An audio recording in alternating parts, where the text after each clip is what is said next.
Yo, yo, yo, welcome to the show. This is not Nomad Live. It is not Nomad at Night. This is the Nomad Network watch party in the new look Monsters Den, man. What do you guys think about the man cave, man?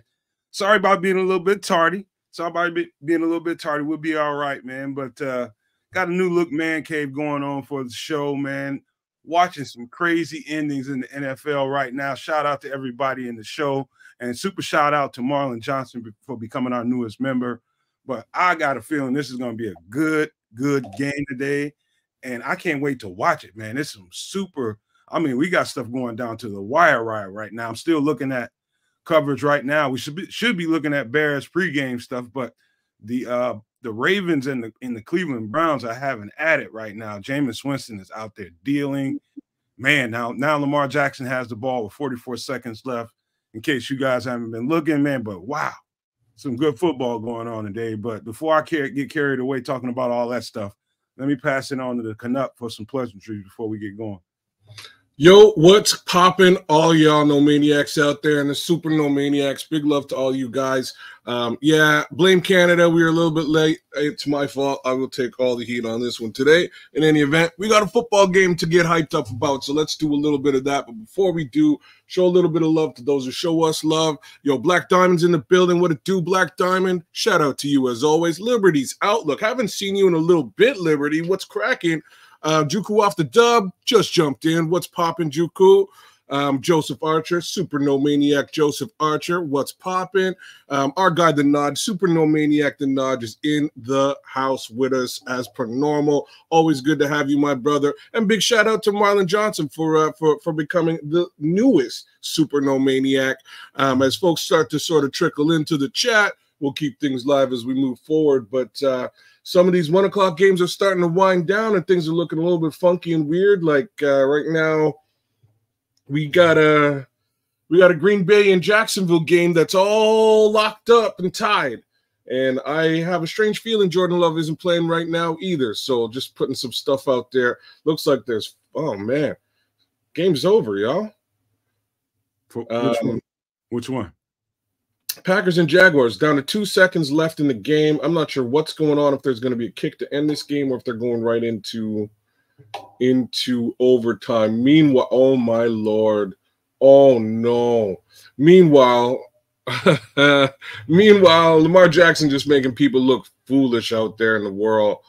That game, the Baltimore Ravens are losing 24-29 right now. Where's the ball placement in that Baltimore game? I want to see where they at, because this is a Justin Tucker field goal all damn day long, I think. I honestly can't tell. Oh, Brandon McManus is about to end this here football contest against the Jacksonville Jaguars. And unfortunately to all of us in the NFC North, all of us NFC North faithful, whether you are a Bears fan or a fan of those other cruddy teams, Jordan Love and the gang just pulled out another win. So looks like that division just keeps on getting tougher and tougher the more we talk. Did they put Jordan Love in at the end of that game, or did they keep Malik Willis in there? I honestly didn't. I couldn't tell who was handling the rock in the very final drive. I know Malik Willis was in there maybe 2 drives towards the end. So I don't know what got them to the end zone here, but they just ended the game on a field goal, which kind of helps my parlay. We'll see what that looks like a little bit later on. But I'm much more worried about what's happening in in Cleveland right now with the Baltimore Ravens. Ravens got to win this game with my parlays. Lamar Jackson, get rid of it. Uh-oh. Either way it goes, man, all he has to do is not give up yardage, give up ground. This is a Justin Tucker. No, it can't be a Justin Tucker because they're down 5. Oh, Black Diamond's keeping me straight up. Hey, what it do, Barlissimo? AC Adam, what's popping? Malik Willis finished it, is what Barlissimo's saying. Black Diamond came in with the same kind of topic. Looked like he hit Jaden Reed at the end of the game there. So they just one-upped, and I mean quite literally 1 point differential in that football game. So again, that NFC North just keeps getting more tough the more I speak. Packers said we beat bums with our 35-16 win. They need to fucking yeah, you know what I'm saying, Barlissimo? Yeah, so they can talk what they want to talk, but they just barely scraped by a team we dusted. So is what it is there. You know. By the way, we're in subscribers only mode for everybody. We're in subscribers only mode. So anybody watching the show that can't chat, all you gotta do is hit the sub button. Go to the Nomad Network YouTube page and hit the subscriber button. It's free, costs you nothing. Jump in and chat with us, man. Costs you nothing. Yeah. GB ain't on it. AC Adam is saying, I'm with it there, bro. But like I said, this division just getting tougher and tougher. Pretty darn sure. Last I looked, the Lions were just destroying whoever the heck they were playing. I don't even remember anymore. Oh man, Lamar. If there's an open receiver. No. Oh, Lamar, you crazy, bro. He should have just ran. He almost hit that thing, man. Wow, there's a couple of people there, dog. You know what I'm saying? Like that wasn't the safest of passes. He has no choice but to gamble. The only choice he has is to take a shot. He could have ran. He ain't running that thing in the end zone.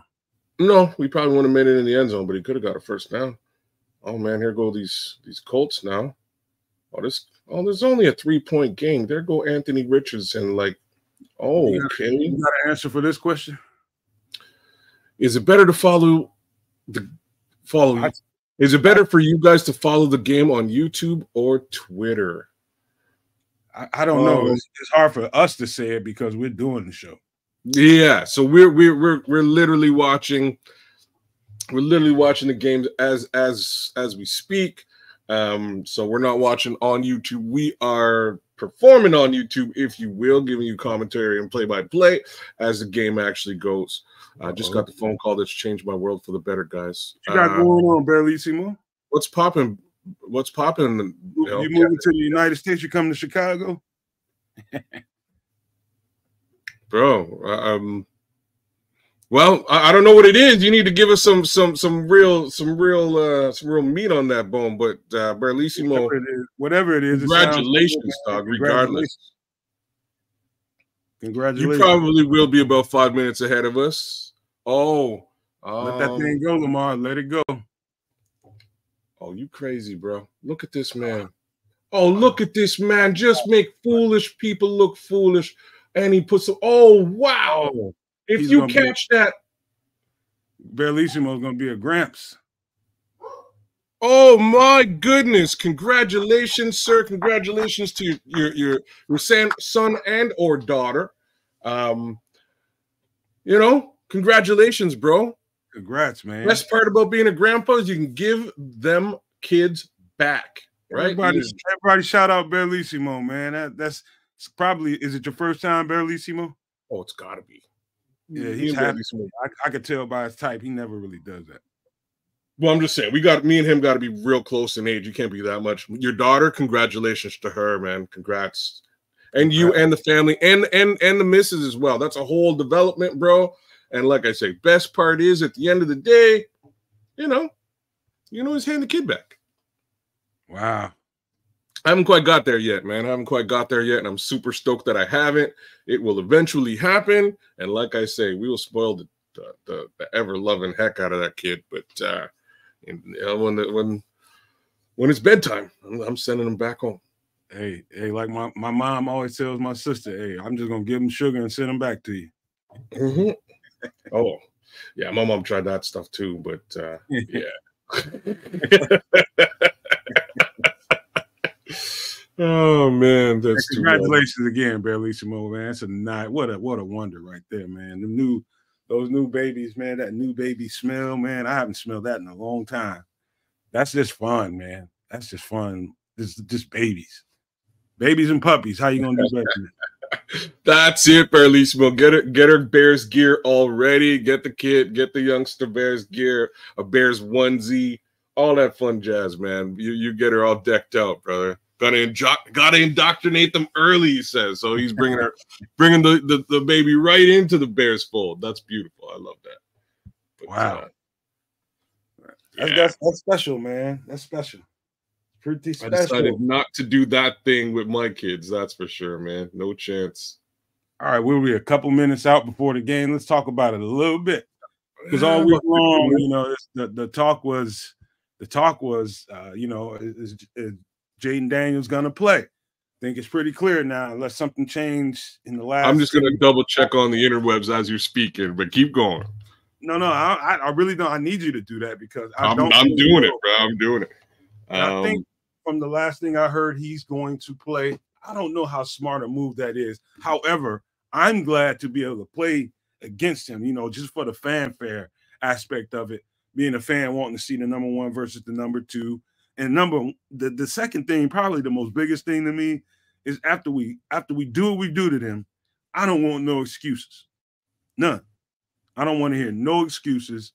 You know, people are pretty good about finding reasons to put doubt on the Bears and what they've done so far. If we put a thumping on these dudes and get a nice win off of them, I don't want to hear no bullshit. Straight up, I just don't want to hear it. I do. I want to hear it. Actually, I'm being contrarian right now, but at the same time, I love the fuel and the fire that it gives us. Right? I love it. Keep saying we're beating nobody until week 12 when we're already, you know, when we've already clinched a playoff spot. Keep talking trash. I love it. I love it. I want more of it. Because none of it's founded. Hey, you know what? What I'm going to be interested to see, let's just start on the offensive side of the ball, is what layers of the book, the playbook they bring out today. You know, we lost Velus Jones got cut. You know, I was breaking news the other day. I was upset, very, very upset because, you know. No, you weren't.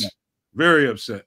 We'll talk about that another time, but they cut Tari Blasingame too, which did not surprise me. It surprised me that he made the team because there's no reference to Shane Waldron really using fullbacks in his scheme. So I think eventually Shane Waldron won that out, and they got themselves an extra tight end for it, you know, for the most part. And also on the defensive side of the ball, let's just talk about an offensive side of the ball first, man. Let's stop there, kids. Let's talk about, you know, the fact that I think they're going to bring out something new. There's definitely going to be some new stuff that comes out, you know, after a bye week. They get a chance to really get into that playbook a little bit and kind of nail down what they want to do against these teams. And it's going to definitely be some stuff we haven't seen before. Sorry, I'm just checking out these chats here. Berlissimo saying Khalil Herbert isn't dressed today, even though Homer only got fit this week. Trade block. And that was his next thing to say. Can you smell the trade? I'm smelling trade wins in a major way, especially if he's not playing today. I like Khalil Herbert a lot, guys. I'm a straight up Khalil Herbert fan, and I wasn't all that for the whole DeAndre Swift thing, but I get it, and DeAndre Swift is working out. End of the day, I don't expect him to be on this team in the next 2 weeks. I hate to say that, but I don't. Well, I know this, kid, schematically and from term.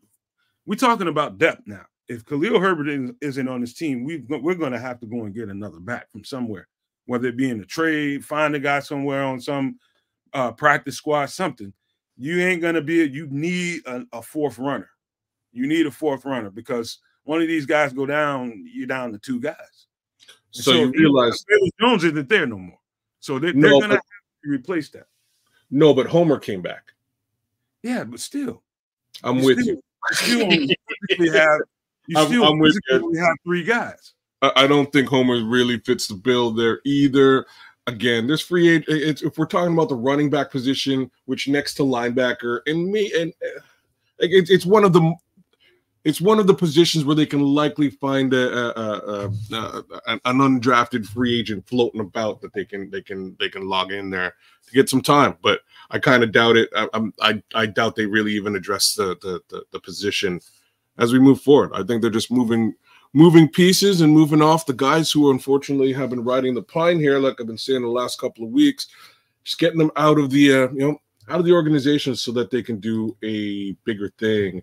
And I'm just waiting to see what exactly that bigger thing is. So based on the looks here, some things that we can probably expect to see happening. I think Cincinnati is borderline. They just lost today, as you can see up here. Can you guys see this? Cincinnati. Yeah, it's not really. It's pretty small there what you're sharing. All right, but let me read out. Cincinnati losing today, that puts them in a predicament. We don't know if they're going to be sellers or buyers or sellers at the trade deadline. It's trending towards sell to me. Okay, Jacksonville is definitely going to be a team that has to do something. What kind of pieces do they have that they can put on the trade block, or if they want to trade some guys, what kind of guys do they have that we could use? You know, I could think of a couple guys right off the top of my head. Of course, Tennessee, man, they've got some interior guys that who knows, man. Who knows what they do with that? They got a highly paid player in Simmons that isn't his name Simmons? Is that the right guy? Who are you talking about? The interior tackle from Tennessee. Damn, I can't think of his name right now. I'm blanking out too, but keep going. Anyway, Atlanta and Tampa Bay. I think Tampa Bay will stand pat and keep their guys. Miami, man, they brought back Tua. What are they going to do, man? They just took another L by 1 point. That was horrible for them. They were expecting to come out flying, and everything didn't go their way today. Are they going to be sellers at the trade deadline? We know what Cleveland's going to have to do. They're going to have to get rid of some pieces. Let me see here. Indianapolis. I don't think Indianapolis, man. That's an interesting conversation. I'll say for the post game. Let me see. And we're just getting into the beginning of. I was just gonna say they just kicked off, bro. So the Caleb Williams is on the field as we speak. All right. About to snap, first snap. Keep an eye on everything. Let me see here. First snap is up. DeAndre Swift, about a yard. Let me see. All right, you got to back up a little bit, Kez, because he's just getting the snap off over here. All right. All right, let me see who's in the lineup. We got the regulars on the line. We got Darnell Wright from right to left. We got Matt Pryor. We got Coleman Shelton. We got Tevin, and we got Braxton Jones, of course. So Barlissimo saying Jeffrey Simmons is who you were talking about. Jeffrey Simmons, yep. Thank you, Barlissimo. All right, let's go. Caleb back in shotgun. Oh no! Get rid of. Oh wow! Whoops! Some kind of mishaps just happened there. Yeah, even the defensive lineman didn't know what to do. I was like, "You're dead to rights. I'm not sure if I should tackle you. Should I tackle you? Yeah, I guess I'll tackle you." Caleb just bobbled that thing and threw the timing off. Just bobbled it and threw the timing off. Yeah, was that a screenplay? Yeah, it was they were trying to set one. Again with those stupid screens, Jan Hammer says. I'm with you, Jan. Let's go. Seen enough screens. Like an RPO. Roshan's the offset back. Let's see what they pull out. Dang. False start. Come on. No. I hate when they get off to a bad rhythm. Delay of game. Come on. Right there with you, Jan. I thought it was a false start too. All right, whatever. So let's just get used to these crappy first quarters. Let's go, man. 3rd and 20. Let's see if they try to go. There he is. Boom. Oh man. Hold up. You're way ahead of me, kids. I'm sorry, sir. I will back myself up, but DJ is right there. He just threw it right behind him. Yeah, but he had to. He had to flush out the defender and sort of work him open. And once he got open, real talk, DJ made that catch. He wasn't just going for this first down, man. He was going, the defender left him. He was going for a bit, and he had a blocker. He had Everett up there too. That's typical for the Bears, getting off to bad rhythm starts. They'll get it going. I'm not what worried. It do, Rock Davis? Big shout out, Mr. Mayhem. We got Torrey Taylor about to knock this ball into outer space. Hey, keep it going, kids. Let me grab some more. Got you. So, geez Louise, still backing up. Received at about the 12. Oh, Oh, fumble. Oh, boy. Lucky. Whoever the receiver was there. Yeah, man. Whoever received the kick for Washington took a nice hit, dropped the ball. We were very close to scooping it back up, but unfortunately they grabbed it. Looks like Jayden Daniels is starting today, which was a bit of a surprise to this guy. I thought he was out. But here we go with Jayden Daniels in his first, his first snap of the football game. We've got a pistol formation. Handoff to the back. I believe that's Brian Robinson. Or is it Austin Eckler? Who we got? Yeah, that's Brian Robinson Jr. Good little rush there. Well, I said good little rush. It's only 2 yards. Start the game out. Let's see if we can thwart these early snaps. What's popping, Slick Sophistication? Good to see you, brother. I'm What's back good, Marlon Johnson? You're back in the house. Okay, back in shotgun. Connection. Who is that? Zach Ertz. I think Ertz is hurt though. No, I think that's Zach Ertz right there. I think you're right. It is Zach Ertz. I thought he was hurt this week. What up, left hand? Oh, left hand jumped in. FFG, what it do? Where was the block in the back? That's a good question. All right, let's go. All right, 1st and 10. Oh, I can't believe they're running this guy. Are you kidding me? They're running him on RPO. He's Jayden Daniels. You think they wouldn't? I don't know what in the hell. Unless he's not as injured as they say he is. He's not. He's playing. He's probably also wearing a flak jacket. He is he is wearing a flak. Like you can see it. I don't know if you just caught that. Picked up 9. He's wearing a flak. Picked up 9, so 2nd and 1. It's under center. Hand off to Brian Robinson. Get him down, man. Come on, fill his run up. Fill his run up. Mitch, what's going on, guys? What's popping, Mitch Osborne? What's popping? Yo, Dreadlocker just thwarted the heck out of that run, but they got the first down. They got about 5, maybe 7 yards on that rush. It's a good little rush. Unfortunately, we got Montez Sweat huffing and puffing on the sideline right now. There we go. RPO, run. Holy crap! Come on, man, get him on the ground. Oh no, what is this? The run fits early in the game. That's normal. That's typical for us. Let me see who's guilty here.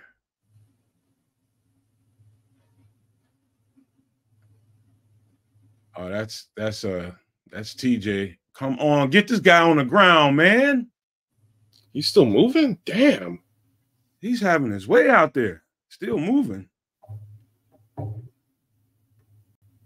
on, man. We got. Are you kidding me? Back-to-back first down runs. There's no jokes right now, yeah. It looks that way. Uh-oh. Who's down? Javon Dexter? Damn. I like him. We definitely need him in the center there. I need that guy to get up. Little question for the world, which includes you and I and the Bearlissimos out there. Any idea when Zach Pickens might be coming back? He should be there today. You think so? Yeah, he had a whole week full of practice. I was looking at Clocker Sports. They did an interview in the locker room. They expect him to play, so you'll probably see him right away. Well, that's why I'm asking the question, because if Javon's down, we're going to need somebody else out there to roll with Mr. Billings. So hopefully he's not in one of those ramp-ups, and then they'll be playing Williams or Byron Coward or somebody. But those have been the guys in the regular rotation. But let's see if Zach hopped them since he came back. I like both of them though. Like I wish I could say it was a big drop off from them too. But I like what Coward has done so far. I like what Chris Williams has done so far too. No question about it, man. They're very capable. Very, very capable. Yeah, it's always a bad drive at first, man. I don't. They start off slow. Yeah, it scrolls you damn straight, brother. It is every single football game. Quarter one is a little bit, leaves much to be desired, for lack of a better thing to say. First quarter. Jan saying they didn't activate him from the IR. I thought they did. You know what? No, I didn't hear any about them activating him at all. So I'm with you there, Jan. I didn't hear any. I know we should be seeing some Jacob Martin. I know that. I'm not sure if they activated him either. So what's funny is like they let go of Velus Jones, they let go of Kyrie Blasingame. The expectation is that Martin, Bates, and Borum should all be coming back. I didn't hear any activation of any of those guys this week, though. We'll see. I'll look. When I get a chance, I'll look on the sideline. If they're in uniform, they can play. What's going on, Sean? What's popping, Sean? Let's see what we do here, man. Well, I'm for a blowout, Sean, but I will accept a good football game. I just hate slow starts like this. We need to get it going. I know we will. Let's see. DeMarcus Walker. Oh, they got Byron Cowers in the game. Mm-hmm. All right, let's go. Let's get this shit going, man. Slow these cats down. Slow these guys down. Hand off to Brian Robinson. Got him behind the line of scrimmage. Byron Coward right on cue. Speak of the devil. Yeah, Pickens being a healthy scratch, that makes me curious, man. That makes me curious. And for the wrong reasons. I know how you would have him as a healthy scratch. Now. Use a good common judgment. If he's healthy, why would you scratch him today? Unless I don't have a viable answer to this. Montez is on his ass. And he get him sweat. Oh boy. Oh no. Oh, he's out of bounds. Yo, I was a little bit frightened there for a second. So is it fair to speculate they could be looking to seeing what kind of capital they can get for him? Maybe they're thinking about bringing in another 3-tech. I don't know. He's just not. I don't think you cut bait on him yet. If you got Zach Pickens, a healthy scratch at this point of the year, someone you drafted where you drafted him, something's not going right. Something's not going right. Something's up. Unless he got nicked up. They're telling me it's a health. Well, I mean, it's a health thing. They're telling me it's a healthy scratch. It's a health thing, right? So he got hurt, and he's been on IR since getting hurt. Unfortunately, he got hurt during preseason, which means he didn't really get, he didn't get the developmental snaps that they were hoping to give him. That being said, I would be shocked if he was involved in any level of a trade or even a trade conversation over the course of the next 2 weeks. That would shock me. There's a handful of guys that most people don't want to really consider because I love Zach Pickens, man. I know what he's capable of when he's right. You know what I mean? When he's really right, and I know what he can do. Love Jack Sanborn. Know what he's capable of. But those are a couple of guys that nobody really wants to entertain that conversation. We just don't know. We really don't. I'll entertain the conversation, but if we're talking about Sanborn, you're gonna get nothing for him. He's amazing. I don't know. I can't say that. It's worth the conversation. You know what I mean? Like it is. Zach Pickens. Say what? I couldn't say you ain't gonna get nothing for Jack Sanborn. They won't. No, they wouldn't get anything for Jack Sanborn. Let me rephrase really what I mean. I mean that at the end of the season, you're in a situation where either you have to pay Jack Sanborn to stay or you have to cut him. Right? They would have to trade him now, given the status of his contract. If they trade him now, they would actually get something for him because he's really good. So I don't really want to see him go anywhere, but eventually, man, you got a team of linebackers in there. One of them's not even getting a chance to sniff the field, but he's been hurt. But that's a whole other post-game conversation. But yeah, so Nod said that Jacob Martin and also who else did he say was active this week? Travis Homer. Travis Homer, yeah. So Homer, I heard. I didn't hear about Martin. Great. That's that'll be helpful. But yeah, that's sort of my take on both those guys. Like Pickens is just a situation where he hasn't done anything on the field to prove that he's worth anything. You're really just going off of his previous draft stock. I just don't, considering the need at the position, I just don't see them doing anything there. There's no real way that you can explain to me if he's healthy why you would scratch him off the 53 today. Right now is when you should be playing him to really, really see what you have. And the fact that he's healthy and scratched off the 53 tells me something I just don't really know what to consider. It's a few things to think about, but it doesn't feel right. It just doesn't. I got to agree with all of that stuff you're saying. And I will also say that maybe he's just simply fallen out of favor given the other players and their caliber of play.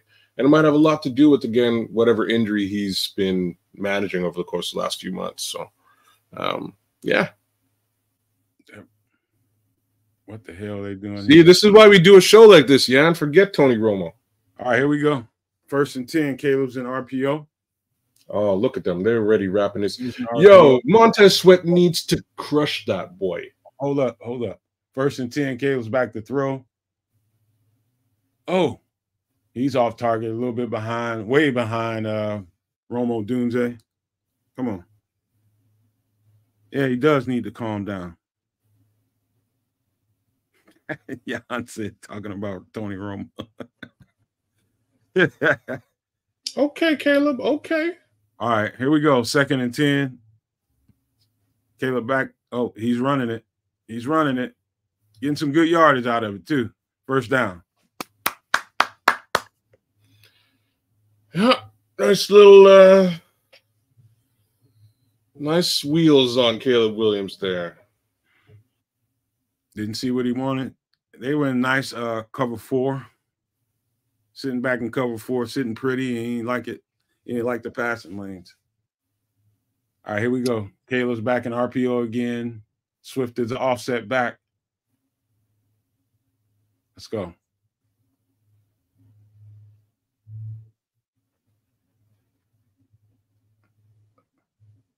Nice throw. Nice throw. Well done, Keenan Allen. Damn, Keenan, you like George Jefferson out there. I could have came over there and gave you a cut up for the game, man. That's my man looking out all George Jefferson-ish. All right, here we go. Okay, looks like Caleb's on the center. Cole's fullback and Swift is I formation. Oh, Braxton Jones. Was it Braxton? I saw Braxton jump. Yep, Braxton Jones, old jumpy ass. Damn, man.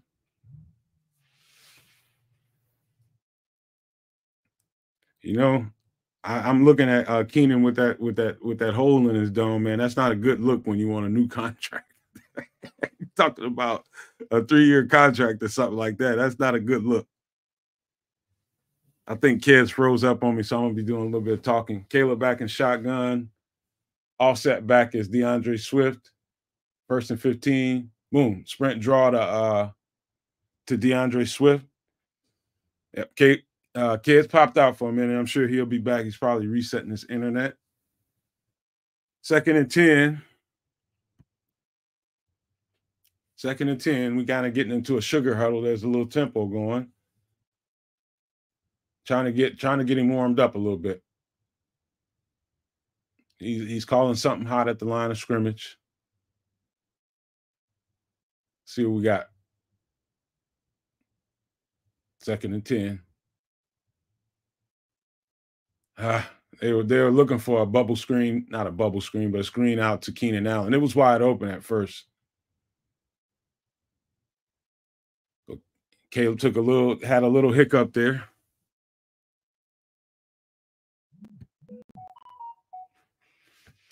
Hang on, guys. Somebody's texting. It's probably Kedz. Kedz probably having some kind of he's probably resetting his internet. 3rd and 10. Let's go, Caleb. Make something happen here. He is off a little bit wide to Everett, Gerald Everett. We're gonna have to punt it. So getting off to a slow start, bad rhythm, bad timing. Everything's a little bit off right now. That's just right now. I'm thinking I'm starting to think that's typical Caleb, man. He gets off to a little bit jumpy starts, a little worked up a little bit, and it takes a series or two to get him calmed down. Yes, he is so jittery. At first, I think that's just the way he is in the beginning of games sometimes. So far, since we got him. I don't think it's bad nerves, Sean, to be honest with you. I don't think it's bad nerves. I think it's, if you play, sometimes like I had the tendency to get a little too hopped up for the game. And like one time I dehydrated before a game, got myself a little too worked up before we even took a snap, And so I know what that feels like. You get so excited to play the game and you can't wait to go out there. You got all this stuff, floating around in your head about what you're going to do. And you just get worked up. You're sweating too much. And, the game's just not getting there fast enough. So I've seen that. I think that's not a bad thing. It's not the worst thing in the world, but he does need to be conscientious of keeping himself level before a game. I think that's all it is. Pretty much that's all it is. We got a commercial. It looks like Kedz just popped back in. Boom. All right, so tell me we scored a touchdown while I was gone. I'm not going to tell you that. Caleb's just out there jumpy and it's just timing's off and he's a little got that good nervous energy going on. I don't think it's the worst thing in the world. It's just him just needing to calm down and get into the game. We're back there again. I don't like that. It's what it is. I was just telling them it's pretty typical so far since Caleb has been here. That's kind of how he starts off, kind of gets up a little bit too much before the game and got a lot going on in his head. And he comes out there and he's just off. The timing is off. His feet's bad, everything. And then next thing you know, somewhere late in the first half, early second half, next thing you know, he catches fire. That's just been his MO so far. Yep. Well said. It usually takes about a quarter for him to get the jitters out and the emotions out and get into a rhythm. Remember, he's playing football, and that's basically what he does. Usually takes him just a little while to get there. Same thing with the defense, though. But as long as the defense keeps us in the game and allows us not to fall, far behind in the first, we should be fine by the time Caleb gets back. Back into the swing. Okay, so we got some alterations to the defensive front. I just saw Austin Booker out there. I just saw Williams, number 91. Let me see what else. That's different for a first down. I think they're going with a different package because they're down in their own territory right here. I'll try to back them up and get some field position going on. Oh, so they basically put the NASCAR out. There goes Booker. Boom. Holy shit. Oh, that was a really nice block. Am I ahead of you again? No, yeah, you are. Just a little bit. You caught that probably about 3 to 5 seconds before I did. Another good running back block, yo. It was. But I like them getting Booker involved early in this game. Me too. This is probably exactly what this is. This is probably the Booker debut. Going, hey, bro, go out there and just destroy this game because we're looking at a real monster coming out of. There we go. Cleveland. Jayden back to throw. Ooh, he almost threw a pick. Tyreek was all over that. Tyreek was all over that. I love those black joints Commanders got going on. That shit's dope. Yeah, that's probably the nicest jersey they've ever had. Yeah, it is. I've never really been a fan of their colors, but I like this. Here we go. 3rd and 8. Let's go. Let's get him off the field. Let's get him off the field. We need a pass rush here. Oh, my. Get home. Get home. Javon's back out. Do it. Oh man, he just put a move on. He just put a move on TJ. TJ, they're gonna clown you in the locker room in film session. Yeah. They are gonna clown you. He just left you standing.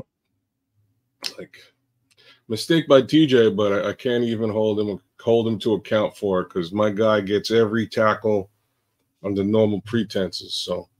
Man, TJ gonna have to steal. He gonna feel that one though. Here we go. 1st and 10. Nice job by who was that? Booker and DeMarcus Walker. Great job. Great. First of all, Booker keeping his leverage and forcing it back inside to DeMarcus Walker. It's one of those plays you don't see until all 22 comes out, and you can really appreciate that play. On a rundown. All right, 2nd and 9. Let's go. Shotgun, RPO. Let's go. We need to get some pressure on this. Okay. Just barely overthrew him. Found him right in the hole of the zone. Found him in the hole of the zone. Just overthrew it a little bit. He's a lot more calmer than I saw Javon out there. You're right, Jan. Dexter's back in? Yeah, I saw him out there. Oh, so did I. 99. You're right. Jayden's a little bit more calm than Caleb. And Caleb? Not much. That's because he's got a couple of runs in. Here we go. Empty set. Jayden back to throw. Let's go. Get back there. Bombing over the top. Oh, my God. Open. Wide ass open. Tariq. He must have caught him in a I don't see that every day. It must have been a 1 high, probably a cover. It's probably a cover 3. That's what we gotta make sure they don't get those. That's what I was worried about. I didn't have a chance to say nothing about. Is they like their big shots over the top, man. We might need to get into who caught that? Who is this? That's damn, what is his name? Oh, it's McLaurin? It's McLaurin. Terry McLaurin. Okay. All right. That explains everything. All right, 1st and 10. Draw play. Going to draw. Right out in the open. Good tackle, Tyreek. Good one-on-one tackle. We got to make sure they only get 3 here. Just got to make sure they only get 3. They're scheming it up right in the grass. That line is executing, and they're scheming it up. It's popping in the grasp. Shout out T3P. Big shout out to Black Rain too. Here we go. He's back in shot. He's back in RPO. Run play. Let's go. Get him on the ground. Okay, you guys. Linebackers aren't feeling that well so far.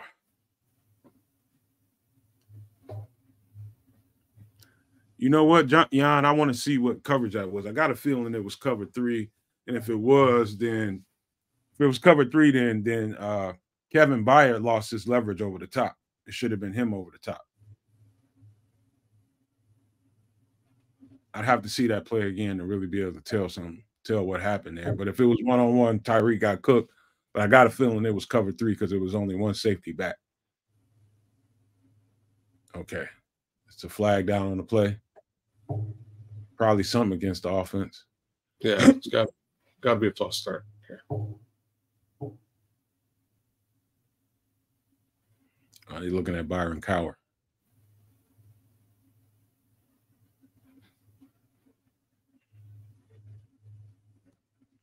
When you only see one safety back, that's typically a sign of Oh no, 12 men on the field. Oh Lord, no, wait, false start. Which one was it? I'm confused.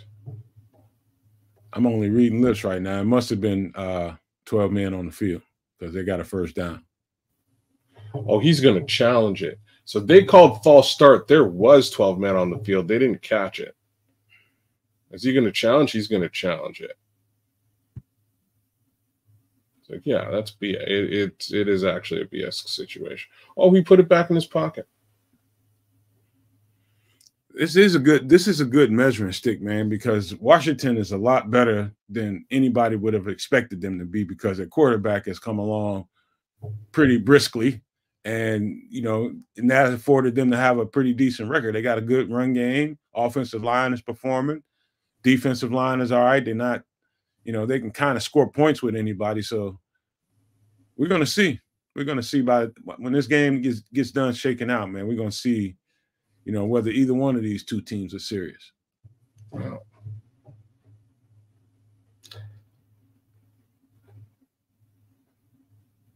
I don't know what the fuck he's challenging, though.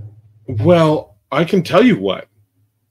So we had 12 guys on the field, not to mention one of our guys was on their side of the ball. So for these guys to call false start, they called it late because a Bears defender kind of noticed that it was a false start because they went too quick to snap so that they would get the penalty because of the extra man on the field.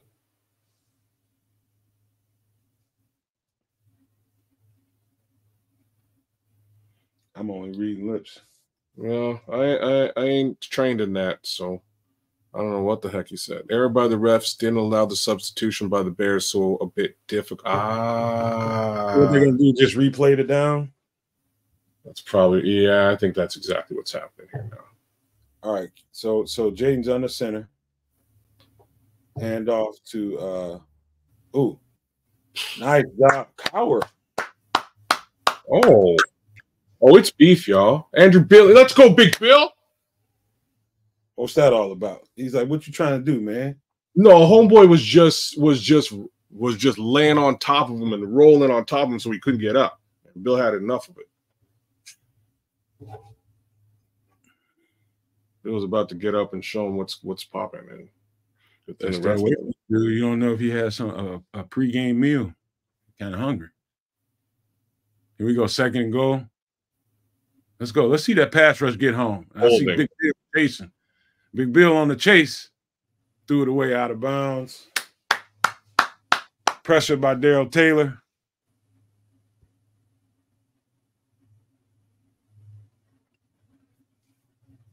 Let's see here. Good for you, Jayden.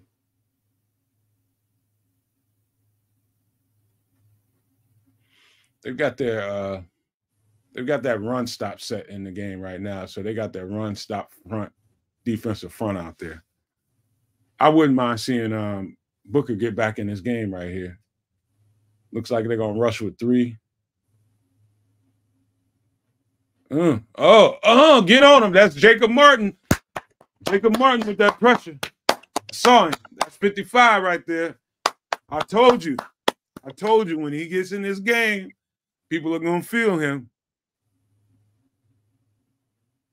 That's Jacob Martin on that pressure. Yeah, I'm seeing a lot of holding by the Washington Commanders. It's not being called, so we'll see how that goes as we get deeper into this football game. But I will accept, 2 field goals to start this thing up. What? Is Minister Charles right? The Jets lost to New England? Yes. Are you kidding me, bro? What? Minister Charles, are you for real, for real? Man.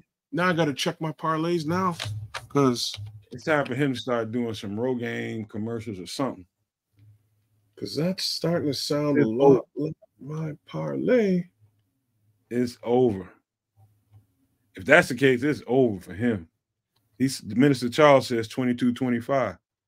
I don't know why I'm asking you. I can look at the shit right now. You looking for it? Oh, I'm looking for. I don't care really about Aaron Rodgers or the New York Jets. The realest answer is I can't. The realest answer is I got a couple parlays rolling, and I picked against the Jets today, which should make for a good situation for me. Damn it! I don't. They're saying it's true, man. FFG said it's true.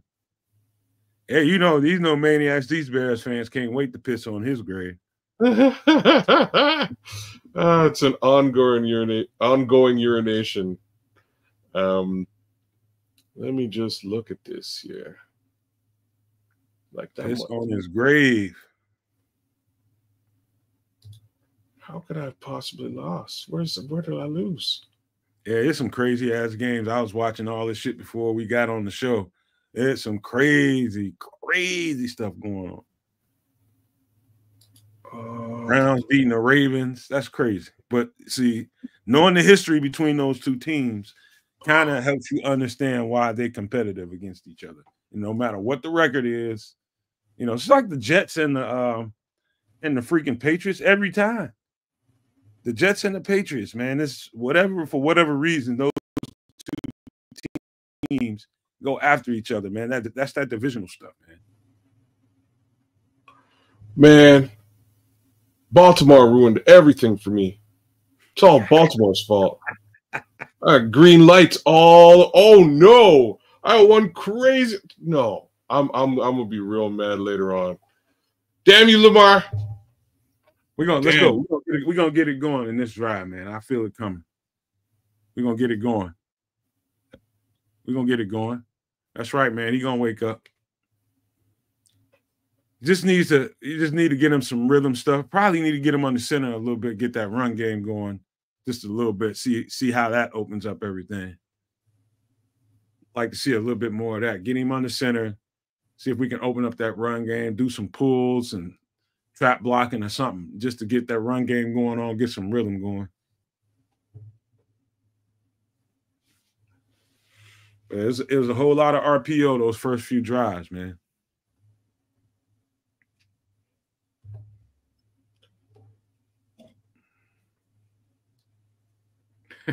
You seeing this? I'm totally seeing this. They got the whole thriller going on, man. It's thrilling night. They tripping.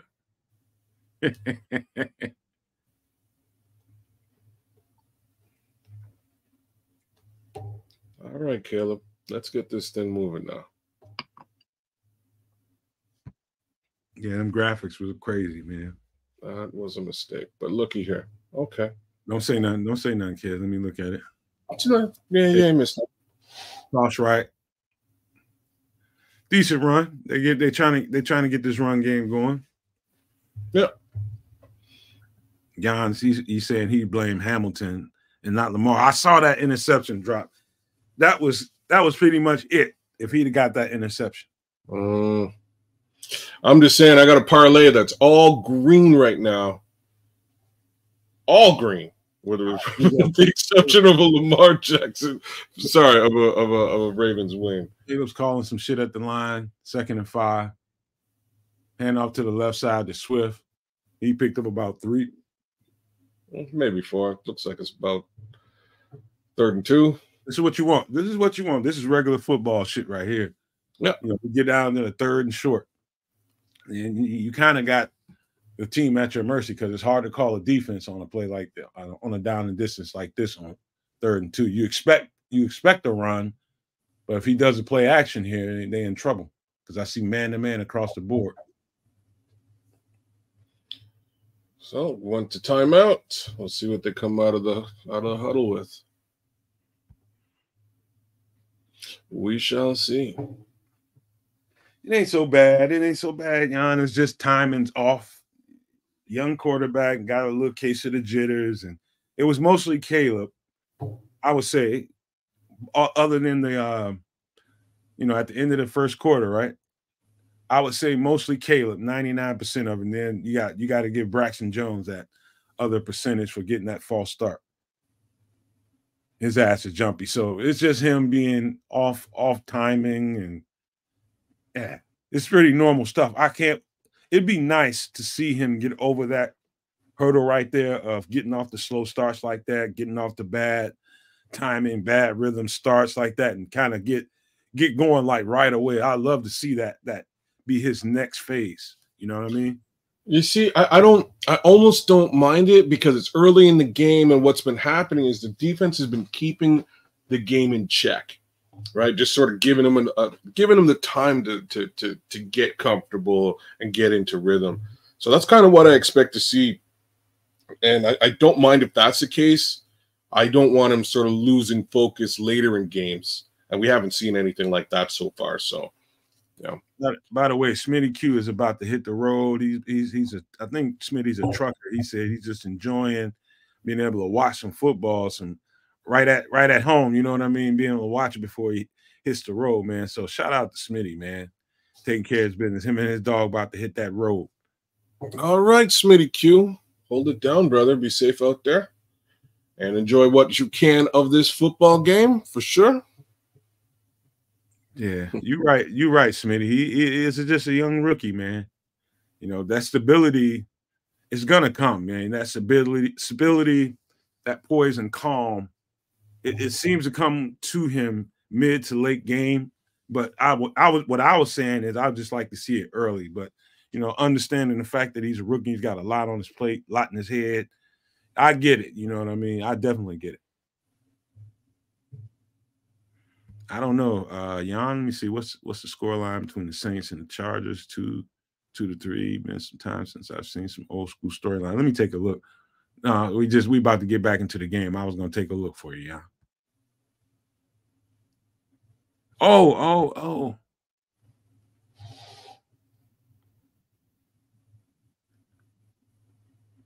3rd and 2. Caleb's back in shotgun. Roshan's the offset back. Caleb's seeing something. Oh my God! Something at the line.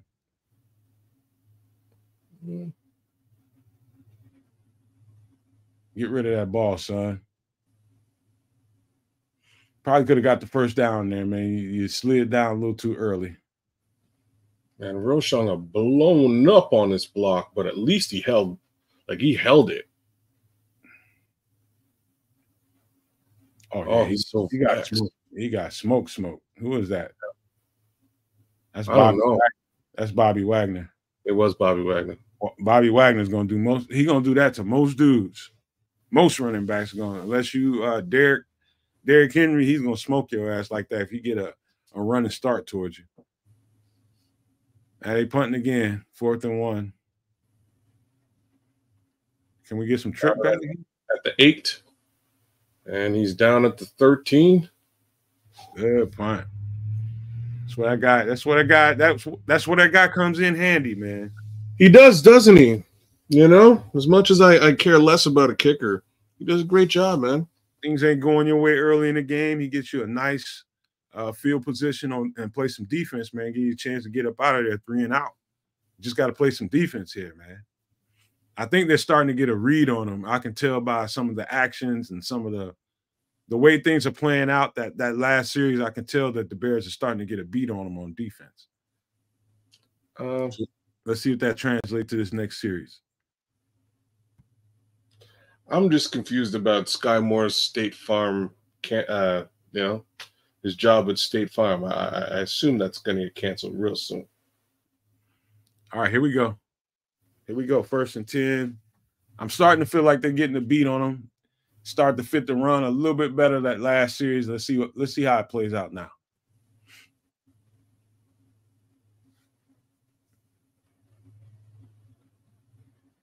Sean Rogers, just back your TV up a little bit. Just back it up just slightly. I'm looking at Jayden Daniels in shotgun, just called the motion. Roll out to whoever that is, number 87, who just ran right over Kevin Byard. But that's a big dude. think Bates used to be here. Am I right?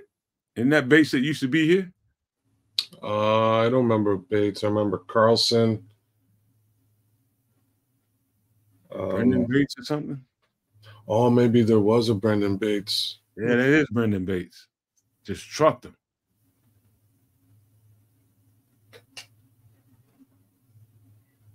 Here we go. 1st and 10. Jayden back to throw. Oh, TJ almost got that ball out of there. 2nd and 5.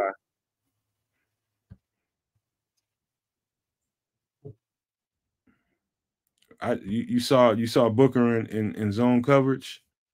That's not a bad look, man. It's just sometimes you can call it at the wrong time, and sometimes you get it right, man. That's just how it goes on that. But having him drop back there is good sometimes. Boom, they're starting to fit that run, and that's Austin Booker and DeMarcus Walker. Starting to fit that run a little bit. And here comes that next rotation. I see Taylor, Javon, and Montez Sweat coming to the field. So they're about lower leg injury for Sweat. He's out there though. Let's go. He back. Yeah. Let's go. Let's see what we got here. 3rd and 6. Jayden back in RPO, just emptied out the backfield. Eckler in motion. Yeah, he just threw that thing away. He saw Darrell Taylor coming like you wouldn't believe. They're starting to dial it up. I told you they're starting to get a beat on these guys. Sometimes that's how it goes, people. Sometimes that's just how it goes. It takes a few series or 3-4 series for a defensive coordinator starts to really dialing in, starts to kind of get indications of what the offense is trying to do to them. And the next thing you know, it starts to constrict and get a little bit tighter. Yeah, Darrell Taylor was definitely coming around that corner. Yeah.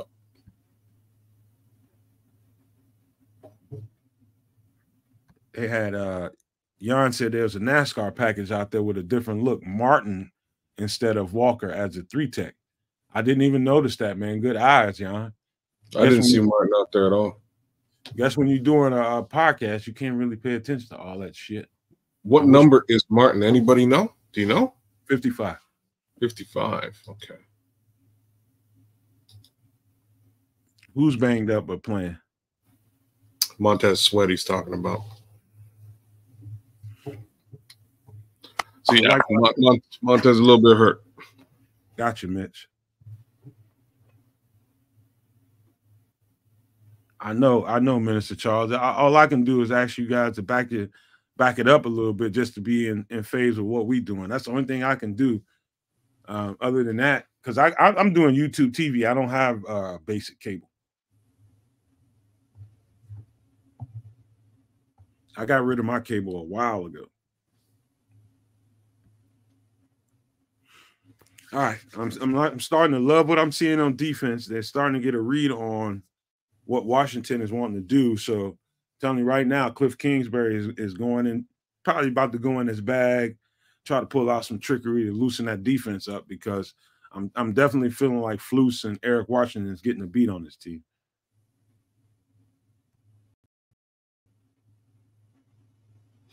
Yep. That run fit's starting to work. And that's all it is. It's really a question of, as far as this game is concerned, are they going to let Brian Robinson and Austin Eckler and Jayden Daniels run all over the field?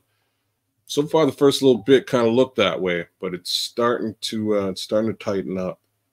Yeah, please, everybody that's ahead of us, if you can back it, I know it's kind of like a crazy thing to do, but if you can back it up a little bit, kind of work with us, man, and kind of get in phase with what we're doing, we'd appreciate it. So just try to stay in phase with what we're doing, which I don't mind you guys letting us know 5 to 7 to 10 seconds ahead of time what's about to happen, but that's all good. But if you guys can get in phase with us, it'll make the whole broadcast a whole lot easier, because we can all be shocked at the same time. YouTube TV lags. Yeah, man, it's definitely behind everything. That's not the first time I heard that, Mitch.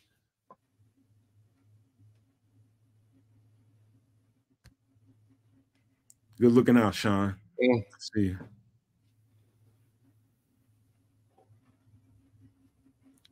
Anybody that's just popping in, if you're popping in, you're a subscriber. If you're chatting, you're a subscriber. But if you're watching, please don't feel free to hit that subscribe button. It costs you nothing. You can pop in and chat with us, man. We welcome everybody. Here we go. Caleb's on the center now. I formation. Cole Komet is the fullback. Swift is the tailback. Hand off to Swift. Nice run. Picks up about 5. Nice. I think that's what we need to do, man, is get under a little bit more and just really go right at them. Sometimes you just need to give the ball to the running back, man. Let the running back dictate the game a little bit. Ran behind Tevin on that one. Here we go. Back in shotgun. Pistol formation. Let's see if Caleb calls something at the line. Call for a first down. Another run to Swift. Swift is finding those lanes. That was Caleb, though. Caleb altered that at the line of scrimmage and sent that run that way. He saw something in the defense and called it hot at the line of scrimmage.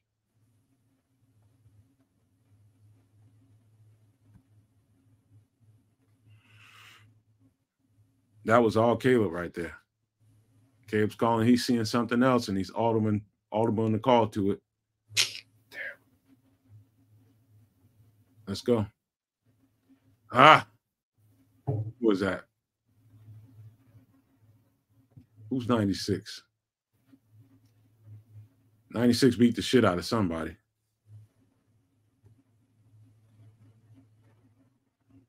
Minister Charles, have you ever – I don't know if you ever been have you ever lived in the South, like and seen and been to a Publix, man. Publix got the craziest Cajun crab dip I've ever tasted in my life.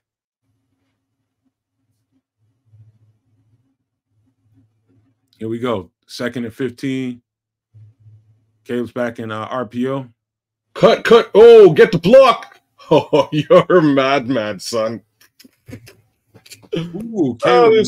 He's dancing on him. He's dancing on him. This kid is a mad youth. Look at this youth. Cut. I think that's all he needed was to take a good hit, man. I think that'll get him where he needs to be. That's usually all it takes for quarterbacks. He's in an empty, in a stack formation over to the right. Now he just broke it down.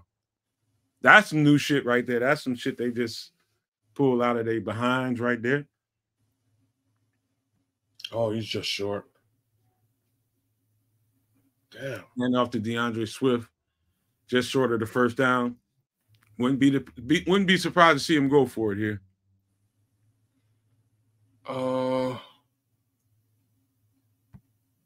Wouldn't be surprised to see him go for it here. You're starting to feel that momentum, coaches. He's going. Yeah, coach is starting to feel. They got a little momentum going, man. Let's get back up there. Now he's telling him to see if he probably gonna try to get him to jump. That's probably the signal to try to get him to jump.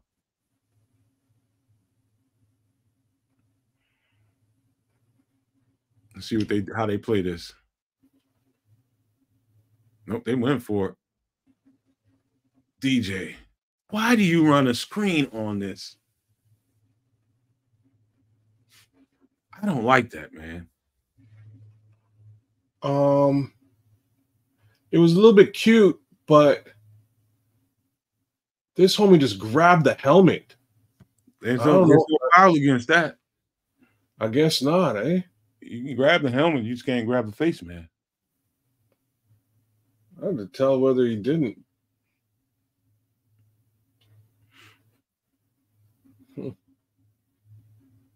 I just don't like that, man. I think you just put Roshan back there and you get a big formation and you just run directly the fuck at him.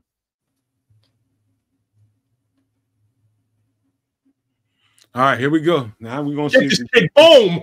He's gonna have. Oh, he made the catch though. He's gonna have problems. Caught. Oh, he just took it. TJ 1-on-1 got the first down in coverage. Okay. Jayden made that happen. And Jayden ate some pain for it too. Oh, he didn't land on him. That's why. Holy shit. Here we go. 1st and 10. Oh, screenplay he is off to the races. Just well executed, good timing, man. We might be, Sean. It's too early for that. It's too early. We ain't in trouble yet. Lag. Oh, that's what I like to see. Bring this baby back.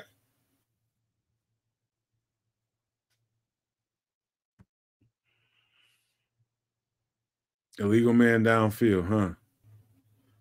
An eligible man. But it wasn't even like was it a pass play? Sometimes the offensive line on plays like that release a little too early and you're gonna get a flag.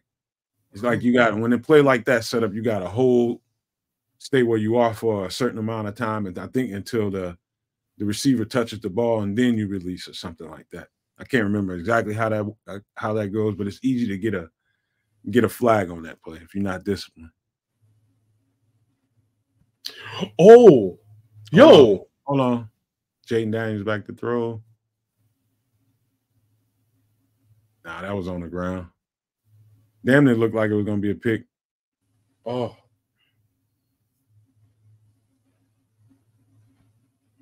I just saw the ball pop right back up into somebody's hands, but he should have caught that shit. I know that. Yeah, he should have. The receiver, that was a mistake.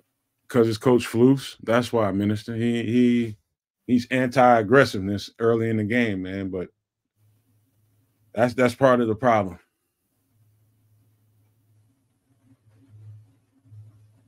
Here comes the Shine here with that bullshit, man. Get on out of here with that bullshit. Nobody want to hear that. The Shy is some fucking podcaster that like to hate and like to do it undercover. I didn't know the Shy had a podcast, but he probably. I'm down with the Shy. I could tell a hating motherfucker, man. Well, usually it's be them other podcasters. Shy's laughing. You ain't lying, y'all. We getting bailed out by them drops. You ain't lying. Who got hurt? I didn't see nobody get hurt.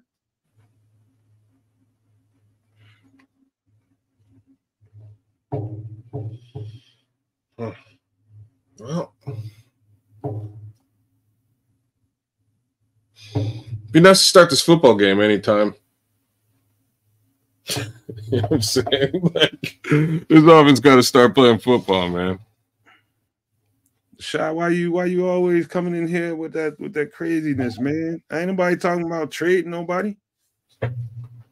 All we do is speculate. That's all I can do. I ain't in the building. You can blame me on that one, Shy.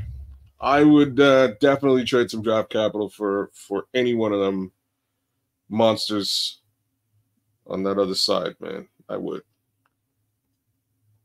Now, do not, and this is my problem with the whole conversation, do not let one thing preclude you from the other thing, right? Definitely need to fix the O-line, definitely need to improve it, and if there's an option to do that, do it. But one thing does not have to come at the expense of the other. Yeah, it's like I said, it's just pure speculation. There's a lot of angles they can be playing right now. And if it's trading dudes, if you're going to trade some dudes, you get something back for them. Be better than you were before that trade. That's all I can say. All right, here we go. 2nd and 15. 2nd and 15. Back in the pistol set. Oh no. Come on, man. You gotta back your feed up. Jayden Daniels is running loose. Get him on the ground. That's when your spy and your lurk player ain't getting home. Javon Dexter's getting into it. He ain't having none of that bullshit. And looks like Darrell Taylor is down on one knee. Hopefully he gets up. Oh, for real? You might need to back it up a little bit. Because you keep blurting out stuff that already happened that I can't see. You see, if you were cooler, you just roll with it. I'm trying to, man. I'm just saying O's. I ain't saying nothing more than an O, so you can keep where you're at. But yeah, I'm not that far ahead of you. I'm sure you've seen. Mr. Charles wants to know a thing or two.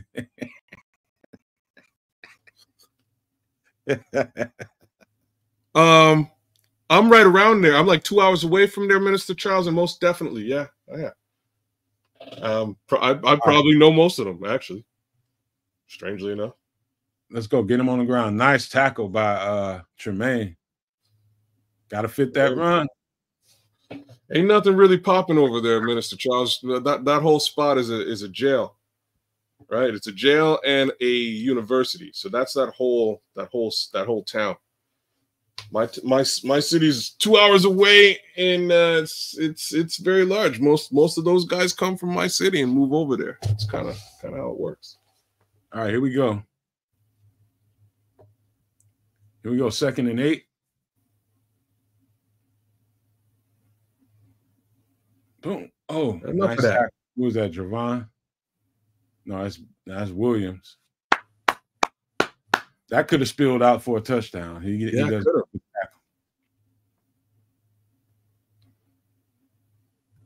That could have spilled out for a touchdown. That's right. You know about Fort Drum. Yeah, bro.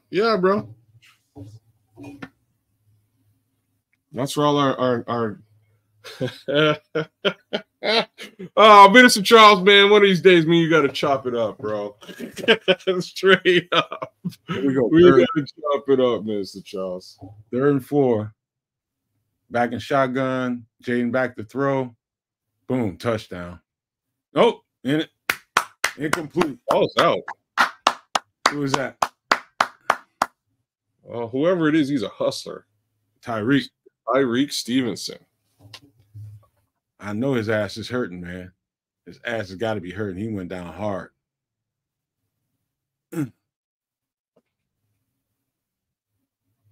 That's probably a touch. Oh no, yeah, it's not a touchdown. The ball's not secure. You know what? I wouldn't be surprised if they challenged this, but they could. Gonna be unsuccessful, but yeah, I wouldn't be surprised if he did. Okay. Oh boy, yeah, Minister Charles. I don't know about them Fort Drum boys, man. Yeah, he couldn't control it at the ground. No, he hit the ground. That ball's out.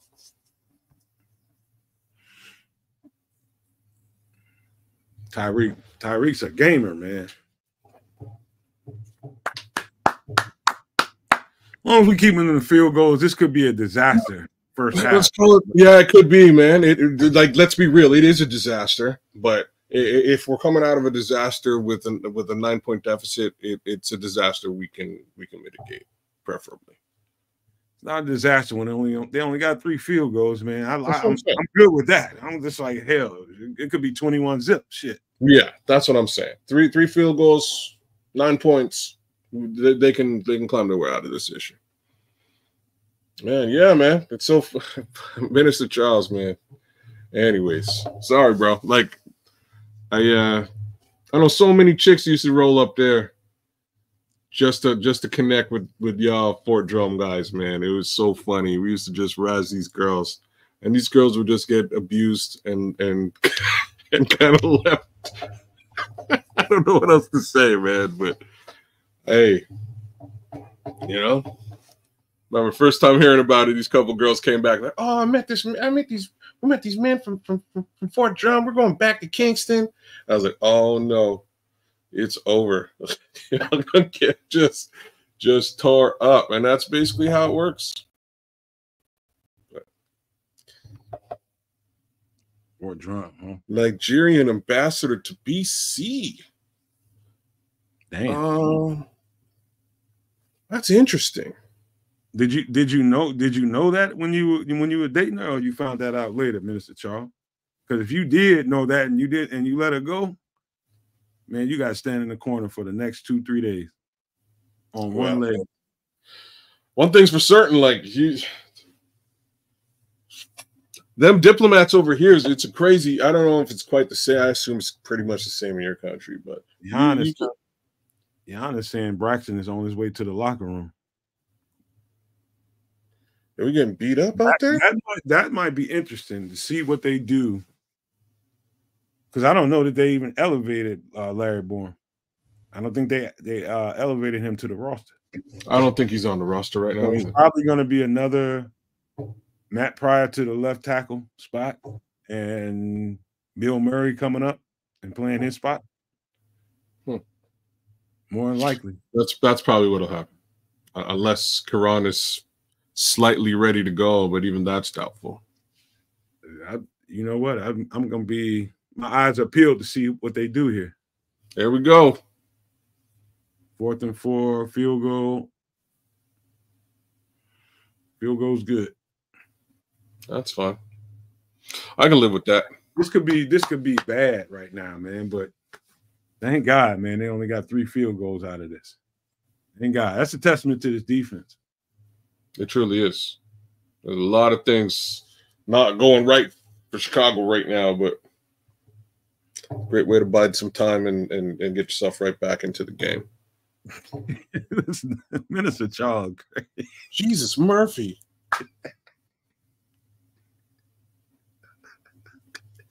Damn, Minister Charles. Minister Charles is a damn fool. Minister Charles is a damn fool. It's a knee. He's saying it's a knee for Braxton. We'll hear a little bit more here in a minute or two. What's interesting about it is you kind of want to see what the Bears look like without him. Hey? Yeah. Yeah, I think I can kind of feel where you were going with this. Not by way of, if it's going to make us weaker, but, it's interesting for the simple fact that they've got to make some choices now.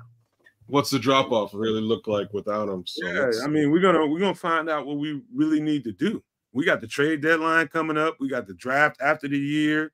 We gotta figure out what we need to do. There's a lot of pushing and tugging going on, man. Yeah, these two teams don't like each other.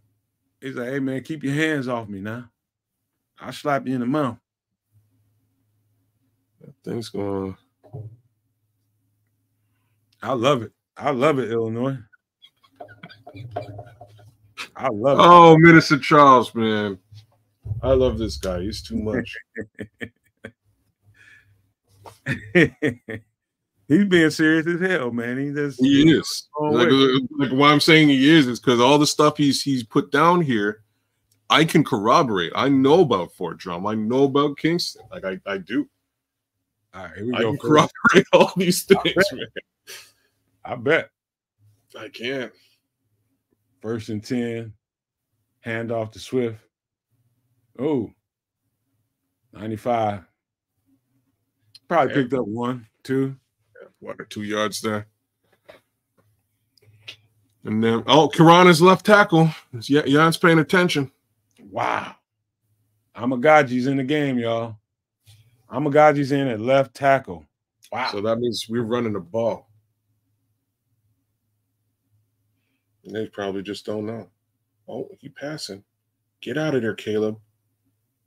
Man, this has not been a good day for passing the football. He's not seeing what he's looking for. Which means nobody's open. I don't mean nobody's open. He's just not seeing what he's looking for. It looks like man-to-man. Like man-to-man they got the wrong play. Nobody's open, bro. Not a human. No. He should have chunked that one to who? Swift, who spilled out of there. Who was that? Swift is behind him, Doc. There's nobody open. I saw somebody sliding open. 3rd and 5. Timeout, Chicago. I think they saw that too. And they need to probably holler at Caleb.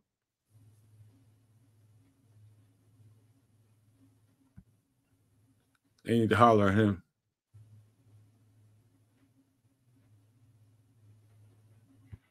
He's having a rough one so far. He's having a rough one. That's exactly what I saw too, Jan. He wasn't seeing it, man. I think he's in his head and worrying about the rush, and he didn't see. He was wide ass open. All he had to do was loft that thing, and Swift was walking in for a touchdown.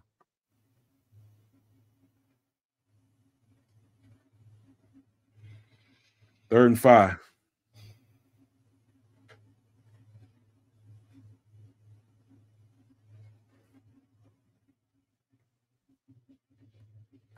Here we go. 3rd and 5. Let's go. Shake this shit off, Caleb, and make something happen now. Uh-oh. They showing him. They showing him. Let's just see if they bring it. They are. And he make him pay for it. Make him pay for it. Romo Dunze with the reception. Man, been a little, it's been a minute or two since we had. Oh, nice. Ooh, that was nasty. Damn, Ron. Don't do that boy like that, man. He got kids and shit, got a whole family. You ain't do that shit to people like that. Oh, okay, Illy. You're a little early, Illy, but I'm with it. All right, come on. Come on. Caleb's under center. We need to get something going here. Oh, nice. Nice inside. Oh, I like that. That's a new wrinkle. Yeah, a little. I don't even know what you call it. I would call it a jet sweep, but he cut it right up the middle. Yeah, that's a sugar jet sweep. Yeah, I guess you would call it. I don't know what the fuck to call it either. Just to be honest with you, here we go. It sounded good. Sounds good to me, man. I will accept it. Here we go. Caleb seeing something at the line. He's deciding which way to run this ball because that's what it is. They're blitzing again. A nice call. He there we go. To the left side. That was supposed to go left, but he veered out right. That was filthy ass. That was filthy shit by Ron. That was absolutely disgusting. I'd press charges on that motherfucker after the game if I was that DB. Caleb starting to little sweep. Look out, Ron. Mr. Odunze, welcome to Washington. Give me this motherfucker, man. Y'all bullshitting out here.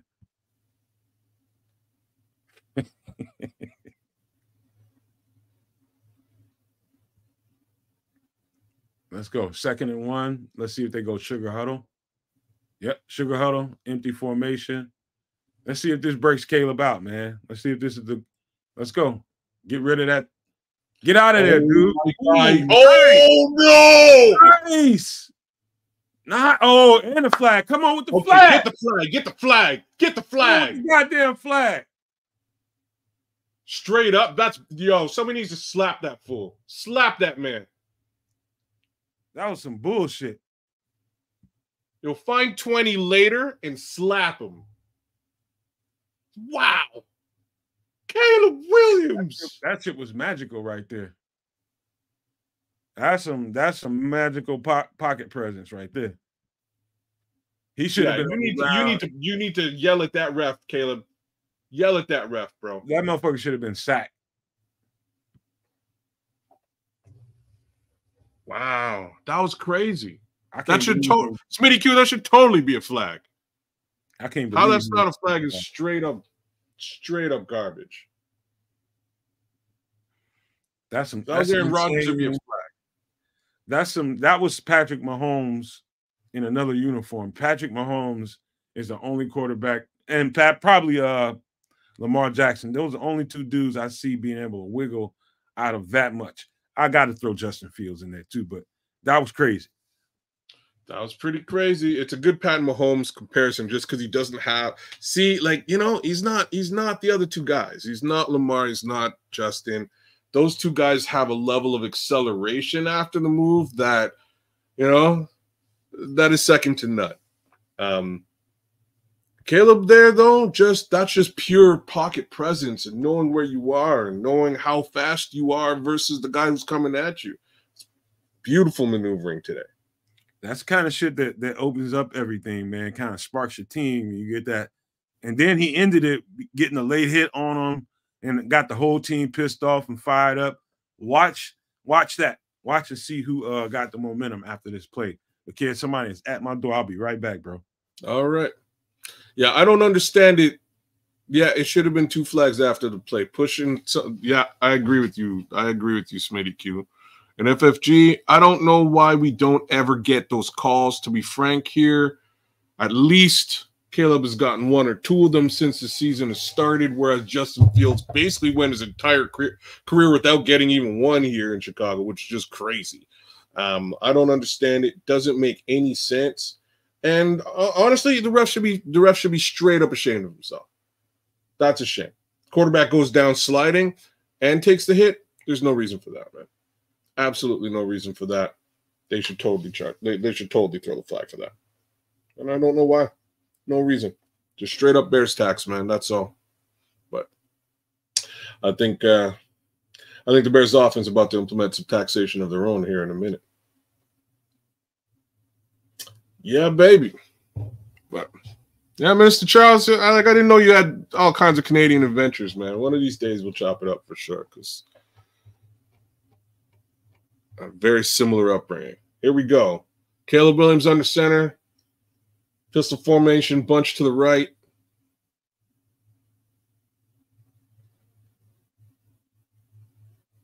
He saw something funky. Snapped the ball in time. Oh, handoff to DeAndre Swift. Got little to nothing. All right, I'm back. What Romo do? I don't know. I'm not listening. But Ellie Jones ain't liking Tony Romo, and I can't argue with it. So Karan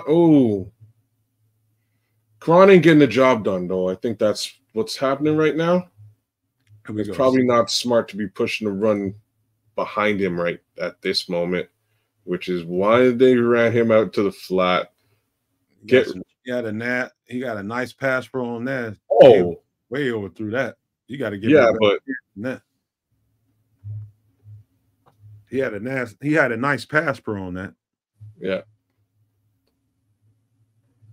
Just like anybody else, Kieran is just getting in an NFL football game, and at an opportune time, you got to settle down too.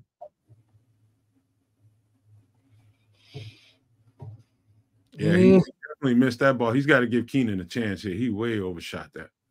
3rd and 12. I don't expect him to continue to miss shots like that. I just don't. Well, that has to be cleaned up over time. Oh, you ran right into it. Oh, he got wait a minute.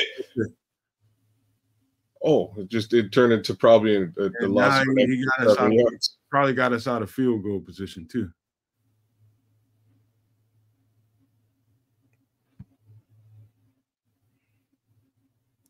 Kieran just flat out whiffed. Oh, you whiffed big time, Karan. Caleb Williams, gangster, bro. Yo.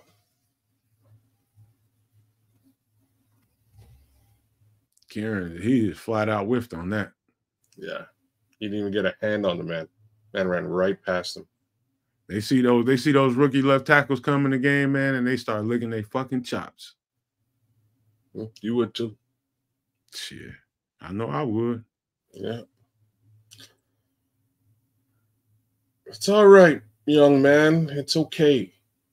You know what? This is the only way you find out if you're ready to play football. Trial by fire.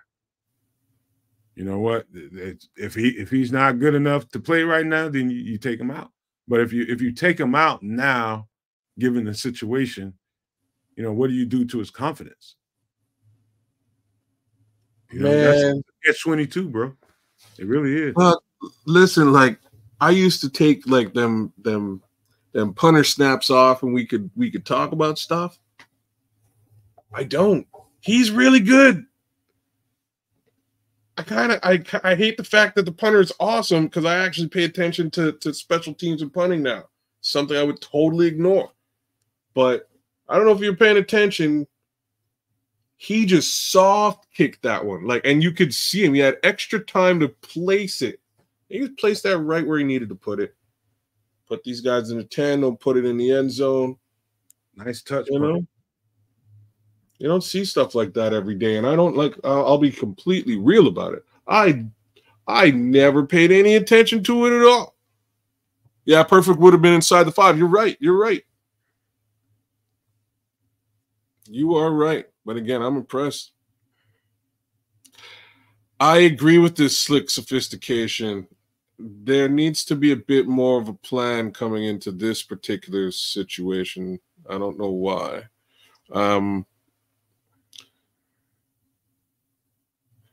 Mr. I don't get nervous is choking. We're off a bye week and we look less bad. Yeah, what's funny is off a bye week we generally always look bad. So I don't feel terrible right now. I don't. All I know is I'm sure Caleb Williams does because absolutely nothing is really clicking on offense. But we'll get there as long as the defense can keep these Commanders from running away with this football game. I think we're all right. All I know is they smelled blood in the water when they saw that rookie out there, and they went after his ass. They went after him. Right now, the line is not playing well. Right now, they are leaky right now. But the good thing is, it's a whole lot of fucking football left to be played. They can tighten it up. Wow. Joseph Archer, nothing we can do about that one, bud.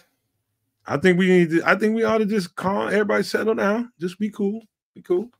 We've been here before. We've seen this shit. We've seen this shit. We know what to do, man. Come on. Rally up. It's gonna be all right. Caleb been back there running for his life. Okay, we gotta stop that though. 1st and 10. Come on, Flus. You got them pretty deep in their territory. Don't be playing vanilla prevent defense. Yeah, that's the shit that I don't get with him, man. You got to be a little bit more aggressive than that. Look at that. It is giving him 15 yards. 2nd and 3. It was. Oh, shit, man. Let me back my shit up. Man. I saw him. I don't know whether he's limping or he just dog shit tired, and it looked like he's limping. All right, here we go. They in a hurry up. This is just trying to get out the half right here. Just letting them bend but not breaking.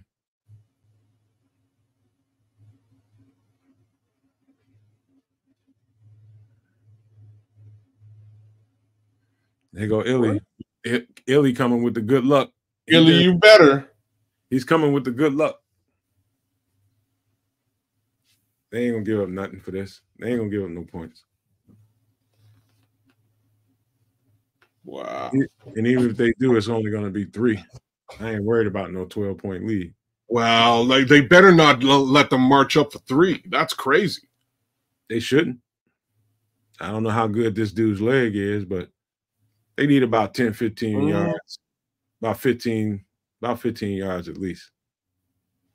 Well, we need to get home. Get him on the ground. Son of a gun. I hope TJ's all right. That's a big boy you hit.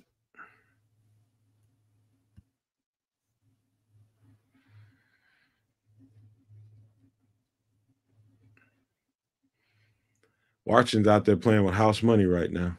Mm-hmm. They're gonna go for everything. Might as well. Oh, they put the whole world back. They should have took a shot at the end zone. That was stupid by the coach. Wow, there was nothing they could do. They dropped the whole. They had one man on the line. I'm gonna lob it up and give my guys a shot. It's an interception. I mean, hell, it was an interception out of bounds just there.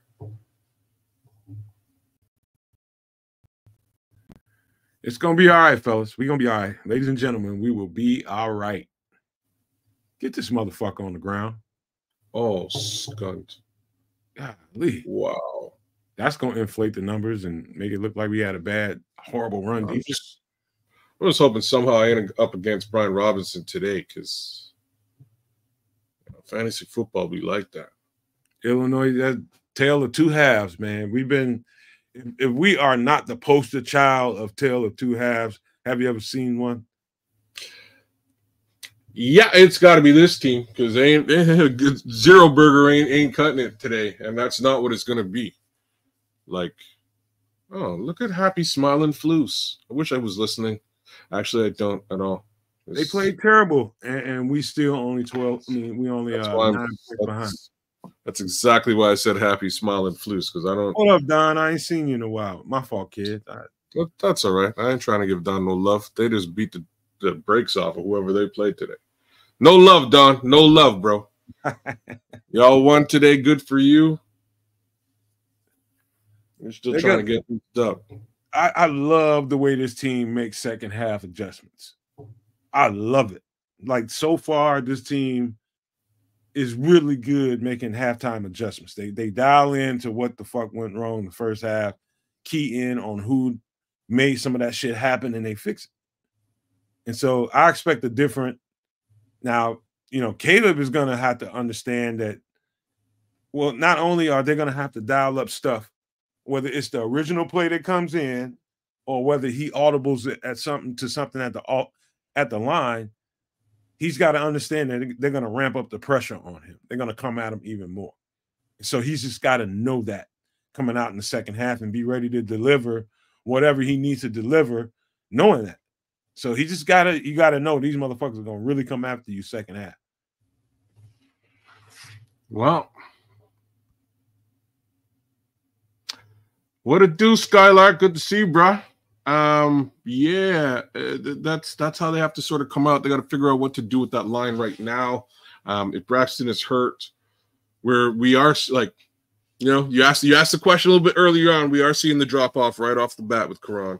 There's no two ways about that. Not a stark drop off, but a drop off nonetheless. So I think they need to put Matt Pryor over there. They may have to, but I don't know, Scrolls. I didn't see exactly what happened. Somebody, I think Naj or somebody, I think Mitch Osborne said knee. Yeah, so that's what I heard. All I know. You want to take take a stroll around the league and see what's going on? I got the window up. Just taking a peek at what's popping here. So Dallas and San Fran yet to come. Kansas City 17-10 over Las Vegas right now. And now you moved it off. What did you do? Oh, my bad. I didn't know you was looking at that. I thought you said I got the window up, so I was using the window you had. That's why I took it down. My bad. Oh, it's all good. Go ahead. Where were we? Yeah.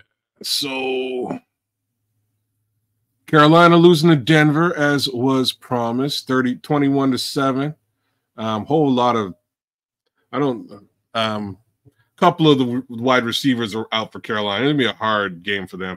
17-10 Kansas City over Las Vegas. What is that game doing close? Which one? This Casey game? It's for the same reason that the Ravens game was close with the Browns. Divisional, right? Get into a divisional matchup, all bets are kind of off. And, you know, considering what we saw earlier today, don't be shocked. Don't be shocked if the Vegas Raiders pull out a win. It's divisional. Wow. It's crazy to say, but wow. It's crazy. That's absolutely insane. That's like lock this motherfucker up, let a hippo swallow the key, and that's the end of it. Well, would you have called Cleveland over the Ravens today? With Jameis Winston in, I would have said it was going to be a close game. A close game? Yes. Really? I wouldn't have called a win. I'd have said it's like 31. With Deshaun Watson, would you call it a close game? No. Not under that circumstance. I just got it's funny. That's funny. All right, fair enough. Fair enough. But again, in a divisional contest, yeah, it's things. Funny things happen. Ask the Lions. We beat them all the time, and vice versa. So, who else we got? Indianapolis and Houston. Houston wins 23-20. New Orleans has the ball right now. What's that? 6?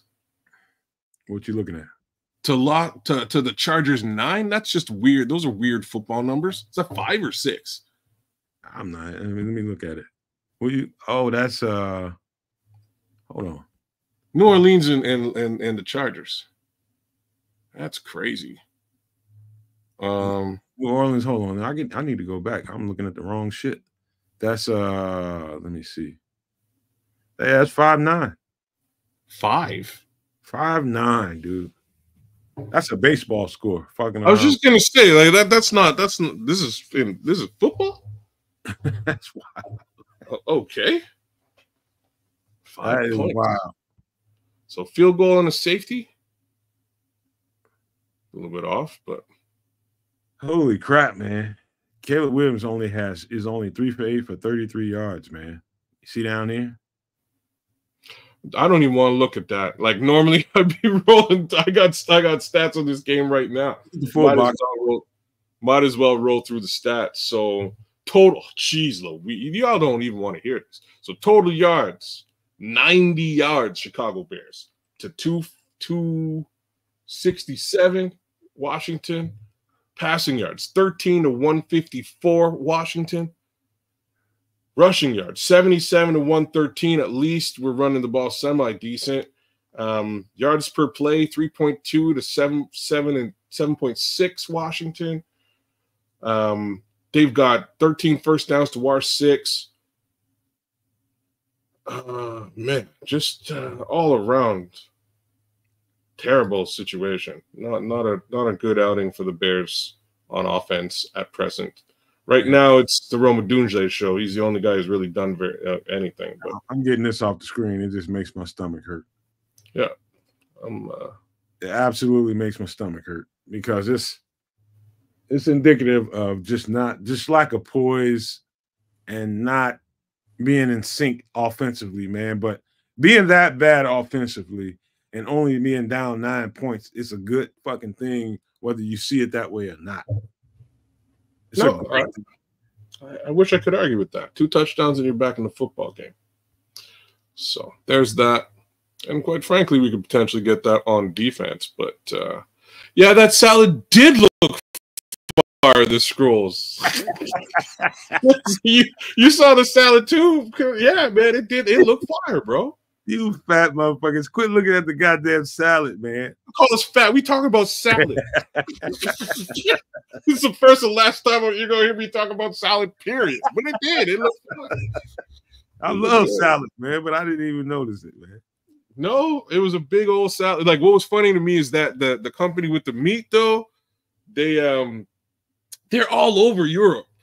And, like, I was walking past one of their stores, and they like this store is just cheese and meats. It's like the weird. It's wood. There's wood everywhere, and just blocks of cheese and mad meat. It's like the charcuterie board heaven, basically. But they have a whole chain of stores in Europe. Anyways, whatever. Like when I have the right ingredients at the house, and my girlfriend is patient, I can make the bombest fucking salad ever.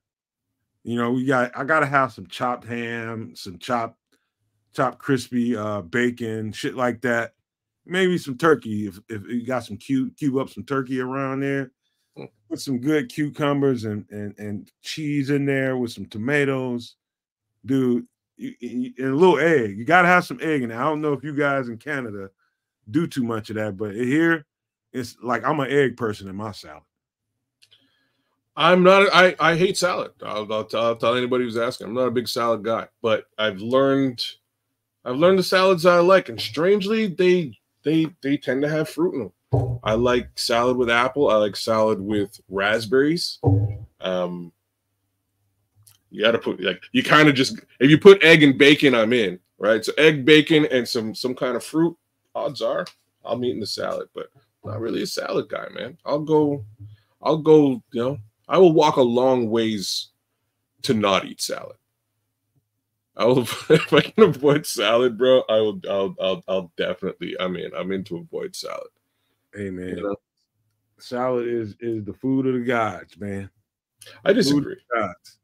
We're herbivores, kids. That's what we are. We're not and that's cool. Like I will eat all the greens. Like I have no problems eating greens.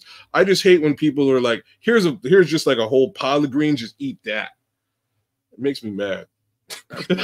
Scrolls is out here wild, man. I see top 10s talking about olives and banana peppers. Yeah, okay. I've never put a banana pepper in my salad. I'm gonna have to try it. And he's talking about never have. Wow. And Scrolls is talking about green onion. I typically don't eat that either. What about the red onions?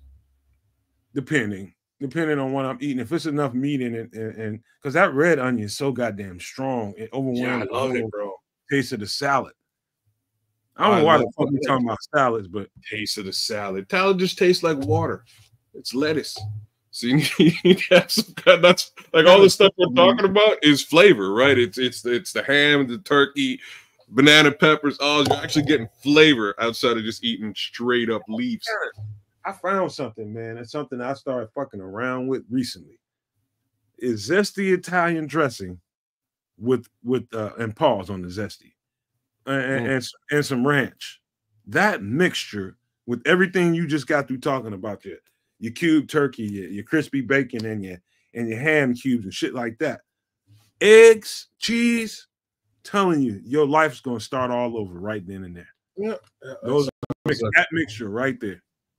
That sounds like my kind of salad. To be frank though, like when I was doing my thing, like we saladed hard, and then I was like, you know what? I could just if I could live a long time if I never see another salad again. But we had removed all bread. So lettuce was my bread. So what we used to do is instead of making a sandwich, like a regular sandwich, bread, with meat and whatever inside of bread, we just do it with lettuce. It's a thing, man. Like a lot of people are doing that and getting, like, I've seen people use big pickles for their sub sandwich and shit like that.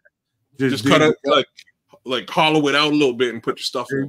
Dig the guts out in it and make a sandwich. Yeah. That's what like I'm telling you. My sandwiches were just a big piece of big piece of lettuce leaf, mayo mustard, maybe ketchup, and whatever your meat, cheese, and off you go. I do a dinner.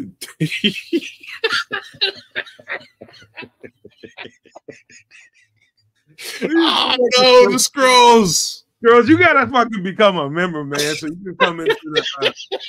You gotta come to some extra sauce, man. You gotta become a member. Hey, listen, we go on a campaign. We gotta get the Scrolls in as a member, man, so he can come and be a part of some extra sauce. That is fucking hilarious, man. I do a Diddy salad. It's just oil.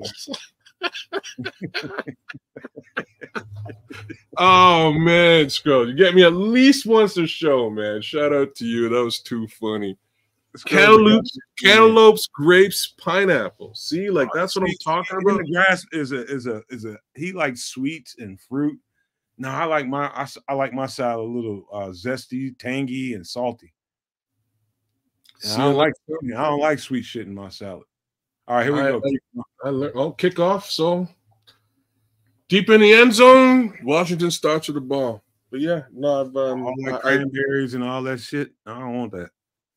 If I made you a Pete sandwich, you'd be sending my birthday and Christmas card. You got to tell me what it is. There, FFG. You got to tell me. Some kind of submarine sandwich. I'm always like willing to bet. What's funny is like growing up, like as a kid, my mom, God rest her soul, made the worst sandwiches, y'all.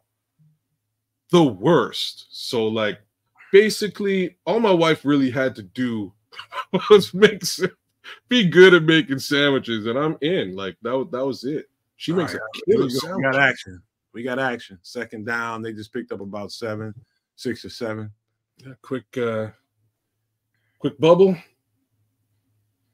Yeah, we got to be better than this shit. That was rock. This is rock bottom shit, man. We got to be way better than this.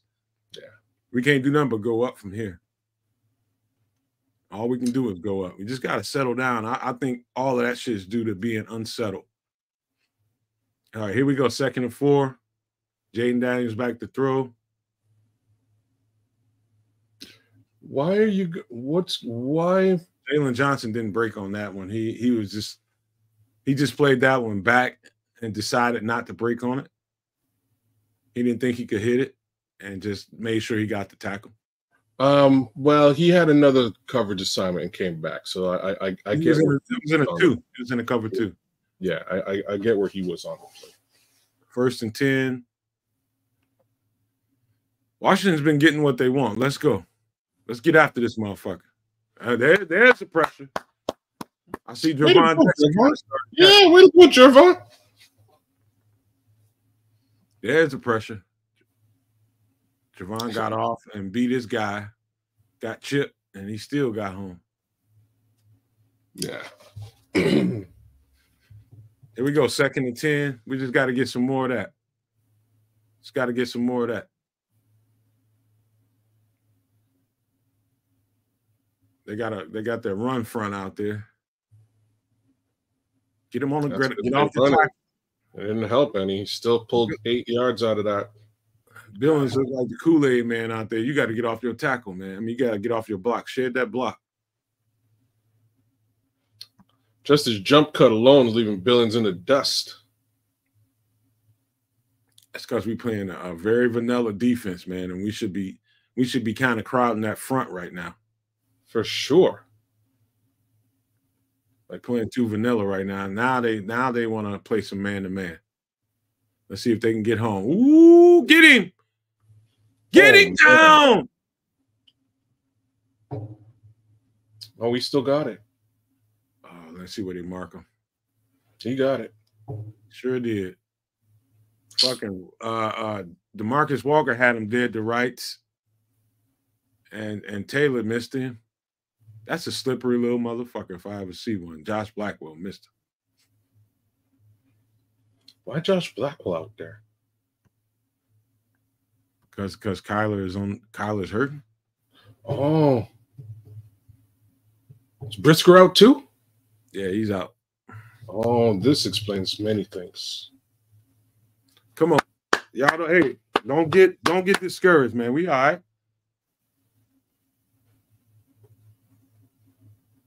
Just like they got something to prove, we got something to prove. We'll be all right. We just got to make a play. We ain't made no plays on the defense yet, and we're still only down 9 points, man. Everybody relax. Come on. Keep it up. Somebody needs to hit him. Just saying. They're doing a good job keeping them protected for the most part. I don't know how that's working. Here we go. Oh, hold it. Should have been a hold. Hold for sure. Holding. Oh, they got him. They got him, though. There's the pressure. There's the pressure. Dial that shit up. Who's that, Edwards? Hell yeah. It's TJ? That's you got to bring that. Or was it Jackson? That was TJ. Oh, it is TJ. Damn. TJ was on his ass. Hold or no hold. 2nd and 16.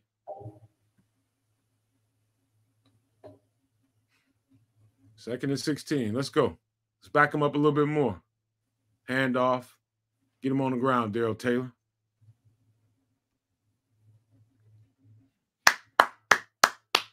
We just got to get him off the field right here. 3rd and 11. You got him where you want to.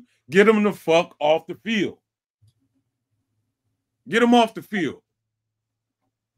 They get him off the field here. I can see some shit trending the other direction. Just get them off the field. Do not let them complete this third down. Bring some pressure. Oh, what the fuck just happened right there? That had to be something offensive. Got to be an offensive hold. No, that's like probably they got to either a false start or some kind of illegal motion. I don't think it's a false start that late after the snap. They wouldn't. Oh,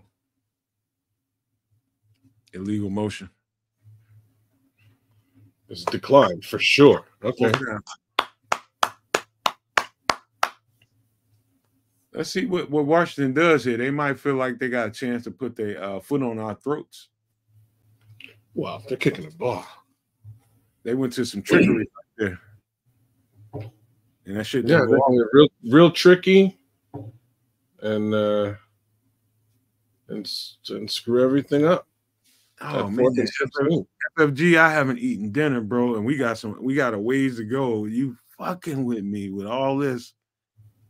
Damn, sourdough, garlic, aioli, spinach, mustard, roast beef, bone-in ham, mesquite turkey, pepperoni, tomatoes, red onion, and two of cheeses plus sea pickle chips, drink, oil, vinegar.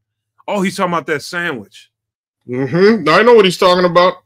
I was talking about ham. I mean, talking about a salad. Why'd you take it down? I gotta copy that right now.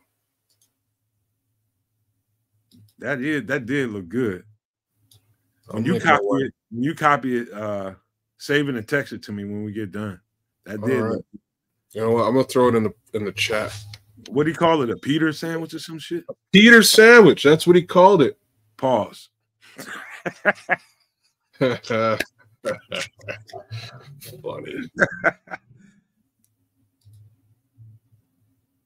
That sounds good, FFG. Oh. The only time I really like sourdough bread, man. I'm not even worried about it, man. I'm not worried about it. I am. Bro, this homie's so happy. He's so lucky he got this kickoff. And to have it land like that, that's crazy. That sounds so goddamn good. I'm not drooling. I ate a little while ago, but I know that I'm gonna get the wife to make this. I'm gonna go bug her and make her make it. Plots and schemes. I'm just letting you know. She makes a hear your ass right now. She was like, she can't. She's out, but she made me a crazy sandwich the other day. She came out of nowhere. She's like, "Oh, you hear about the Snoop Dogg sandwich?" I was like, "Snoop Dogg? Snoop Dogg don't look like he eat food. I never heard about no sandwich." But next thing you know, she came out of the woodwork with like some sandwich, and it was real good, man.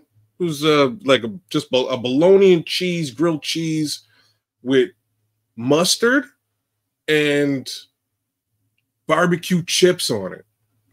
Dude, the most underrated meat on a cold cut deli sandwich is bologna. Really? And I feel like an oxymoron. That's an oxymoron for saying it. It's funny. I've never really been a fan of bologna. I'll dodge it under normal pretenses. And she saw this sandwich online and she's like, you know what? This looks so good. I have to make it. And I was like, this is foolishness. You're making a big stink about a bologna sandwich. And I'm poo-pooing the whole idea until she hands me this sandwich. I take one bite. I'm like, damn, real talk? This is really good. So feel free, y'all. Pay attention. There's a Snoop Dogg sandwich out there. If you're on TikTok or whatever, run a search. You'll find it. Hey, Scrolls is my spirit creature in the chat right there because I've done that on so many with bologna and cheese, fried bologna and cheese. You got to cut it at the edge, cut it in the middle so it don't bubble up on you. Brown that shit, slap some cheese on that son of a bitch, and throw it on some mayo. Man, dude, you have no idea. So, Illy, you're just using the wrong cheese, bro. If I was a billionaire kid, I'd still eat that sandwich. Illy, I'm just saying, you're using the wrong cheese. You're probably just using American cheese. You got to get that You know, get funky with it, like a provolone or man. There's some. That's what I'm telling you. Like I was saying before about that store with just the meats and cheeses in Europe. They're real about that cheese. All right, slow up. Here we go. 1st and 10. Caleb's back at his own. Look like about 4. Handoff runs. Picks up about 3. All right, man. We got to get out of this shit. We got to get out of this shit. No THC. 2nd and 7. Trying to find some rhythm here. Caleb, you got to throw the ball, son. Get rid of that ball, son. And he barely diverted. Well done. Barely avoided. Holy shit. Is that Clellan Ferrell? Is that who that is? It probably is, man. Cleveland. No way. Running ruckshot like that. Oh, man. It's Kieran. You know what, Karan, you're just not ready, bro. That's not good. You can't have. Yeah, he got rid of it. Yeah, I think he got rid of it right before the knees went down. Yep. Good job keeping your knee up. Yeah. 3rd and 7. Come on, man. We got to get out of this shit. Let that ball go. Boom. Oh! Caleb's just a little bit early on that one. Oh, yeah. DJ Vex. Yeah, we're officially struggling, man. Caleb's timing is completely off. Well, of course it is. He's getting rushed by the blind side. Karan's flunking out there. And that's why that pass is off. Torrey Taylor. I didn't see it, you guys. Illinois saying DJ got held. Oh, you did. DJ got held. He's flagging down the referee about the holding. Referee didn't care. And a little bit of a cussing match with whoever was holding him. But there's a flag on this kick.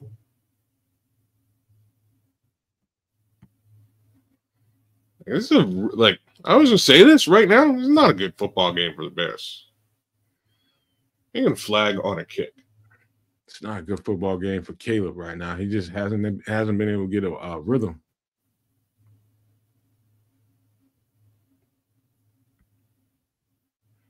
Unnecessary roughness. On who? On us? Daniel Hardy. Man.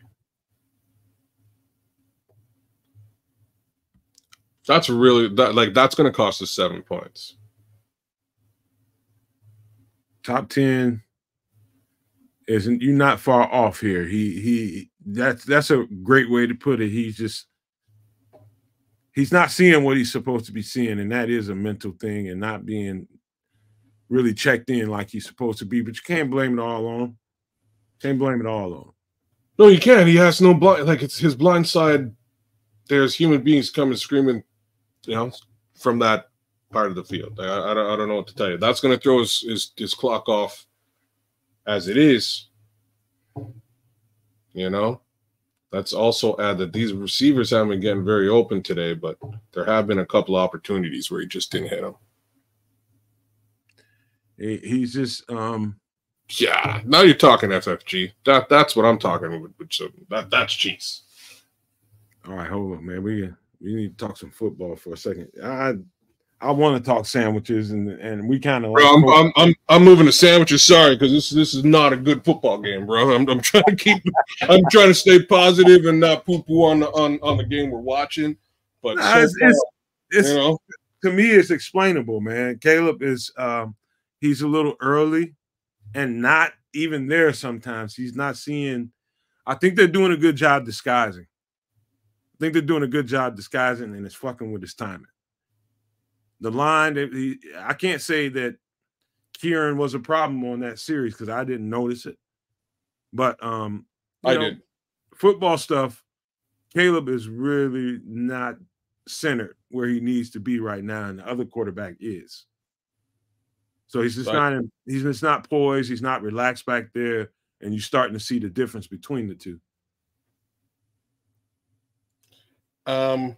Yeah, I can't even really say all of that. I'm not sure how poised Jayden Daniels really is, but we are allowing completions.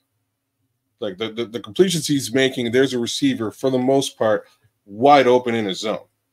I'm with top 10, man. I think we need to call some plays to get Swift in space. I agree with that. And that's really what I thought they would have started this second half with. They do need to do that so that it's I don't think it's all Caleb right now, Double M. I think it's a couple of things. First one being actually just that they haven't really established a run threat. They need to do so right now. Here we go. Except we don't have the ball. All right. The defense holding us down. Jacob Martin in the game. Oh, defense trying to hold us down. Finish it off with a spin.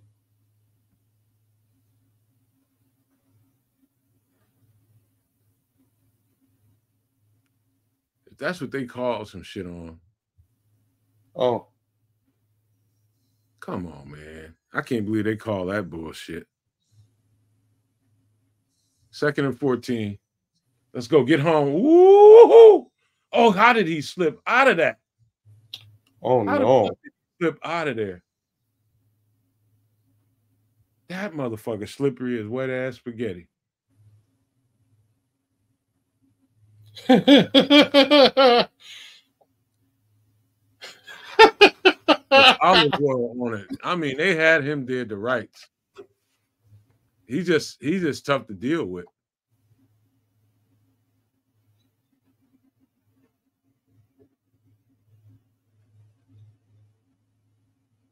Oh man, he's just tough to. He's doing that to everybody though. That's 3rd and 1. Screen oh my God. Oh my God. Oh, you're still going? Oh, it's a touchdown. Yeah, I told you that was 7. Oh my God. Yeah, you can't. Yeah, that was bound to be 7. So that is probably game done. Yan Hammer. Unfortunately, I wish I'm not going there. Wow. Okay, I ain't going there. I'm glad that you're not. You wouldn't. I'm not. There's plenty of time in this football game to change things around, but so too much time left to be calling the game. Way too much. Ain't nobody tapping the fuck out. Not around here. You can, but I ain't. The only reason I'm not tapping out is because this game is not completely out of hand. It's still, for the most part, a two touchdown downfield. So that ball's coming. That play's coming back.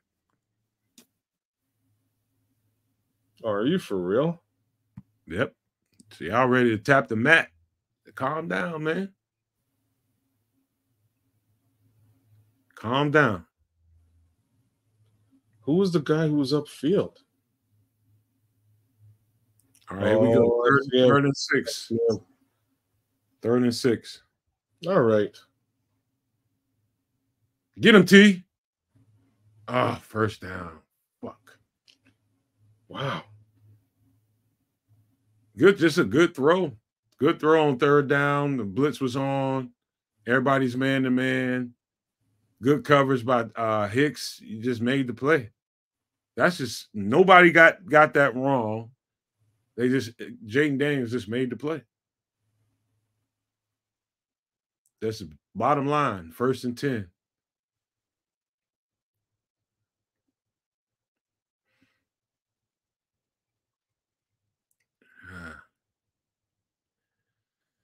We still do have the 4th quarter. Yes.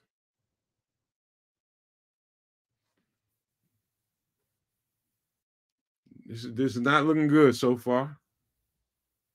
But we ain't going nowhere. We ain't going nowhere. I suggest you guys don't either. All we need is a play. The defense hasn't made a turn the ball over yet. And we could use that right about now. This would be a great time for a turnover. Except they're running the ball. Nope. Why are you slow up for? Who was that? Walker? Yeah, all right, 3rd and 2.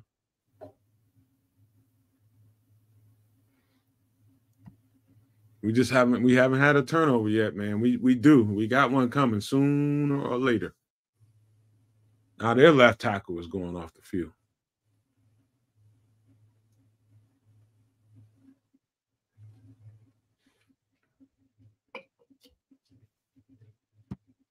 Third and 2. Let's go.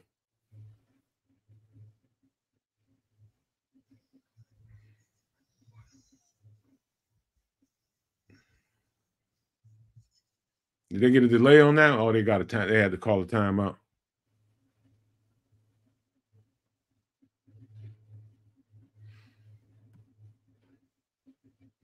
One timeout remaining in the game. Got to calm down, y'all. Y'all got to calm down. There's a lot of football to play. A lot of football.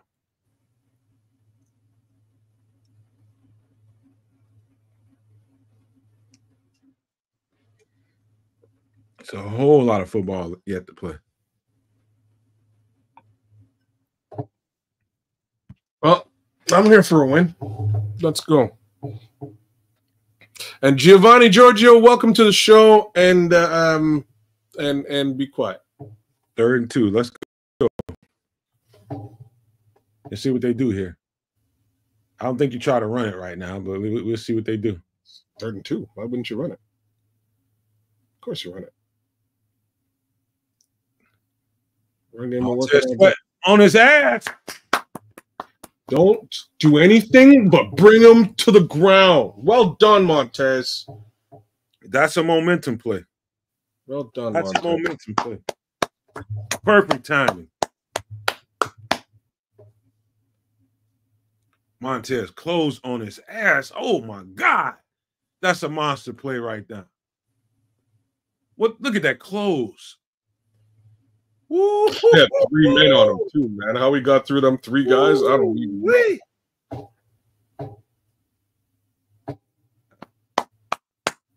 You got to love that shit. I don't know how the Bears held this whole situation down to 4 kicks, but whoever got Washington's kicker, you're having a fantasy field day. That was beautiful. Montez Sweat. Come on, dog. That's like oh my God, that's a killer play. That's a killer play. Wonder why we pay that kind of money? That's fucking why.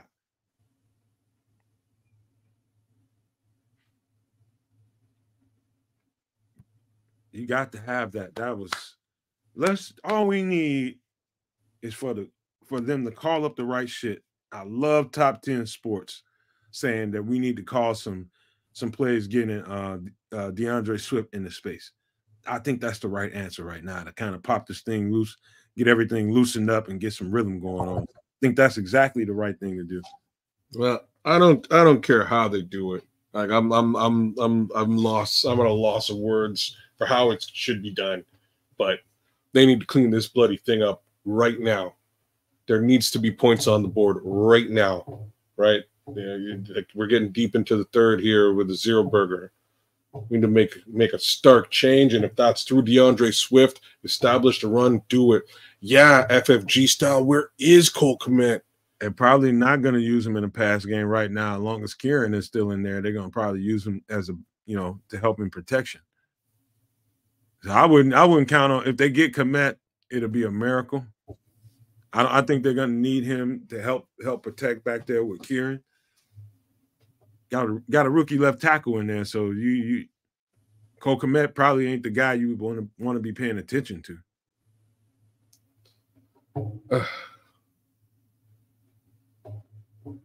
You get what I mean, though? I do. And to be honest with you, we haven't heard his name called all day, and it's a good reason why. So you might be right. We should probably not expect to hear much from him today, which is terrible.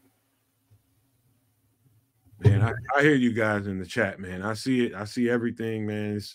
Everybody's not feeling too good about it, man. It's some things that we can do that can loosen this thing up, but we haven't seen happen yet. Getting Roshan more involved in the interior runs, getting Swift out on some just getting them out in the open and letting them run, getting the ball early and let them run.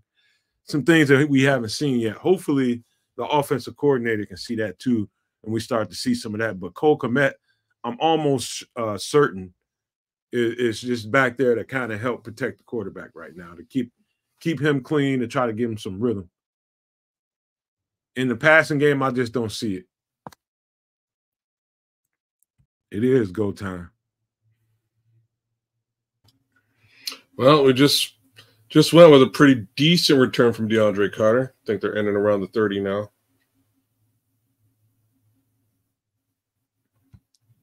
Let's go. Hold on, man.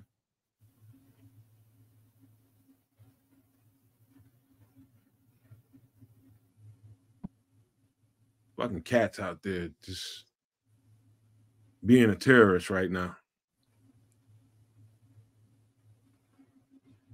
All right, here we go. 1st and 10. Caleb's back. Get rid of the ball. Get rid of the goddamn ball, dude. What are you doing? I don't know, but he got 9 yards. You could have got that twice over.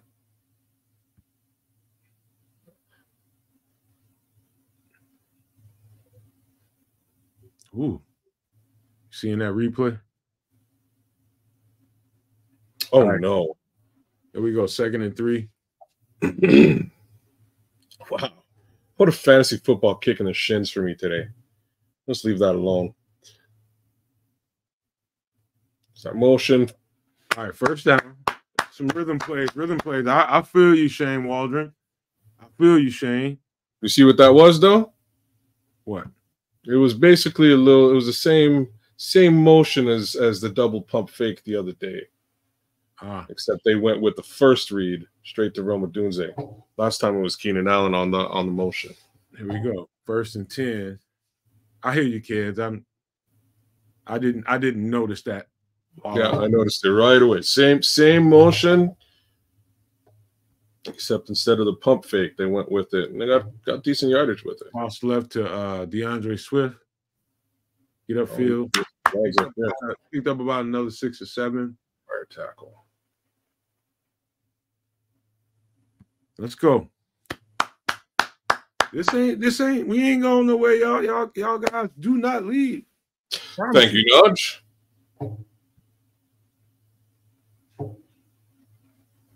Here we go. 2nd and 2.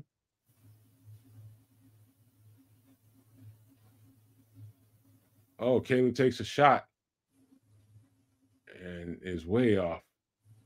Jesus, Murphy. Braxton's saying Braxton's ruled out for the game, according to Jan.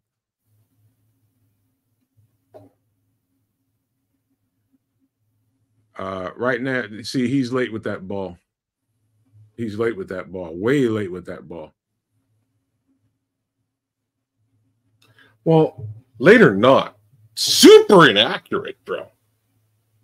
It was, but he should have threw that ball 3 seconds before he let it go. 3rd and 2. Oh, we got a flag down, and DJ delivers. I think we got an offsides. Hopefully, there's an offsides. Oh, false start. Damn. Oh, I think it's on. Damn. I think we were just starting to find something. Come on. 3rd and 7. It's only 5 more yards. Come on now. We just got to keep this. We just got to keep this drive going. We got to keep I'm with you, Willie Jones. And get some. We got to get some points out of this. Keep this drive going and get some points.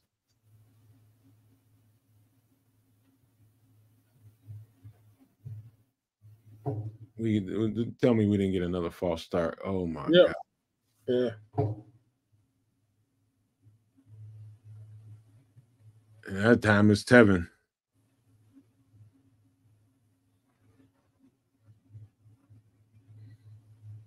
It was Tevin.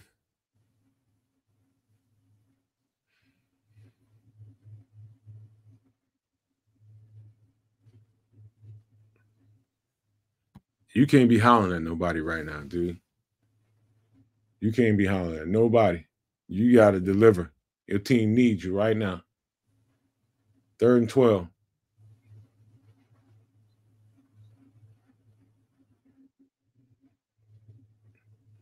Oh, God, he's just so off target right now.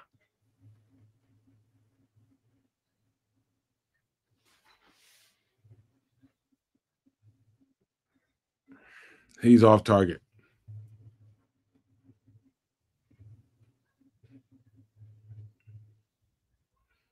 You got to be able to drop that in the bucket, son.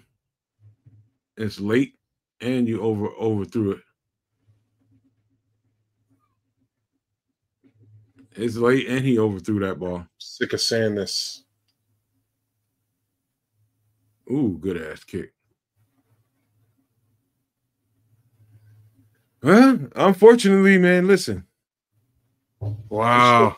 Well, fortunately, it's not the end of the world, man, because it's 2 minutes and 44 seconds left in the half. I mean, in the quarter. We still only down fucking 12 points. 2 scores. No, he's not looking good, Sean. I could tell you that with accuracy, man. He just that's a bucket shot. You just got to have some touch on that. You know. That's Giovanni Giorgio, thank you for your nuanced your nuanced take. Appreciate it. Very in depth. Yeah, this is a whole bunch of BS. I'm not sure exactly what's going on here today. I'm gonna say, like, they went into locker at halftime and came out and just about nothing has changed. That's not a good sign. I don't like that. I also really don't like, man, these deep balls are grossly inaccurate. And it's becoming a thing. I'm just not up. I'm not. It's too much football left to play. I can't say whether the Bears ain't gonna win this game. Nah.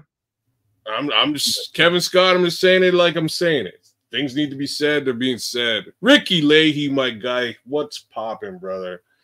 Drink one for the Kedz, bro. Anyhow, I don't. All right, FF Joe. Make sure she gets. You know what? I'll go get the ingredients. I'll just make her put it together, because if I put it together, it'll turn into a shitwich, not a sandwich. Yeah, man. I don't know. I don't know what's going on, man. This offense is not working. Rhythm. Yeah. Rhythm. Yeah. Never got one on offense. Not all day. We haven't seen a rhythm yet. Not all day. When he's starting to get one, you know, you're shooting yourself in the foot, getting false starts and shit like that. Big Junior. What it do, Junior?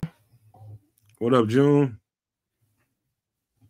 Yeah, man. I don't know, bro. Like I'm saying, like those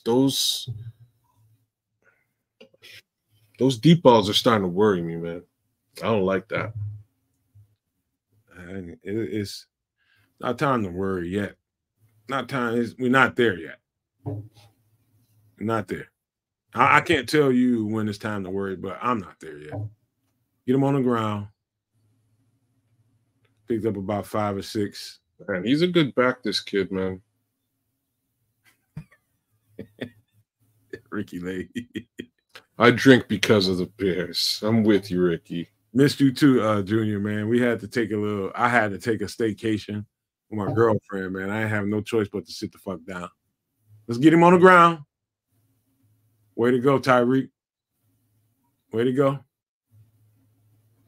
The defense ready to put their foot down. I can see that right now.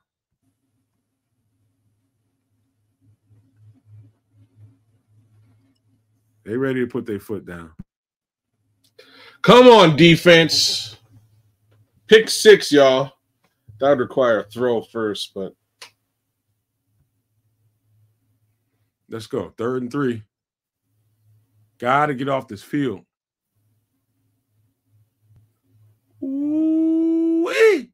Who was that coming off the edge? Oh, well, I'm not sure, but whoever it was hurried that shit. That was just enough pressure to rattle his cage. 4th and 3. That's Darrell Taylor. Is it? No, it wasn't Darrell. Watch. He was coming off. It was Darrell. It was Darrell. You're right. No, it was Darrell. Because I thought it was a linebacker blitzing through, but it wasn't. He got stopped. Has a little more time. He's gonna dime that in there to him. This is when you got to make your stand, Chicago. Come on, DeAndre. Get him while they ain't paying attention. Ooh. Oh, nice tackle, though. Oh, no.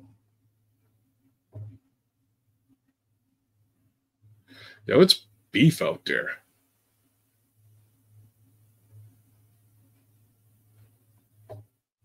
I'm trying to get some of these chats. I guarantee there will be a fight in the game, Illy Jones. I'm so with you, man. It's pretty it's chippy out there, man, for sure. Come on, man. We need to see. We got it. You can't play this bad for the entire game. We've got to have some things change. All right, Caleb on the center. And he's in 12 formation. No, 13, as a matter of fact.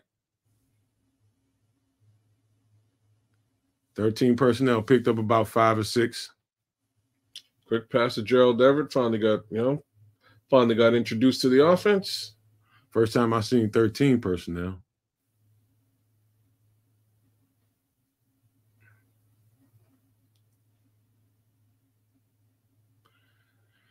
They're showing us all these lowlights. Thank you, Nod. Hit the like button, you guys, please.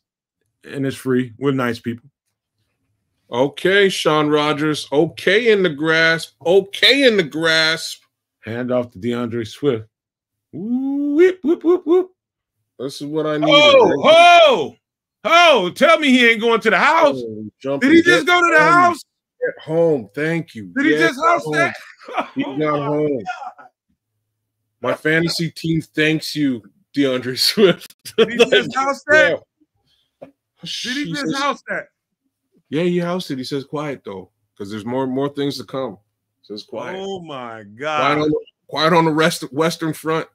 Oh, my God. Oh, he housed that shit. Yeah, he did. He housed it. What? They said Kieran actually redeemed himself per Jan. I don't know, Jan. I'll reserve my take on that until we score the next touchdown. Holy shit. I told y'all don't go nowhere. How many fucking times do I gotta tell y'all? It's too much fucking football. Incoming. Illinois Jones. How many times? Well, like I said, it's only 12 points. We're close. I had too much water before the show. Got to take a little leak right quick. But take over, please. All right. The comeback begins. This is the type of game I wanted to see. This is not the type of game I wanted to see. I put a whole bunch of money on this game. And I was really hoping this would be a blowout for the Chicago Bears because I was expecting Jayden Daniels not to play. Since he played, probably should have called those parlays back. Damn it. Just put that out there. But in any event, he's not like he's having a game. Let's look at what the Commanders have done so far. 14 of 25 for Jayden Daniels, 191 yards. Like it's a respectable football game. It's not nothing special, no touchdowns, no interceptions. It's a football game. By way of Caleb, numbers are fleeting. 4 for 13, 36 yards. That's not a whole lot of, not a whole lot of noise. Take Jayden out, Top 10 says. Yes, I'm so with that idea. And I'm kind of surprised it hasn't happened yet. But he's lasted this far in the game. We'll see how much longer he'll last. But if they were able to get him off the field and take him out, they would definitely have a shot at winning this football game. Time for a takeaway, says the Scrolls. I'm so with it, Scrolls. So with it. Yeah, time for another 3 and out for sure. All right, I'm back, dog. Here we go. About to So snap. get him on the ground. Get him on the ground. Big play action. Homeboy's right in the center of the. Oh, don't let him. Okay. Incomplete pass. Jayden Daniels rolls out to the right. Nothing there for him. I'm really surprised this kid is walking around smiling, man. Dexter is playing as a smart pass rusher, and I agree with that. It's a controlled Jalen pass. Johnson ain't letting nothing happen on his side of the field. That's for darn sure. Oh man, the level of holding that's getting like that's wow. There's a lot of holding. 2nd and 10. Let's go. Ooh, nice throw. Oh no, nice throw. Whole shot too. Nice hit. Way to come up on his ass. Tyreek, let him know. Don't put some wood on your This man is not happy about it. It just turned into a game, motherfucker. Oh, they're throwing flags. There's flags. It just turned into a game. That's what I've been waiting on. Let him know. Billy Jones been calling it for the last 10, 15 minutes now. You're getting chippy out there. It's a game now. What they call unnecessary roughness on that? On who? On Tyreek. What did Tyreek do, though? They say it's unnecessary roughness because he hit him. How are you going to call the flag that late? And not call this is what it is. That's what it is. Because he put his finger in homeboy's face. That's what it was.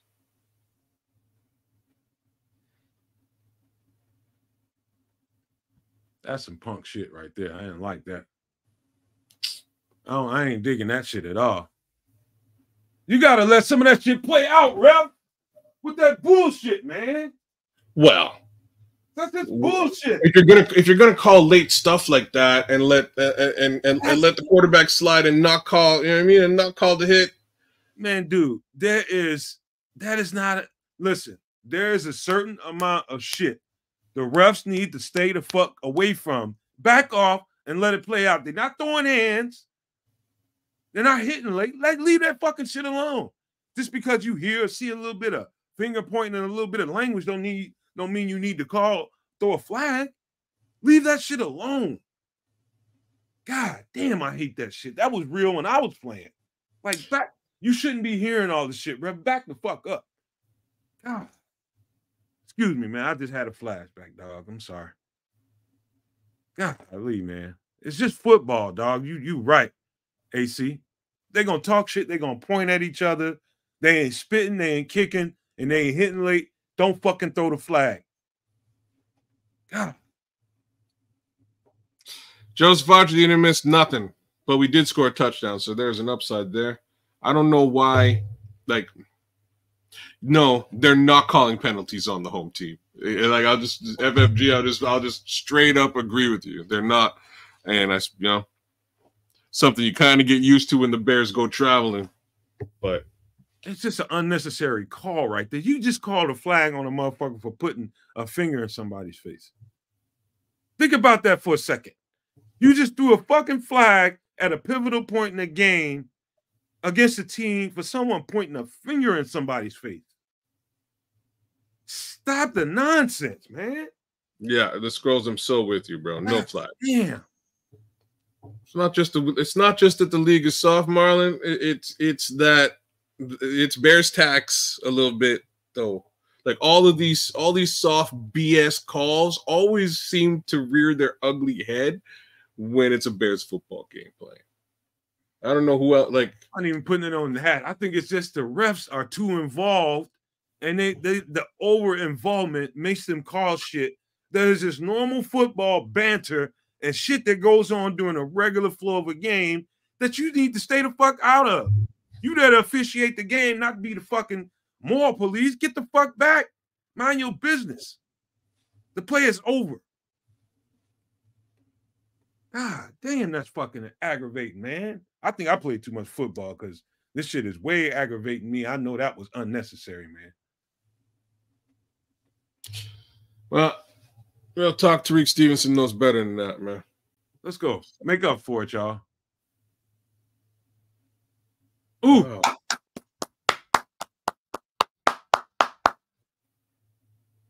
That's You're easy. you're on lock, dog. You're locked down, bro. Tariq strapped it up. Tariq, Tyreek's a gamer, man. You put the strap on. Boom.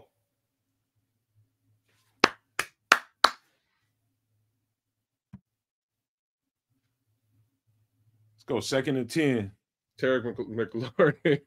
Uh-oh. Oh, he's hurting. They just going at it. They going at it like regular motherfuckers ought to be going at it. It's starting to get a little chippy and getting a little chatty. You know what I mean? Some finger pointing, some motherfuckers talking shit. Probably talking about somebody's mama. Ain't no telling what's going on. But the ref need to stay the fuck out of it.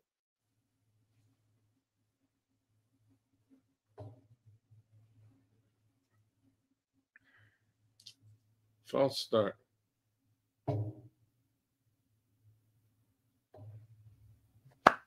Come on. I can sense a momentum change, man. I sense it. I sense it. I sense it, y'all. 2nd and 15. Let's go.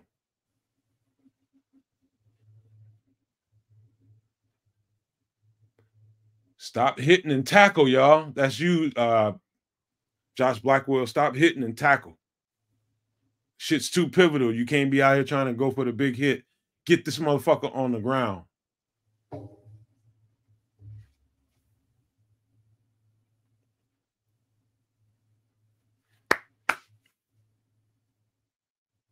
All right, 3rd and 7. You got to get off the field here.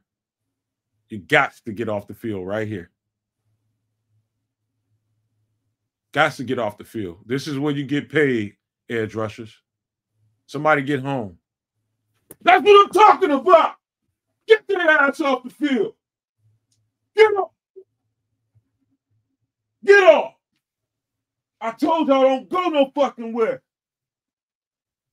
Get off the fucking field. D. Hell yeah. Hell yeah. He had to change the trajectory of that because who was that? Javon? Yeah. Javon made him change the trajectory on that ball. I told y'all don't fucking go nowhere, man. Stop tapping the mat so early. We ain't going no fucking way. Yeah. 15. Is that where we're going? Block just want to run that motherfucker back. Oh, he missed that shit. He missed it. Yeah. Oh, yeah. Okay. Oh, That's yeah. good momentum. Oh, yeah. Hell yeah, AC. Hell yeah. I'm telling y'all. Dexter with the block. Ravon got a middle finger on that motherfucker. Hell yeah. Oh, he did. He did. Middle finger on that motherfucker. We can tell who a gamer and who not out here. Who the gamers out here? Who ready to play some ball? Right now, I see Javon. Right now, I see Jalen Johnson. I see Tyreek. We need to see some gamers out here. Who ready to play this game? This game ain't going nowhere. Well, like, my parlay be damned. Let's just win this football game because that's basically where I'm at this point. Let's just win. We just, you know what I'm saying? We just need one viable offensive drive. One good drive. Caleb, I started to see a little bit of something. I started to feel like he slightly was starting to I think the intensity on that sideline is going to kind of force his hand. He's going to be on that sideline like that's a lot of pressure. The defense just keep giving me all these opportunities. I cannot let them down. I got to dial this shit in and make some plays. That's what needs to be going on in his fucking head on the sideline. I'm kind of with Kevin Scott here, man. Run the football. What a do, Leo Factor. I would run the ball. Our guy Swift just put it down. Let's see if he can do it again. I'd focus on the run while the clock is running out. It ain't that far off. You just need one touchdown to get back in this game and be leading this game. So I would focus on the rush. This is 99. Illy, I'm so with you, bro. I'm so with you. I'm gonna get that website back up so y'all can get those shirts. I'm gonna get that website back up. That's my mission this week. Get that website back up. 99 reasons on their ass. Minister Charles saying he going fishing tomorrow to celebrate this victory. We about to get it. The game comes down to a few plays, man. It comes down to a few plays. This is one of those plays right here. That bullshit ass kick right there, Javon. Let me see. Did he actually get his hand on this? I don't think so. The way it was looking. Watch out, but oh, baby boy. Okay. All right, 1st and 10. Caleb's on the center. He ain't liking that. That was very Patrick Mahomesy. He struggled up out of there. I like that. Don't take no losses right now. By any means necessary. Hell yeah.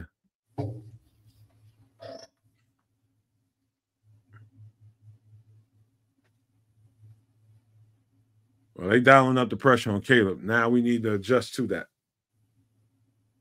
Shelton on his ass again. He's not been that good today.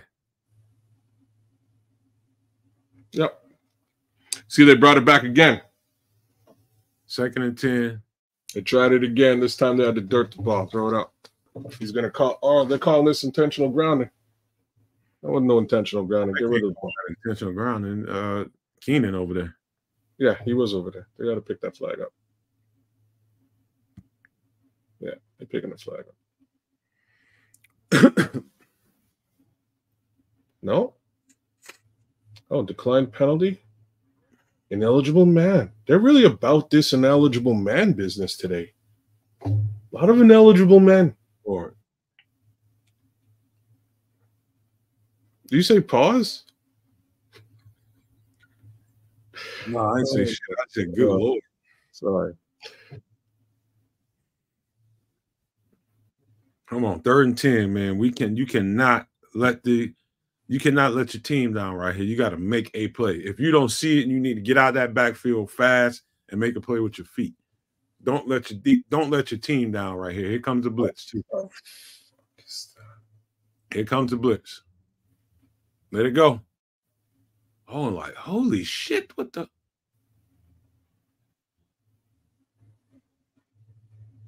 What is that?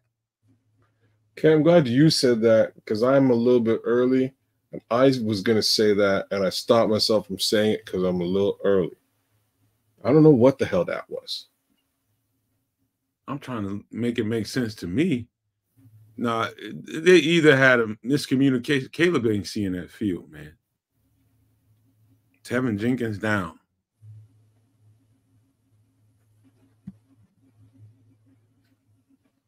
Holy crap, man. You cannot let your team down like this.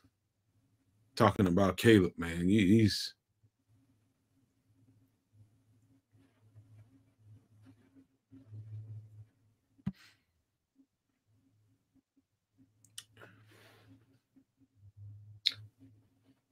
on one knee. He's going to get up and walk off. Who is? Tevin. Oh, Tevin? Got a good limp there. Yeah, got a good limp.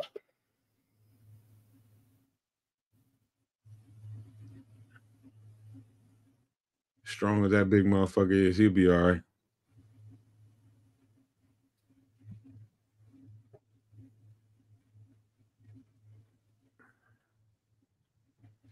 I don't know about that, Kevin. I'm not going to blame either one of them. I definitely think Caleb is not seeing what he needs to see out there. That, number one, I can see that without watching the all 22. There's some shit going on out there that he's not seeing for whatever reason. Sometimes it is the coaching and the play calling and all that kind of stuff.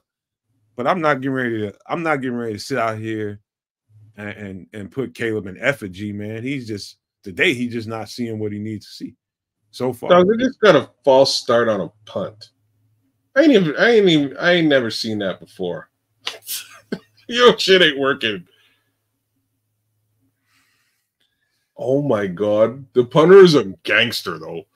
Still ain't over, man.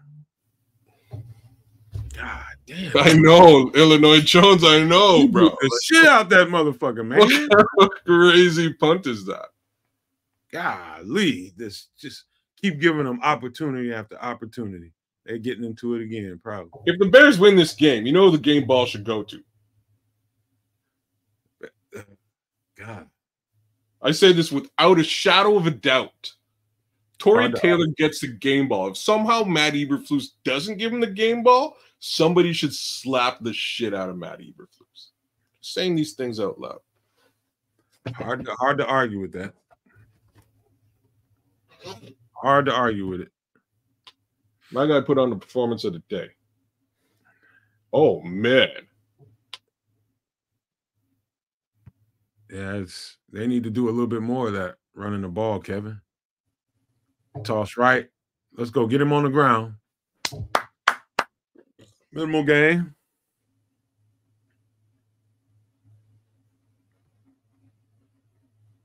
Minimal game. And then I don't know what the fuck they're hurrying up for. I'd be trying to milk clock the way this offense is playing. That's dumbass coaching right there. Uh-oh. Here it comes. Big Bill.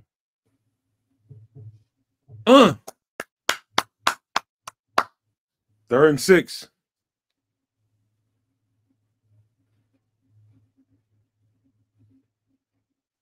Third and 6.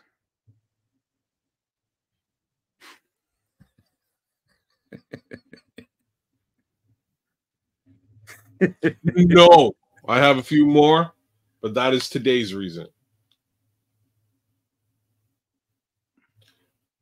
Oh, here we go. Third and 6. Get the fuck off this field. Shit, surely. Get off this field. Get off this field. Let's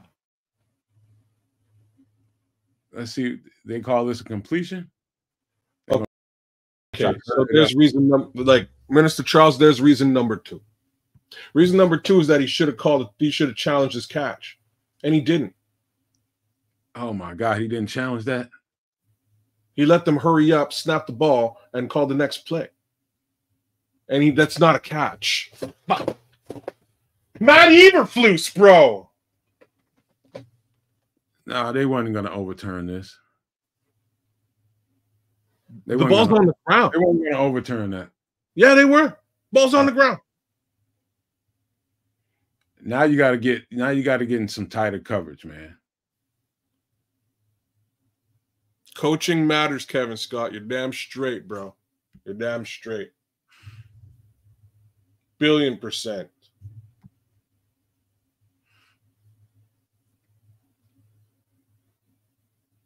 First and 10. Let's go, man. Help your boy out a little bit. Help your boy out a little bit. Matt Eberflus just lost this game. Like there's 11 minutes left in the football game, and let me shut up. But man,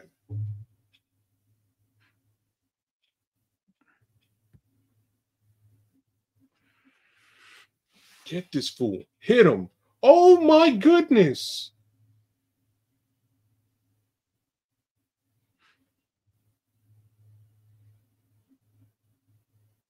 Oh God, look at that. Holy shit. Man.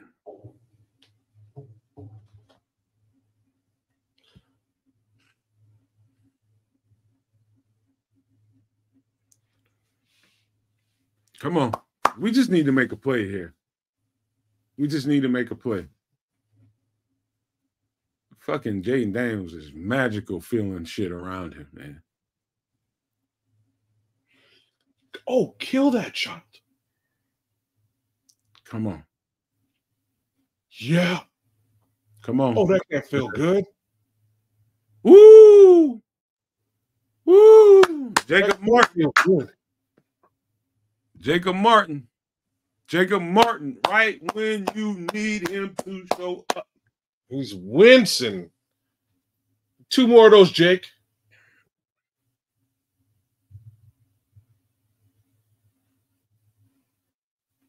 Okay. Hey, 10:35 left on the clock. Plenty of time to win this football game, despite Matt Eberflus's lack of understanding of the utilization of timeouts and challenges. I got another one for you, kids. Oh. Game ball should go to the entire fucking defense. Okay. That's the only argument I got for you. Okay.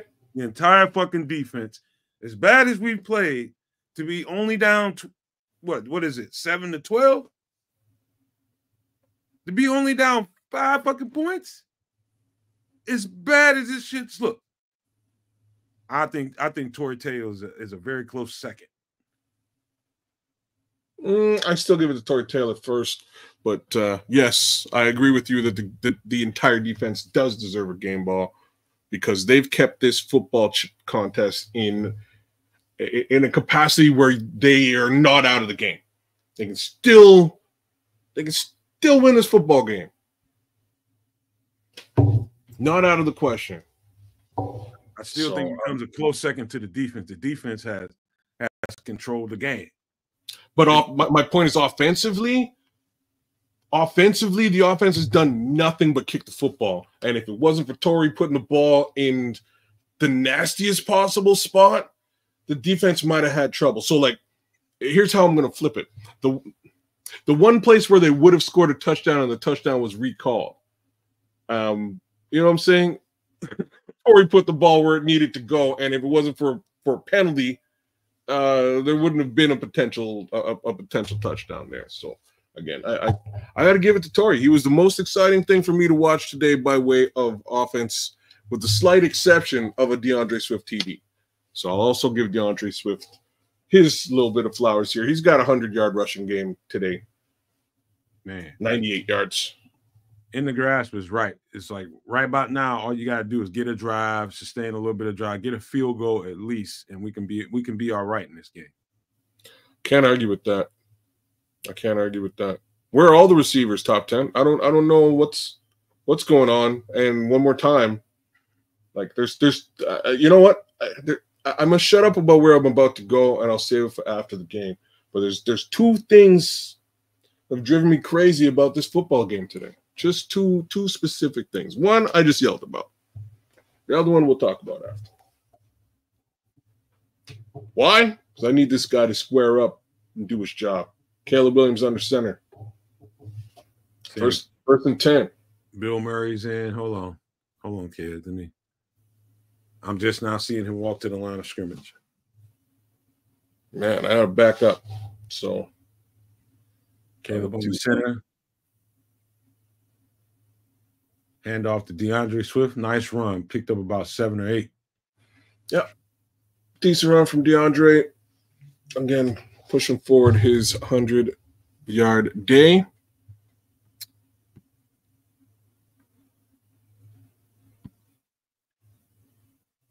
All right, let's go.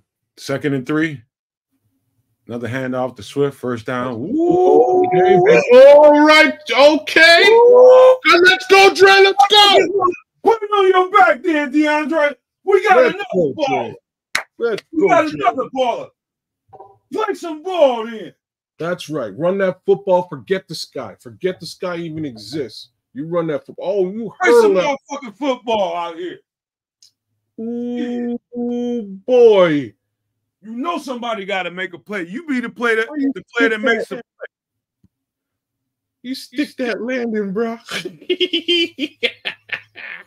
Oh, that was awesome. Yes, first down. Bill Murray. 2 plays put up at least 30. He's 30 yards on that 100-yard day. Yeah. Bill Murray in and out. Damn, Bill. Starting to feel like Groundhog's Day. Let's go. 1st and 10.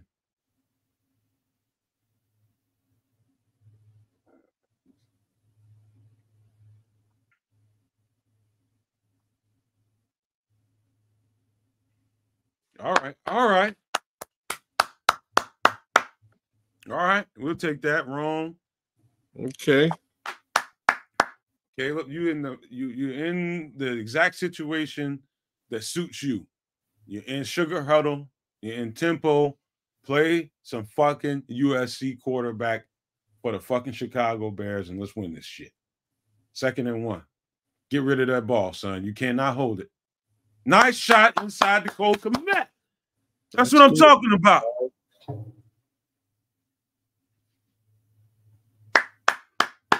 Put it on. At least there was a Cole Kmet signing today, man. I was a little bit worried. I had Cole Kmet catching a touchdown there you go, today Caleb. by hook or by crook. Like, enough of that. I don't know why y'all do that shit, man. I don't know why they insist on doing that. Stop fucking calling that. Yeah, that's absolute bullshit. Like, I don't know what else to say, bro. My guy's a yak monster. He is disgusting out there on the routes. I don't know what the hell they're trying to do with him. You know, all right, we got 2nd and 12. 2nd and 12. Let's go, Caleb. It's on you right now. Drop this ball off where it belongs. There he is. Oh, DJ got it. You got it. He's in. No, he got that motherfucker. He's in. He's in. He might be hurt though. He's all right, man. He's all right. He probably got his breath knocked out. Just got his breath knocked out. He'll be all right. I ain't worried about DJ. I ain't worried about DJ at all. Yeah, he's just out of breath. Trust me when I tell you. He's just out of breath. He's not out of breath, bro. He's out of breath. That's not how he felt. He's out of breath. That's all it is. You don't see him holding his arm, he's fine.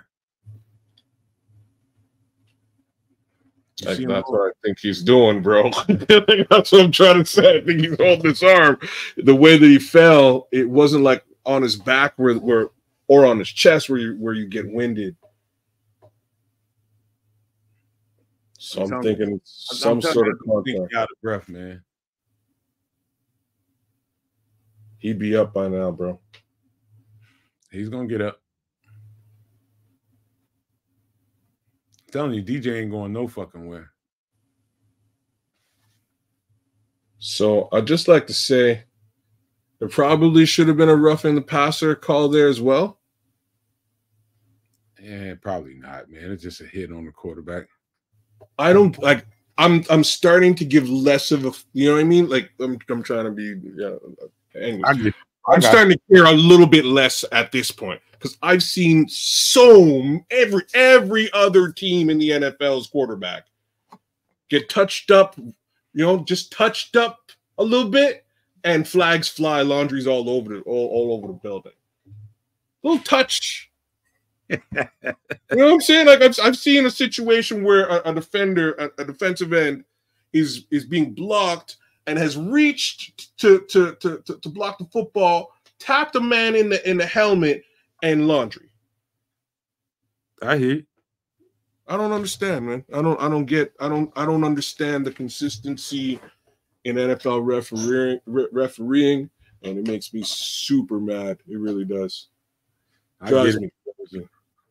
Hey, Minister Charles, remember how I always talk about think, see, manifest, and reaching, bringing your vibration level up and bringing your level of vibration and frequency up? That's where you got to get to. You just got to believe, man. You guys got to believe. And the truth is, man, this is a lot of football to play here. I still think we're going to win this motherfucker. Straight up. Here we are. 7:43, Caleb back in empty. Swift just got motioned into the backfield. Hand off to Swift. Probably picked up a yard, maybe. Not enough. Half a yard. 2nd and goal.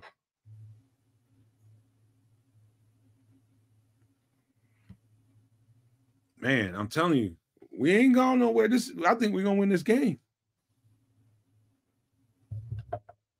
Tevin is back in, according to Jan. That's good news. Second and goal. Make this motherfucker pay. Put this motherfucker in the end zone. Just do it yourself. Oh. DeAndre Carter almost rolled into that motherfucker. Almost. He got touched just before.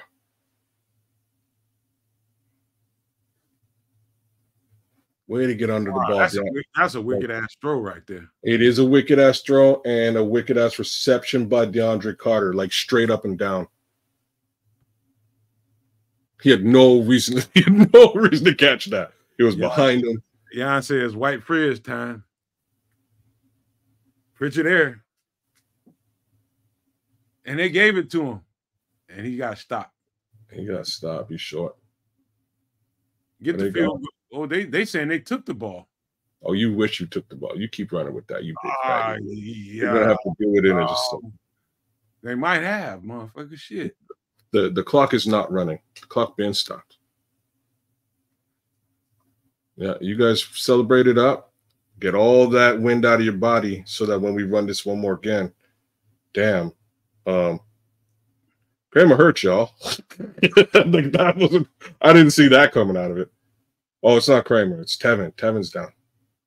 Oh, he oh shit! He fumbled the ball. It's their ball, and he's down. He's down. Holy fuck!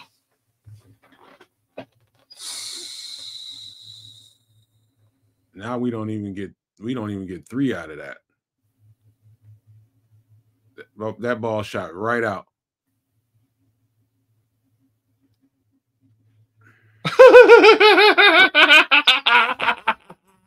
Honestly, though, it's kind of funny.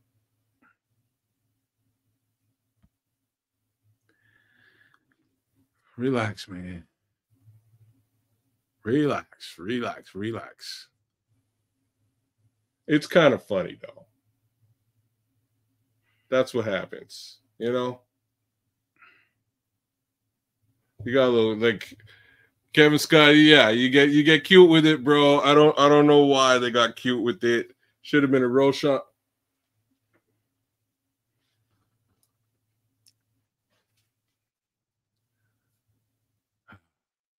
Come on, defense. We need you one more time. Oh, my God. We need you one more time, defense. One more fucking time.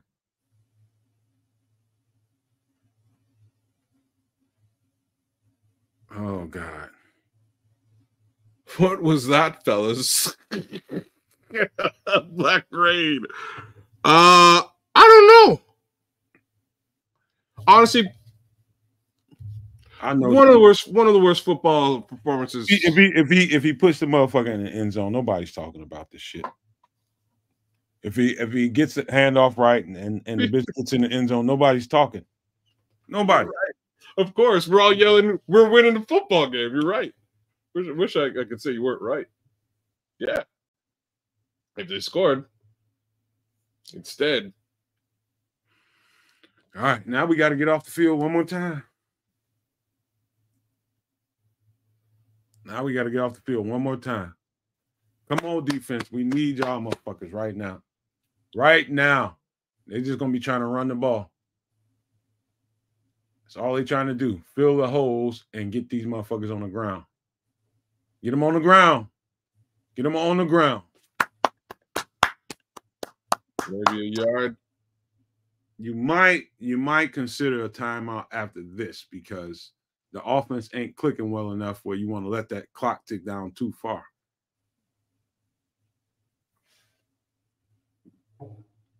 Man.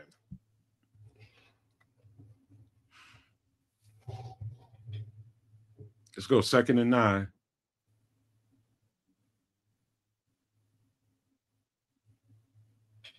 Oh, that's a brick wall. Who was the brick wall? Oh, it's Tremaine Edmonds.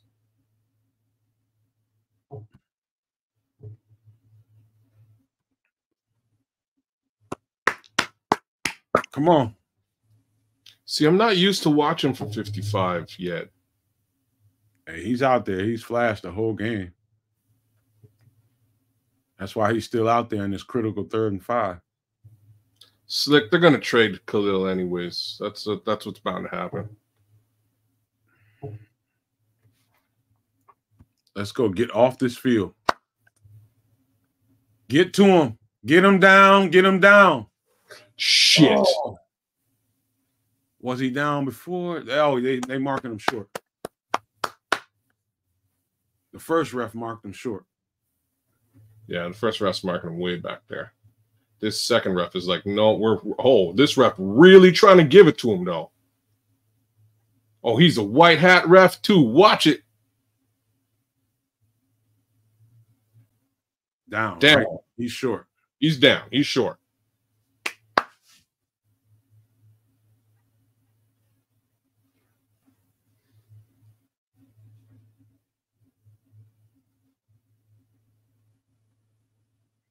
That should be a short.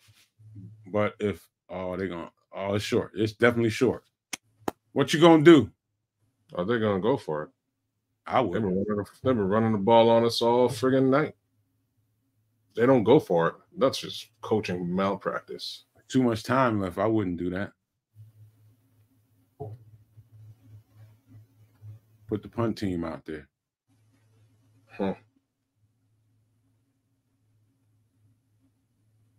You don't fucking go for it right here. Because if you fuck this up, they're just too close to the end, to your zone. They should punt. They should. I would if I was the coach. I'm not going for it backed up that far in my own territory. When I got that much time left on the clock, yeah, I'm gonna trust my defense. The Bears offense ain't done shit yet other than DeAndre Swift, so why in the fuck wouldn't you? That's a really good point, actually.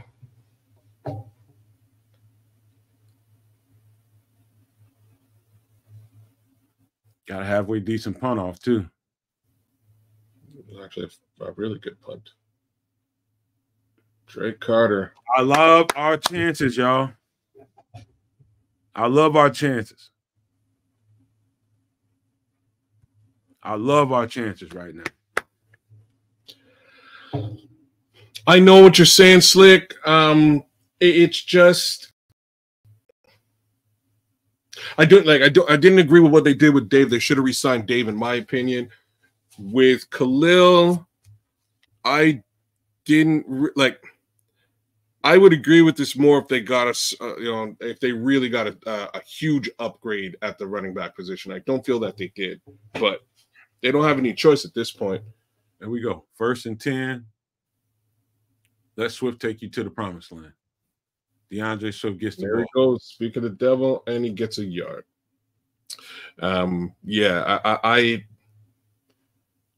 It's unfortunate, but because they didn't pick up Khalil's 5th year.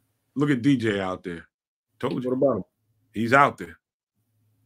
Told you. Oh, okay, because he was hurt before? Yeah. Let's go 2nd and 10. Caleb throw. Oh, God. Oh, fucking hook shot to nowhere. Caleb, you got to use your legs in these moments, man. You can't. If it's not there, you just can't stand there and wait for it to be there. You gotta run. He had to throw that one away. I don't blame him on that one. He was dead to rights. He's got to run on that, man, because truth is they're gonna come flushing at him, and if he sees an alley, you got to get some positive yards. If you see a replay on that, there was 2 defenders on him. He had no place to go. You had to get rid of that one. 3rd and 10.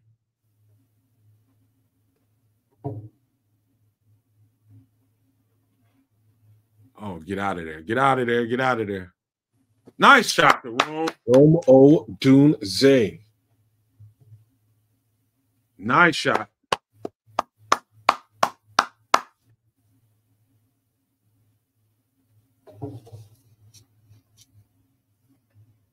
All right. Settle it down. We can get this shit. Khalil, run. Stop waiting on shit to open up. Run a motherfucker over. What the hell? It wasn't Khalil, it was Roshan. That's what I meant. Huh? Did I say Khalil or Roshan? You said Khalil. It's all good. My bad. I was just looking for him because I was surprised that he was out there playing. I thought he wasn't dressed today. 2nd and 5. Make a play here. Ooh, nice fake. Oh, that's a magic Caleb right there. That's a magic Caleb right there. That's a magic Caleb. First, get out of this tackle. And then find the play that you shouldn't see and give it to him. Nice. My guy. Created enough of a diversion to open up some space in the out. You're going to take this to the 2-minute warning. Are they going to try to? They're going to try to get him to jump here. They actually ran a play. DeAndre Swift picks up about 2 or 3. Take it to the 2-minute warning. I like our chances, like I told you guys. I think we win this game. Put this motherfucker in the end zone and put this bitch out. Put them out of that misery. I told you, Rock, just back your TV up a little bit while we got a commercial going on. We just went to the commercial on my end. I'm looking at that turtle on this green ass commercial. I guess it's wonderful pistachios. Kevin Scott, they're both in the game. Roschon just ran the ball here a minute ago. He really hasn't been used for anything other than pass protection up until that last run. And Cole Kmet, very similar situation. He's been used in backup capacity for blocking. He does have one catch on the day, I believe. What has he got here? I'm gonna bounce out and grab me a beer right quick. I'll be right back. Go for it. Roschon Johnson, one run, 5 yards, and Cole Kmet, 1 reception, 14-yard reception. So that's basically the story for these guys.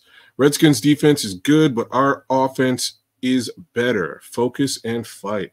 Love to hear that stuff. Bad coaching to a run play there. Kill the clock. Yeah, that's what I would have done too, Scrolls. I'm so with you. Jeez. You meant the last. Okay. I'm with you. I don't know, man. We real close. I think these guys can pull out the win. Real talk, though. If the Bears win this game, it says even more about the Washington Redskins than it does the Chicago Bears. I truly have. BTFD, Ruben Perez. What it do? Yo, let's get hyped up. Let's get a little bit hype. These guys have the opportunity to do the darn thing and pull out a late win in a game they have no business winning, straight up and down. No business. So if they can pull this out one more time, says a whole lot about the state of the Washington Commanders. We'll definitely have some conversations about the state of the Chicago Bears team as we move forward in the next week. But if the Bears win in spite of incompetence, as far as Kevin Scott is saying, I'm so with you, right? I'm so with you. It does say a lot about what's going on. I'm back in action, but keep going, kids, if you want. Well, I was just saying, like, these guys have the opportunity to win. It screams volumes about the defense they have on this team, right? This defense has held, like, guys. We're 2nd and 8. If we're talking, here we go. Man. Win this game. There you go. Run that fucker. Oh, he got tripped up. Man, he was going. That would have been a first down. Yeah, he was going. 3rd and 5. Shoestring. Oh, CW. Good tackle by Deron Payne. Guy on the damn thumbnail.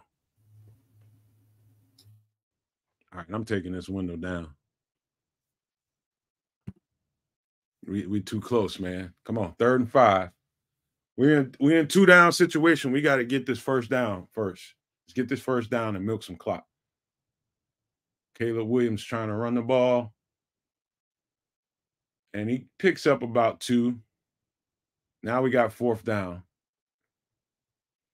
You probably should have let him throw it there. That was not smart. Why did they do that?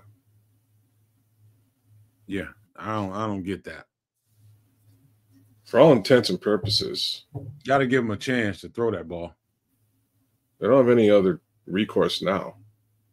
We're going to get this first down, though. Yes, we are. About to get this first down. One way or the other.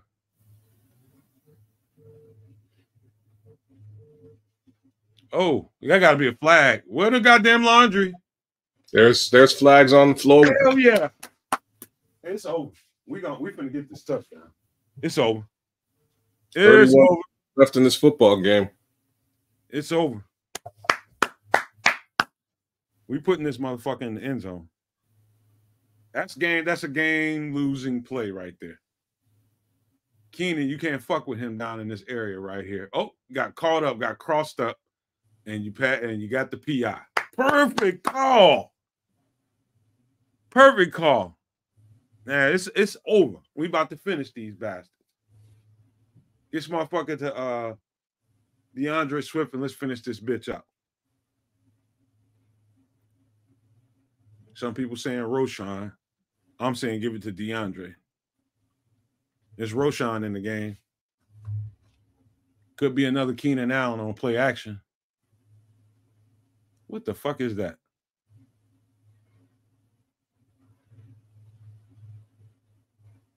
He doesn't have the touch for that right now. Stop calling that play. His timing and his touch is off. He doesn't have that yet. I don't know how you don't call that pass interference, but whatever it is. I get it.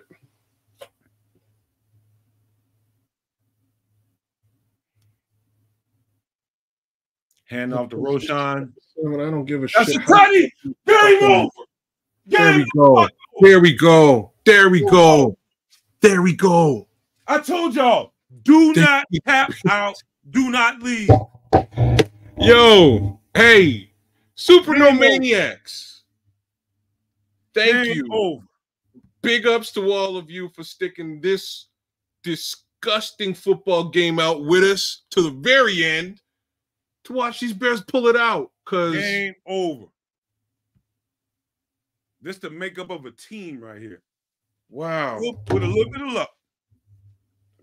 With a little bit of luck. I don't know what you say if you're a Hey, where's that homie at? I bet he got nothing to say now. Where you at, bruh? Giovanni? I'm trying to find his name. Where's Giovanni at? It's game over. It's game over. Where you at? It's game over. I told y'all, man, do not tap out. Don't tap the mat. Don't go nowhere. It's a lot of football. That's what I'm talking about. Oh, we just get two? Yeah, we just got two. They had to put something on Caleb Williams today. They had to get something in there. That's what I'm talking about. There's that. Yo, Giovanni, Bears win, dog. Bears win. I know you thought the Bears were going to lose. Clearly, you're a Washington Commanders fan. Getting that game ball. Oh, and Torrey Taylor. I'm giving it to the defense. Of course you are, as you should. As you should. Defense. Only 12 points scored in this football game on the other side. Not a single touchdown.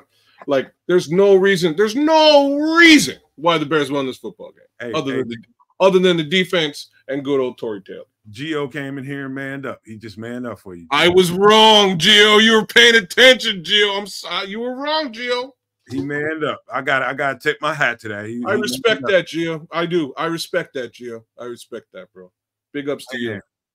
That's what I'm talking about, y'all. I told y'all, you don't tap out so early. It's a lot of football left to play. That's what I'm talking about, Bears. What the fuck I'm talking about? Win when you need to win. Nothing went right for us on offense. But when it came down to it, they made some plays, a couple there, that they should have. But the defense, holy shit. Holy shit. That's what I'm talking about. You cannot give up when it's time on the clock. All you need to do is get your unit to get out there. Holy shit, man, that defense. Now they're trying to move the ball. Is that a completion? Nope. Oh, the dirt ball. I'm telling y'all, don't ever walk out. I'll let y'all know if the game's over. I'll let y'all know if the game's over. That game was nowhere near over.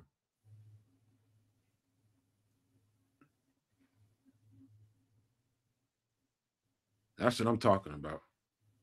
This might be the first game this year that we didn't get a turnover here. Illy Jones, bro. Illy Jones, you kept me hype all day today, man. Yeah, he ain't smiling anymore. He's not all that happy right now. The tables have turned. The conversation is now different. Chris, everybody almost walked out. Chris was about to bail. Chris, I'm so with you, dog. I had enough. I couldn't figure out what the hell was going on. Everybody almost walked out. You ain't the only one. Everybody was down like, it should be a holding right there. I just saw Daryl Taylor just getting mugged. Oh, he is lunch. Damn. Y'all can't have they don't have any timeouts left. This game should be done. I just saw Daryl Taylor get his lunch. I mean, he just got mugged. And they didn't call shit. No, I saw they're just letting stuff go. It's fine. Sean Rogers, I'm going to say fourth quarter comeback. I'm going to call defense. Caleb made some plays now. He made some plays. I got to give him that. But this is probably his absolute worst game as a pro, and they still got away with it. I can't really put anything on Caleb. I don't think he did a damn thing today. I'm saying, but you know what? We'll get into that at the post game. We'll get into it in the post game. Right.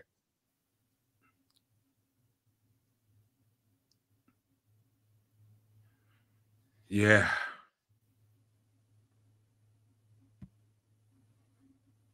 Wow.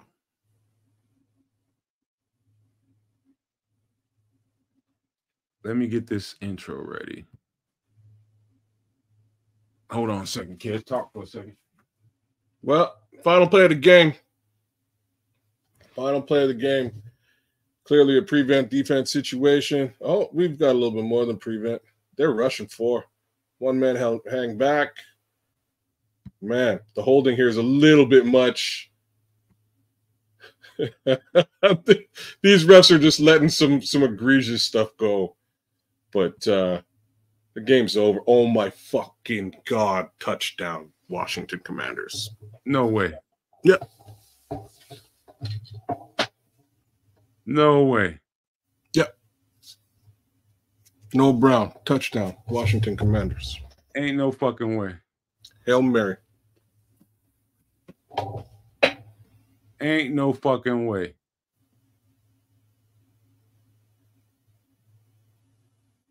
I was just setting up the intro video, and I didn't even see it. Ain't no fucking way they just won this game. Not with no time on the clock. Holy shit. Tyreek, you got to bat the ball down. Holy motherfucking smoke.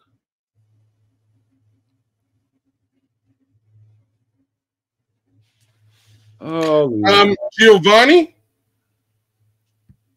My bad. Holy crap. Let's pull that back. You were man enough to admit when you were wrong. I was wrong. I'm man enough to admit it as well. Real downside here is the amount of holding and stuff that was going on the defensive line that they just let go on this play. Somebody's got to be back there. Everybody can't go for the ball. It doesn't matter. You know what I mean? Like, it is what it is. It's an unfortunate tip-up situation where we lost out. Whatever. Wow. I kind of blame the refs for this one. Because if anybody replays this game and they get to watch what was just going on a second ago, they just decided not to they decided not to call anything on this play. It was Hail Mary. It was the end of the game. And there's a lot of like some blatant holding that the ref was watching, and he was just like, fuck it. This game's over. Yep, the scrolls. This is on Eberflus. Oh, man. This is on Eberflus. All right, man. Run the intro, Doug. We're about to do it. We're about to. Gosh. I can't believe that just happened. Can't believe that just happened. Are you fucking kidding me? Are you fucking kidding me? I don't even know how to fucking run the intro. To be honest with you. I don't know how to. And I'm not going to. I'm not going. Let me see. Here we go.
Welcome to Nomad at Night, starring the one and only Nomad.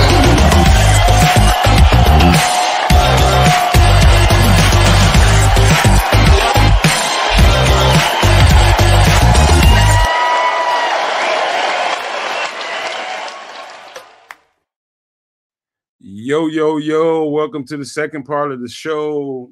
This is the most disappointed and disgusted Nomad at Night you're gonna hear. Holy something shit.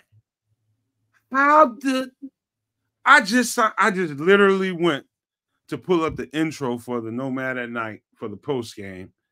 And while I had my head down setting it up, this shit happened. This game was in the bag.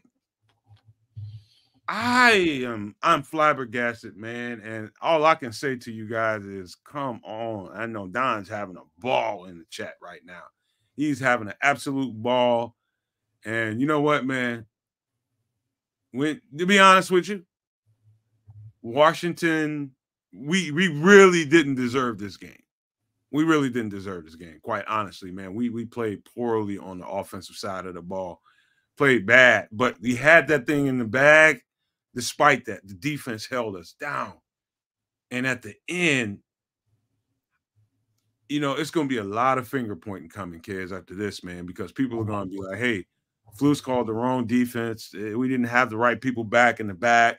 It should have been, you know, 3 people back or at least 2 people back, no matter what. And then a couple people go after the ball.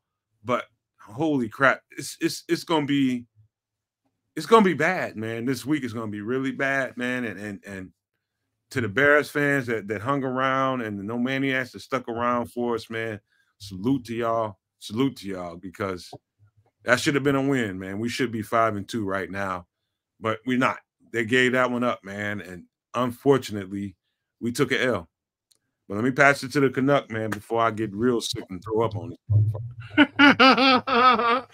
Yo, I don't know what happened today. I don't know what happened.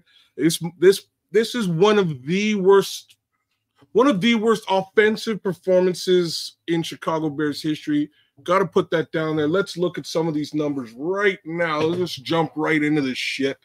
Caleb Williams, 10 for 24, 131 yards. Yikes. I don't have a lot of blame for Caleb Williams on the day. I'll be completely frank. I am going to say, you do? I do. He played like crap today. Okay. There's one thing I'm going to say very specifically. I don't know what the deal is with them deep balls, but that shit got to get fixed tomorrow. I don't know what that shit is. I don't know what that is, right? Like, he's putting deep balls out there, and I remember back, yo, what up, Jello, what up? I'm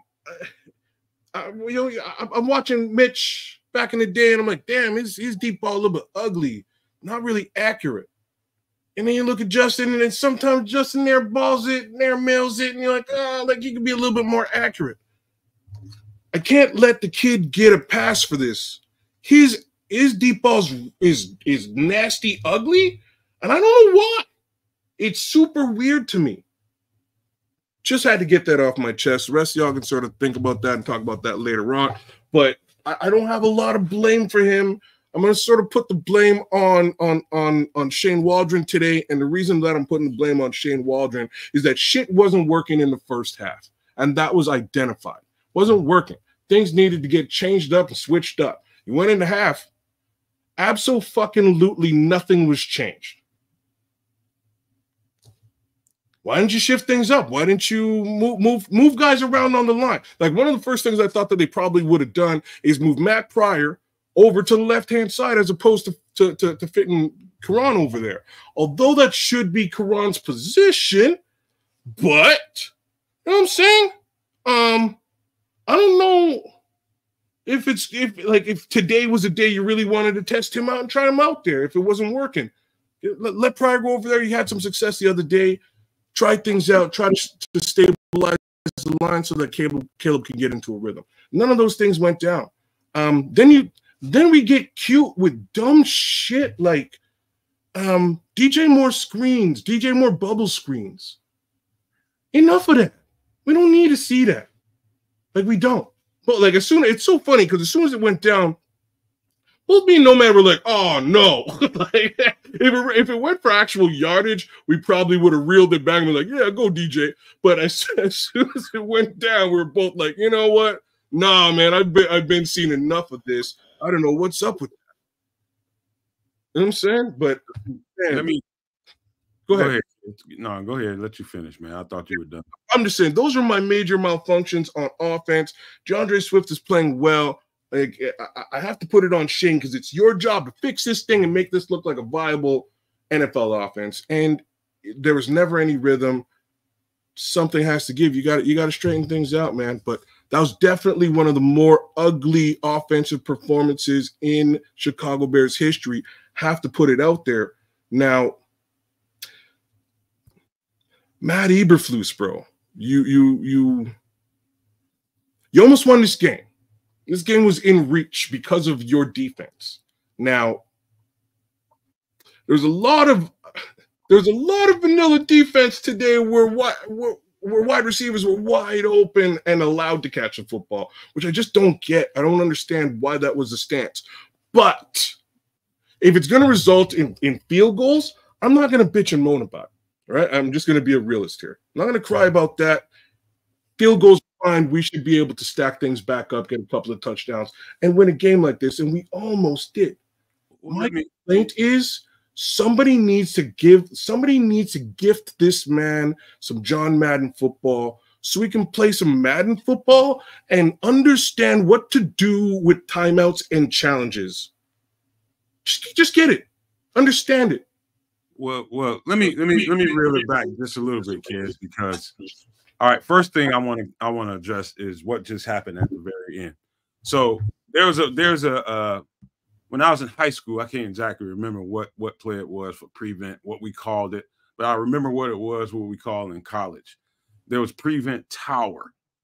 And so what that means, I already seen, I think I seen Naj mention it, and somebody else mentioned it already. Why didn't we have length back there at the end of the game in that last prevent? So what you do is you find your tallest, best hands guys you got on the team. You find your length, and that's why we call it prevent tower.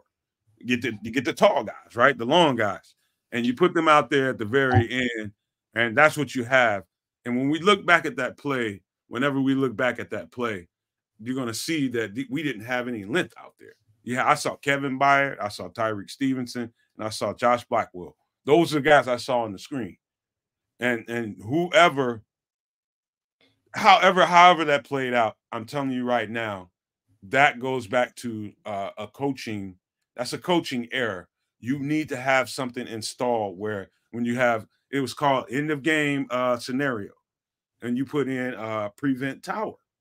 And prevent tower, you're going to have your longest receivers, tight ends, and all those guys way in the back. You know what I mean? You got to take out a couple of you take out your safeties, and you take out maybe your nickel cornerback, and you put 3 really long guys back there, or 2. And that's what the problem was. Well, you see, I'm not going to zero in on that play at all. And like the reason being is that this game should never have been in this position. There's so many opportunities for the Bears to actually take this game over that were fumbled or fudged. You know, that, hey, let's get cute and try to run it with Kramer as opposed to Roshan. I get the idea. I understand it. But, like, get cute when you're winning. You know what I mean? Be in the lead and then get cute, bro. Don't get cute when you're losing. I'm saying, just do the dumb, put the ball in the end zone, give it to Roshan Johnson, which is what you wound up doing an entire drive later. We just lost behind a coaching install error. But they could not install the right play and right personnel for the end of game situation, and that's what is. You have to install that. That's not you can actually pull that off all of a sudden. Just say, you know what? Take Keenan out. I mean, take Kevin out. Take Tyreek out. Take Josh out and replace him with Cole Kmet, Mercedes Lewis, or Keenan Allen, or somebody, whoever, Romo Dunze, whoever your longest guys that can leap out there. And that's how you have to do it. You can't go out there with Josh Blackwell, Tyreek Stevenson, and Kevin Byard. These guys are under 6 foot. I know what you're saying. Like, and that in itself is a little bit of an issue, but I will also go back to the fact that Brisker's out. There's a little bit of attrition there right now. But I can't, like, the problem with losing a game like this, bro, in the fashion that they lost it in, is that now you kind of have to zero in on the rest of the game. And the rest of the game was an ugly shit show. It really was. Like, stats across the board, ugly shit show. Defensively as well. Not a very good game, right? Let's just get through the box. Bears 37 total yards. Sorry, 307 total yards. This jumped in the fourth quarter, which is pretty crazy. It was much lower before that. 481 yards to the Washington Commanders today. Passing yards, 313 to 111. Rushing yards, thank goodness for DeAndre Swift today. 196 yards to 168, which is very surprising to me. I'm very surprised that the Bears actually led on the ground, given how well Brian Robinson was doing in the first half. He started to taper off again towards the second half, but that's also to be expected. That's also to be expected. Anyways, yards per play, doesn't matter. First downs, 15 to 23 for the Commanders. This is an ugly game across the board, guys. Sacks allowed, 2 to 2. There's only 4 sacks game total. 7 punts for the Bears to 5. 60 penalty yards to 30, which is obscene.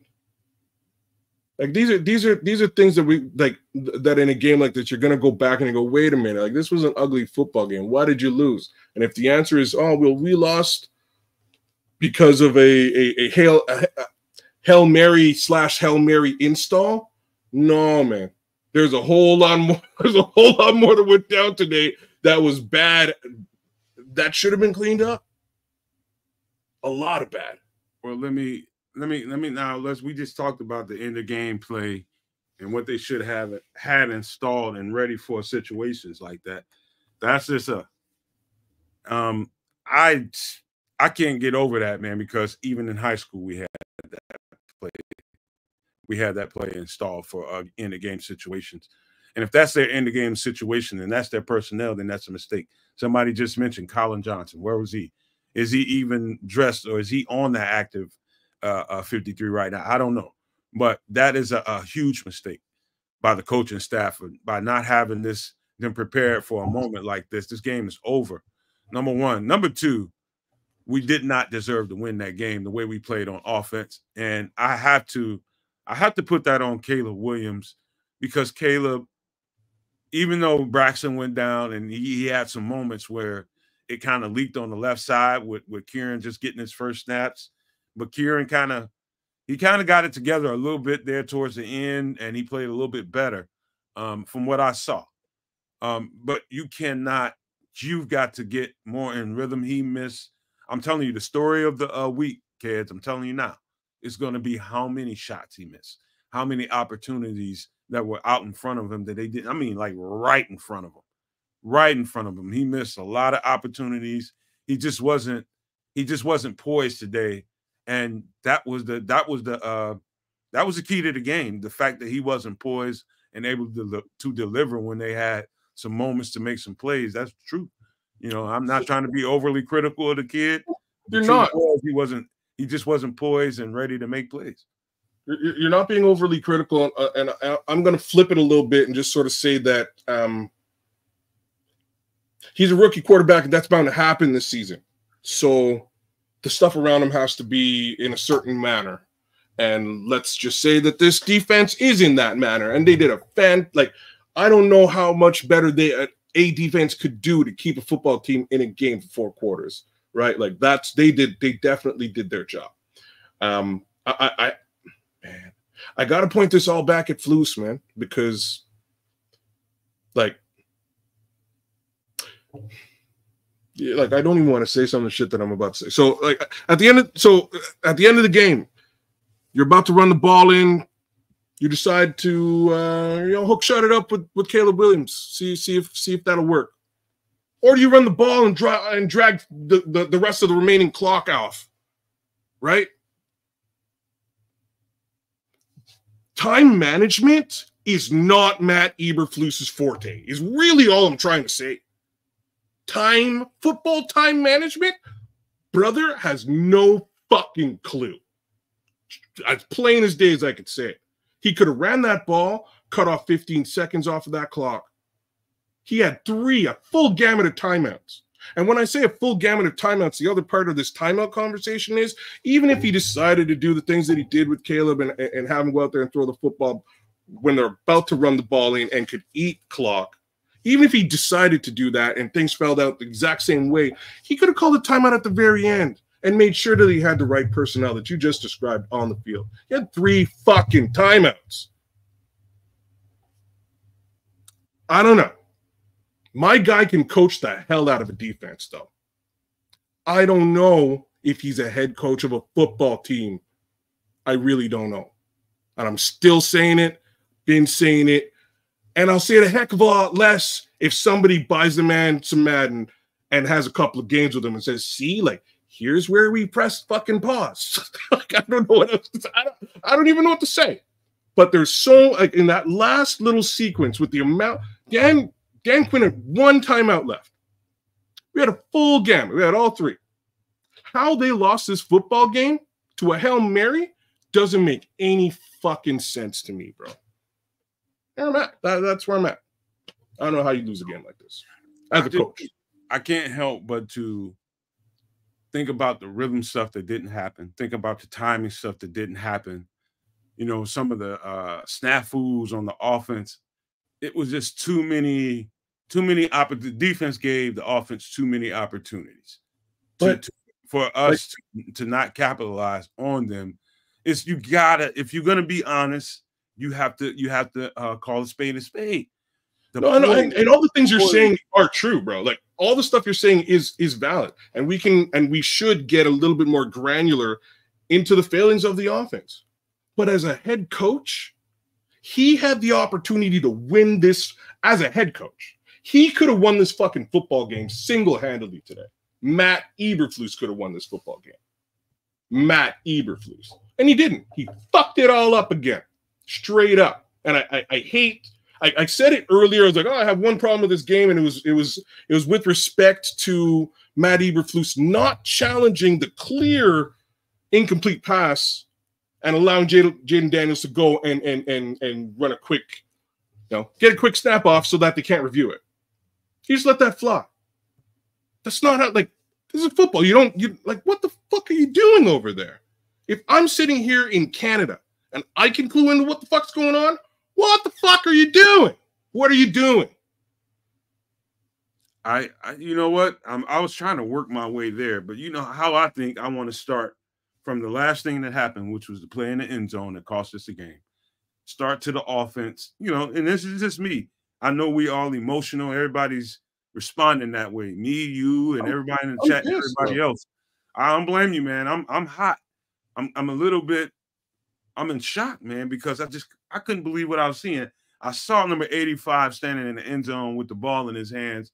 I'm just like, okay, it must be something. Man, something happened where he thought he scored a touchdown, but he just didn't. You guys got to imagine being me. I looked up and 85 was standing in the end zone with the ball in his hands. And I'm just like, oh, what the fuck just happened here? I was like, hold up. This is real? No, tell me he didn't score a touchdown. But, now you want to get into all of the things that happened during the game or didn't happen during the game that should have. That's a conversation that, I'm just going to imagine what the Bears fan base is going to be like this week and what they're going to say. I believe 110% the coach is going to catch the heat. 110% Caleb is going to catch the heat. I don't think one of them is mutually exclusive. I think both of them can be. You know what I mean? And I believe, he's a rookie still, but he lacked poise today. Like a motherfucker, Eberflus could have called a much better game, and he missed some opportunities. You can't go into the end of the game and go in the locker room with a challenge flag. You got opportunities to challenge stuff, and you're down to end the game moments, you use them, right? And some of the opportunities for the play calls, it's enough blame to go around, enough blame to spread. But you can't get away from some of the more obvious things. And the fact that we didn't even catch a rhythm until very, very late in the game, that was telling. You know what I mean? We just didn't get some of the stuff, like getting DeAndre Swift open in some passing attack, getting him involved in the passing attack. He ran a 60-yard touchdown or something like that, but not getting him some bubble screens and getting him the opportunity to run the ball. I don't know that you blame that on Flus. You know what I mean? But some of the other stuff, like the head coaching and the clock management and the timeout management and your challenge flags, that shit should be a whole lot better than it is. And that's disappointing for a guy with this opportunity. So I think the blame is plenty to go around, to be honest with you. You're definitely correct there. I'm just being, I'm being me, man. I'm being the guy who, if we're going to draft a rookie quarterback, I know there's going to be some struggles. He's got to go through certain things to get to where he needs to get to. He will have troubles. He'll grow through them. And I plan to give the kid as much time as possible to do so. He needs the support of his of the entire cast of 51 men or 52 men beside him to really make that a possibility. And they're all out there doing the darn thing for him. That also includes coaches. My problem, and it's pretty clear, I don't think this team was well coached today. I don't think the coaching was beneficial from an offensive perspective. Whatever they were trying to do by way of scheme to defeat this Commanders team was way off. Like they by way of whatever scheme Shane Waldron put down when they sat down last week. Hey, we're going up against the Commanders. We got 2 weeks with a bye week to play and scheme. Nothing came off today. Whatever they had in place by way of that coaching on the offensive side of the football, it was a straight up error, across the board. But then you look at the head coach, because he's a defensive guy, and the defense, one more time, as per normal, does what it's supposed to do. Got to give it up to every member of that defense today. Those guys played lights out. But if you don't know what to do with them times when your numbers called, Matt Eberflus, how effective are you as a head coach of a football team, right? Like, you're great by way of the defense. Eric Washington's over there. He's doing a great job. You guys are doing a bang-up job. But when your number is called, dog, your number is called generally a couple of times a game to manage that situation under which you win or lose. And systematically, you don't know what the fuck you're doing in that respect. And I have to say, let me say this too. This should be said. Now, the whole thing. Now, here's what it's going to come down to at the end of the day. You know, when we get done with this show and this show starts to marinate and other, you know, they're going to start making podcasts and people are going to point fingers like we're doing right now. That's the easiest thing in the world to do, is to point fingers when you're upset and you don't like what you just saw. That's a normal human ass thing to do. I get it. But let me tell you something. There's going to be another takeaway from this. And this goes to everybody watching this show that's not involved in the chat or just watching it quietly and waiting to see if people are going to try to throw Caleb under the bus in comparisons to Jayden Daniels. Like people, I'm not going to do that to that kid. I'm not going to do that to that kid. I'm not going to use one game to say that, oh shit, they got the better quarterback than us. And I've been waiting on my opportunity to say that about that kid. Fuck no, I'm not doing that. I still believe in that kid. It's not going to stop. What I'm saying to all the people that think that just because all that fucking Bears Civil War, the shit that happened with Justin Fields and getting Caleb Williams versus, all that kind of shit came and went. And I think it's a whole bunch of people out there, especially on Twitter. That's why I see the shit most of the time, that think that people like myself that took a side that way are waiting for this opportunity to throw Caleb under them. I'm not fucking doing that. I'm not doing that myself. Personally, I wouldn't do that. I told people then at that time why I felt the way I felt. It wasn't that I didn't think Caleb was a hell of a quarterback. He fucking is.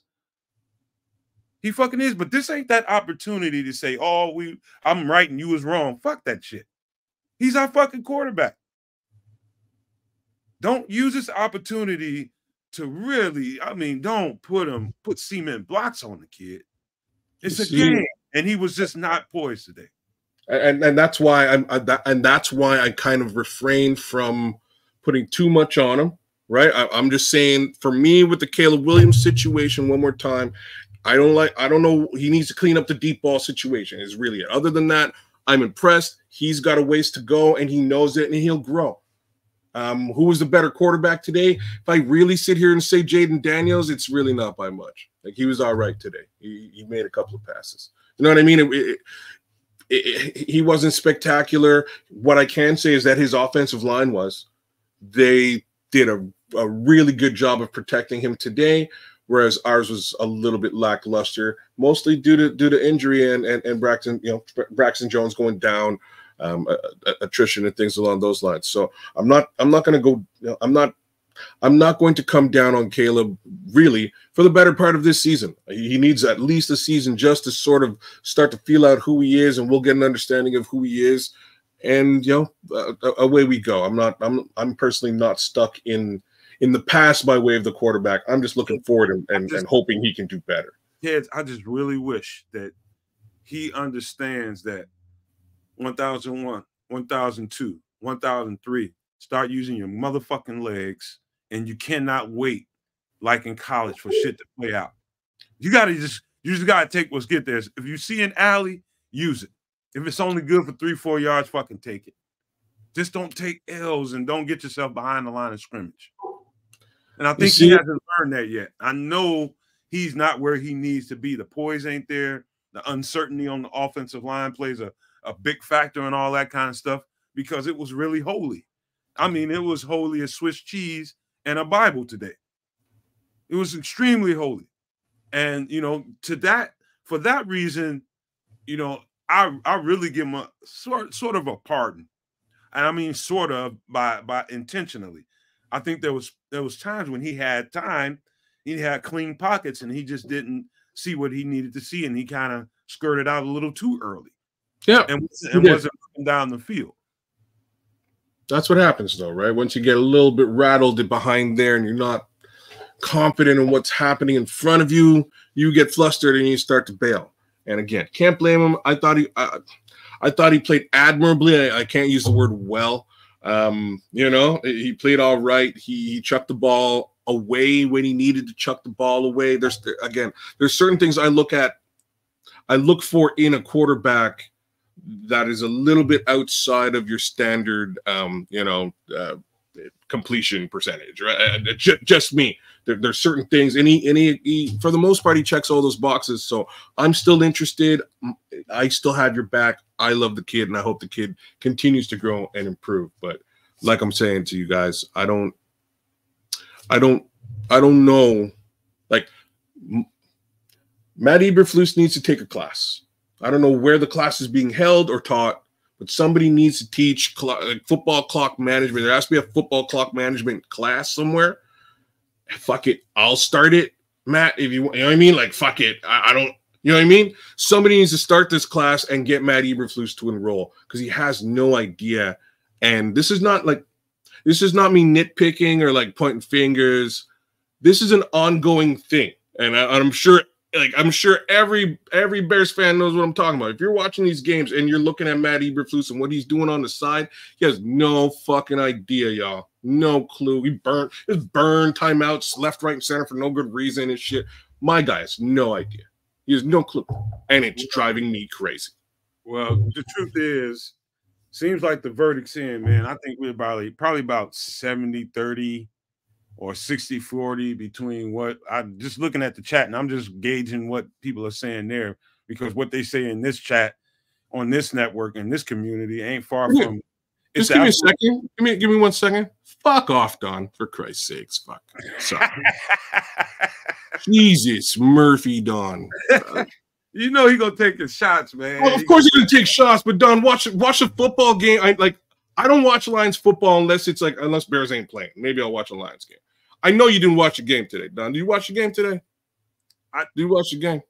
I do think this though, kids. And I'll say this to the whole everybody that's a part of this community and all the Bear fans, no maniacs and everybody. I think take it easy. Don't render a verdict about what this Bears team is after a bad game. You know, sometimes a bye can be a good and a bad omen. Depends on how your team comes out. If they come out flat early, it's typically an indication it's going to be a bad scenario of a bye week. Sometimes when teams come out hot and they're clicking real fast and they got a lot done during the bye, they got some stuff that they want to execute, and the walkthroughs were good, and they want to try some stuff, and it works. And that's when you come out of a bye, on an upper tier. But we came out absolutely flat and had to go into halftime and adjust to some things. You know what I mean? And then the fact that Caleb was a little too jacked up and a little too out of sorts and just wasn't poised. And I think the key word to what we saw today from the quarterback position was his lack of poise. That's a him and his offensive coordinator and his quarterback coach thing, where they have to get over there and huddle up and say, hey, man, listen, calm down, man. Just calm down. You don't see it after 1001, 1002, 1003. Just run the ball. Don't overcomplicate it, and don't wait too long for some shit to develop. If you don't see it right when you need to see it, let your feet tell you to move around. You know what I mean? So to me, it's that, and it's Flus's game management. It really does stick out, and I'm not gonna sit here and try to defend Flus. I'm not, man. It's starting to become a Frankenstein that we're building from the interior. You know what I mean? It really is. It's like at some point, like, dude, I don't know what the fuck to say to that guy at this point. Like, your instincts are to tell you when to do certain things and when not to do certain things. When you just gotta know when you got a challenge flag in your pocket. Like, this may be the only opportunity I get to pull this motherfucker out. I'd rather have this motherfucker out on the grass than go in the locker room with it in my fucking pocket. Same as a timeout. You know what I mean? That's just instinctual shit that you need to know as a former football player, which Flus is. Instinctually, you need to know certain things. You know? That's why they make for the better coaches, because instinctively, game time situations, they're supposed to know certain stuff. And it doesn't appear that he does. There hasn't been a situation thus far in his coaching career where he's done something positive by way of clock management. Just, hey, I called the right timeout at this time. Hey, I challenged and we won. My guy doesn't have a fucking clue with respect to that. And it drives me nuts, right? There's things that he's good at. I'm not saying he's an absolute neophyte and he's no good for nothing. He's definitely great at the defensive side of the ball. I appreciate what he does over there and how well those guys have been playing. But as a head coach of the team, there's certain things that fall onto your purview, bro. And I don't know. Yes, the scrolls. He don't like to blitz. That last play, if we're going to look at the last play, there were 3 guys, I believe, on the rush, which surprised me because they only put 1 guy on the rush the last time, which was just before the half, right? They put 1 guy on the rush. He got nowhere. He was blocked by 5, the entire offensive line. They had everybody back. That's not what they did this time. They put 3 guys on the line. And the level of holding in that final play is a little bit egregious. Feel free to go back and take a look. It's kind of obvious. And I kind of shrugged it off at the time because, hey, it's the last play of the game. Who cares? This is going to be a dirt ball anyways. Hail Mary, here we go. Oh, shit. He caught it. No way. You know what I mean? Like, I had no clue that this man would actually, that this thing would actually be a completion. Kind of surprising, but you know, the more surprising thing is how quickly everybody ran off the field without any sort of review as to whether, you know, there might have been holding on that actual play, man.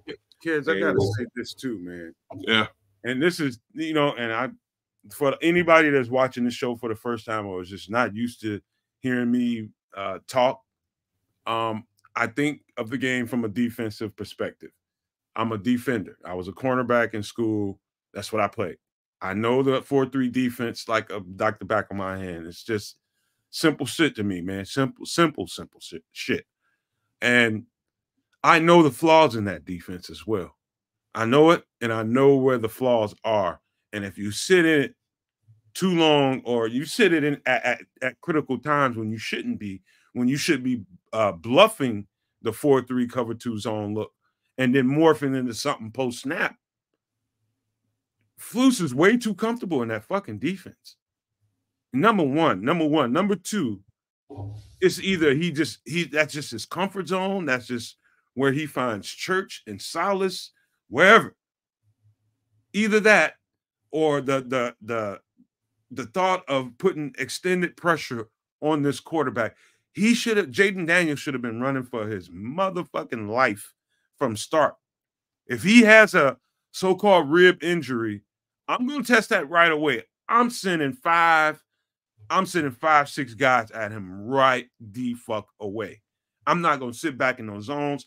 I have to learn to trust my guys in coverage. If it's only 3 guys, which is the 2 corners and the safety that's playing one eye, that means I'm going to have to trust him. And if Jayden hits us with 1 or 2 plays, catches the blitz, then so be it. We'll live with it. But we're going to keep chasing this motherfucker until he's tired of running, and we're going to get him on the ground and see if he's actually hurt or not. That's what I didn't see in that game, the aggressiveness I was looking for. He was too busy looking for 4 players, 4 on the front to get home. We can get home with 4. That's good in fucking theory. But if they're not getting home consistently and getting consistent pressure on the quarterback, then you amp it the fuck up. That's my problem. Amp it up, send more players. Don't be sitting back there getting comfortable just because you think this concept works. If it ain't physically working, where you can visually see this guy being under pressure, then you amp it up. Send more guys. Period. So, like, the fact of the matter is, though, like, we we don't hit home with 4 though. You know what I mean? Like we've been trying to do this. It's better with Sweat here, but we don't have no like. I wish I had the stats on our. I think we've got a decent amount of sacks for this season. I will have to say, but these numbers could be a heck of a lot more punishing. There needs to be more pressure.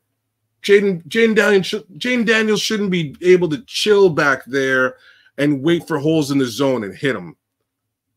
It needs to be way more pressure. If you're going to bring 4, they need to be friggin' the Avengers, those 4 guys. And right now, I think we got an Avenger and a half. All right. Go ahead. No, I'm a little too. You have to excuse me, man, because I see football is too simple, and it's an easy game when you look at it in a simple form. The fact that Jayden Daniels really didn't. I don't know if we really sacked him. I can't think of times when we would. So we got to him twice. They got to Caleb twice. And fine. And how many times did you see that the floodgates come open against just answer that question. How many times did you see the floodgates come open and flush him out of there? Not a lot. In comparison. I wish I had a stat on just pressures. I don't have a pressure stat for this game, unfortunately. But you know, I don't. Yes, there are things like there's things to be that could be better about Flus's defense. I'll say that across the board. He could scheme this a bit differently. As is being said in the chat, who said it? Just looking to see. I can't.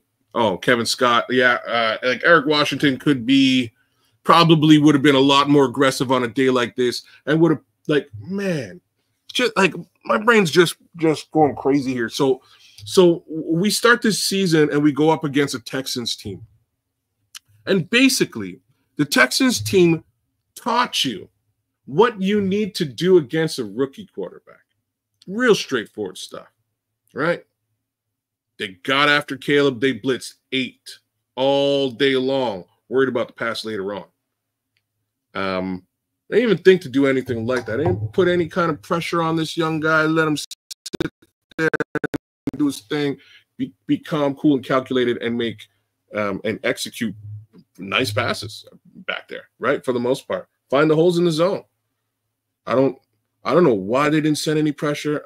I get that that's Flus's thing, but is that going to be his thing if they go and get a Myles Garrett? Because at least then it'll make sense. Got a Myles Garrett, then you can fucking send for. You see what I'm saying? Like then it'll make sense. On the other side of Montez Sweat, then you send the wrath of God at that motherfucker. Yeah. So then it makes sense if you have the Avengers, right? If you have those 4 guys who are unstoppable, you just send them and you can play vanilla football until the cows come home. That's not how this team is built. So I don't know what he's doing, and it makes me a little bit mad. But I tend not to criticize Flus's defensive situation because fuck it, it worked out for 12 points for the better part of this football game. So I don't want to chastise that very much. The clock management, though, as a head coach, that is key. That is weeks on weeks on weeks of evidence of this now. He needs to clean that up very easily. This is a winnable football game if he knew what the fuck he was doing, regardless as to whether this man. And then you get the brilliant cute call by Shane Waldron, but man, I gotta put it. I gotta lay this at the head coach's feet. Just like the game that we lost to Denver last year, you got to lay that at the head coach's feet and go, bro, did you learn? What did you learn from today? What did you learn from this game? Kids, the guy. Now I gotta do something here because listen, the guy knows what he's doing. Number one, that's just a fact. Number two, as a head coach, well, hold on, I'm going to tell you exactly where I'm going with this. Okay, you can know what you're doing, and then have tendencies that make you ineffective as a head coach? Does that make that mean two things can be true at the same time? I think he absolutely knows what he's doing, but his tendencies as a play caller and a decision maker with everything on the line has all kinds of flaw in it. And what does that make you? That makes you a halfway inept head coach. So how effective are you with everything on the line and everything in your hands when opportunities present themselves? How effective are you at discerning when to use your power as a head coach? That's where he's flawed. That's what I'm saying. See, like, that's exactly what I'm saying. I'm not saying as a defensive coordinator. Schematically, the way the game sets up, offensive and defensive, I think he knows what he's doing. I know. When it comes to the management part of being the head coach and being the overseer of when to do this, when to do that, and the third, I think that's where he's flawed. I think he's definitely flawed in the management arena, in the CEO arena. That's where I believe that Matt Eberflus is flawed. I don't believe he's by any stretch of the imagination a bad defensive mind. Like, he's a brilliant defensive mind. I get what he's trying to do most of the time. Might just be a good coordinator at the end of the day. Maybe he's a brilliant. You're right. Maybe he's a brilliant coordinator. Personally, I would give so much less of a shit here about this whole conversation if this guy just had an idea, had a random clue as to, like, why, fuck, bro, like, why is this shit so hard in Chicago? Fuck, you know what I mean? Matt Nagy didn't know how to fucking use them either. None of these motherfuckers know how to use timeouts. Why? Why don't any of these motherfuckers know how to do this shit? Did nobody play Madden? Everybody wants to pull a rabbit out of a hat, kids. Everybody wants to save that for that most opportune moment, and they don't realize that the most opportune moments come at times when you don't expect them. You know what I mean? Everybody wants to keep that rabbit in the hat and say, ha, I got this last challenge flag. Ha, I got this last time out. And there's opportunities to use them to give your team a better opportunity, and they'd rather sit on them because some people are tight asses in this world. Straight up, some people are flat tight asses. Like, even what you're saying don't make no damn sense. Because, like, what do you mean? Conservative, and some people are more. Yeah, and I don't mean this in a political way. I'm talking. I know, but conservative for what, though? You know what I mean? Like, so I'm gonna save these three timeouts for after the game. So when we go to dinner, I'll still have my 3 timeouts. Like, what the, you know what I mean? For fucking what, bro? Like, what are you going to do with that shit? Once the game's done, they're meaningless. So fucking use them as best as you can when times are opportune. Like, you do, and that's what being a head coach. Sorry, so what? You do understand that there is also a catch-22 attached to that. You're damned if you do, you're damned if you don't. Say he uses early challenge flags. Say he uses early timeouts somewhere early in the fourth quarter and comes down late, and where there's opportunity where you could have used that timeout or that challenge flag, but you don't have it. There's always that catch-22. So this is my point. I think people err on the side of caution. I think your average human being is like that. My point is that as a head coach, you should know when those times are. Like, you should be, it's your fucking job to identify when those are, like, when the most opportune times to use these things are. Like, that's really a big chunk of your job on the sideline of that field. You're just understanding that alone. Oh shit, this would be a good, I don't know if he caught that. You know what? Maybe if my nose isn't neck deep into the defensive play sheet, I might have noticed that this guy didn't catch that. And Jayden's running to snap the football quickly. It's a hurry up. He hasn't hurried up all game. Why is he hurrying up now? I'm not paying fucking attention to the game in front of me. You know what I'm saying? Like, this is what I'm trying to say. This is stuff that's flat out happening in front of the man's face as the head coach of this team, and he's missing shit.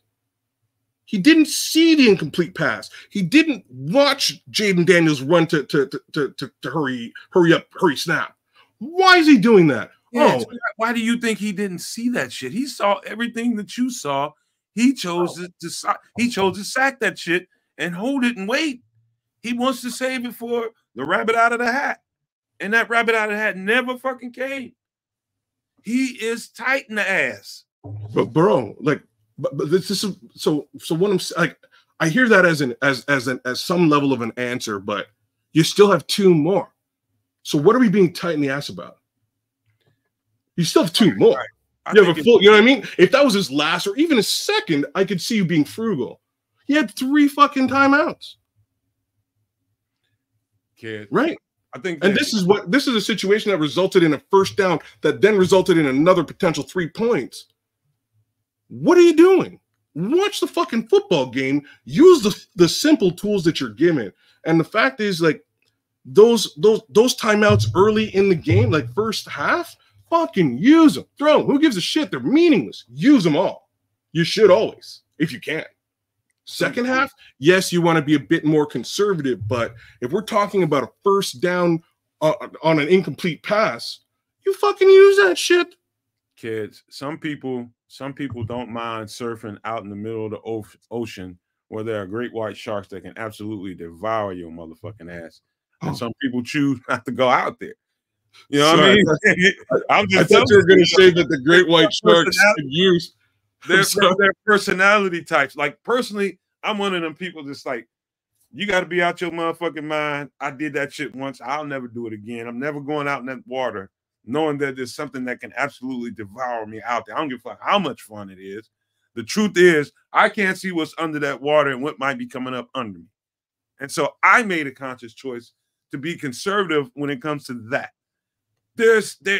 I can be that way and just understand the person that feels like that. Like, I know Flus is tight in the ass.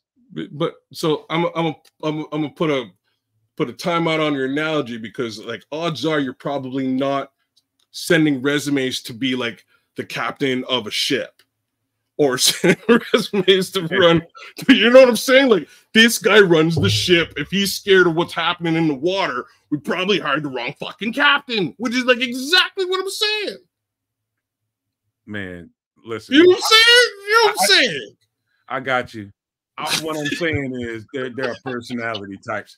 There are people that's willing to take that risk. To me, you know, outside of stuff like that can put me in mortal danger, when it comes to a competition, no risk it, no biscuit. You know what I mean? You don't risk it, you ain't gonna even get a chance to get the biscuit. At the end of the day, you know, I'm talking about, that's probably the worst analogy in the world. I'm talking about mortal life situations where you might fucking die or you might not. I'm talking about in a competition. If you don't risk it, you have no shot at no chance in hell of getting a biscuit. No, like I said, he's not really willing to risk it. And that's under these circumstances, it shows up as an absolute flaw. He's a flawed coach when it comes to that. I've seen it one too many times, over and over again, where opportunity came and he missed those opportunities. Whether it be running some clock, or whether it be stopping the clock, taking a timeout, challenging something, or you just got to have the instincts to see where the shit's going. And this might be my only opportunity to use these, you know, these gifts that I have in these challenge flags and these timeouts. And he doesn't see it. And that's my biggest issue, is he can't identify these areas where he should be at least considering it. They're not identified. And I hate to do what I'm about to do, and I'm just going to give a straight FU to Don Burr first. But why are you attacking Don? Because Dan Campbell has no problems with this. Dan Campbell will put his dick on the line if he has to. If it's a problem, he will then go to the pulpit and go, hey, you know what? That was on me. I fucked up. And I appreciate that about the Lions coach. I truly have to. At least he can identify the issues when he needs to make his impression felt. It's still a 50-50 crapshoot. Sometimes you win, sometimes you lose, right?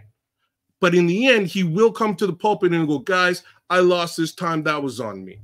Straight up and down, I'll be damned if Matt Eberflus went to the pulpit today, went to the podium today, and said this one was on me, yo. If he did, I'll shut the fuck up. I'll shut up. I'll give him mad props too. But he should go to the pulpit today. He should go to the podium today and go, you know what, guys? Yeah, it was a low-end game for my offense. Yeah, Shane Waldron has some stuff that he needs to do. Yeah, the quarterback has a little ways to go. He's a rookie. He's growing. He'll learn this, that, and the third. But as far as this game is concerned, this one was on me. I screwed up. Kids, and here's how. Kids, at the end of the day, let me just give you guys a forewarning of what you're going to hear about this week. I think there's a couple things going on here, and you guys, I'll let y'all sort it out with yourselves and tell me how much of it makes sense. I think a lot of people want to point at Caleb Williams and his inaccuracy today, his lack of poise today, and they want to get on Caleb. But I think the fan base and the fandom in everybody is saying, no, he's a rookie, like we're doing right now, just trying to make sure we got him covered. Because I do think there's a certain amount of pressure, from the fan base that we got to try to avoid putting on quarterbacks here in Chicago, because we constantly keep doing something fucking wrong. And sometimes maybe it's just being overly critical, and you just remembering the fact that this is a rookie quarterback, no matter how good he looked at times. And I think it's going to be a lot of people that's going to run and, y'all got the wrong quarterback. Caleb ain't shit. He's too nervous. They're going to say all kinds of shit about him. You got that side of the fan base. And then you're going to have people that really don't want Caleb to feel any of that. I understand those people and just want to point it at Flus. So that's what you're going to have all week long. And plus the comparison between him and Jayden Daniels. Those are going to be your three storylines. You know what I mean? Just like you got to, I think we do have some kind of responsibility, not only as podcasters, but as fans. Like, I think we smother too much criticism too fast, especially when it comes to a rookie quarterback. We can't expect this guy to be Jesus and cleats yet. He had a bad game today. He lacked poise. He lacked timing, all the things that you really need a quarterback to do to get you to win. Yes, but it was one game. It's the worst game I've seen him play since he's been here, other than the first game he played. But, we've had some really nice games in between there. So I think people ought to remember that and just chalk it up as to what it was. It was just a rough game for him. And if you want to, put Flus over the Barbie for what he did, I understand that too. I do. And it's not so much what he did. I'm not mad that he fucked this game up for the most part and mismanaged it to a loss. I'm not really mad at that. I'm mad that this is becoming a trend. That's what makes me mad. This is not the first time that he's done something along these lines. This is something that has been going on for the past couple of seasons, and we've all watched it. And I'm at a point where today, like if where today the game is fully in your grasp. You're leading. Bad situation, but you're leading. You have the opportunity to ice this game. Whether that icing is by not running the play just before the 2-minute warning, whether it is not throwing the ball within the last minute of the game, whether it is calling that timeout to make sure that you have bigs, tall guys out there for this Hail Mary. These are all things that are within the CEO's purview that he should manage, and completely flopped. And it's not the first time. It's the trend that bothers me.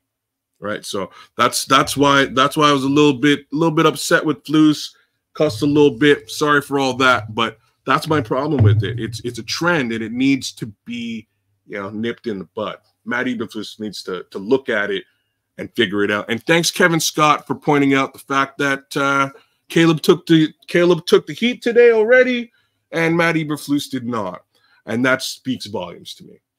Well, Caleb should have took some heat. And, no, he should have, and so should his boss. He's supposed to do walk right up there and say, "I play like shit."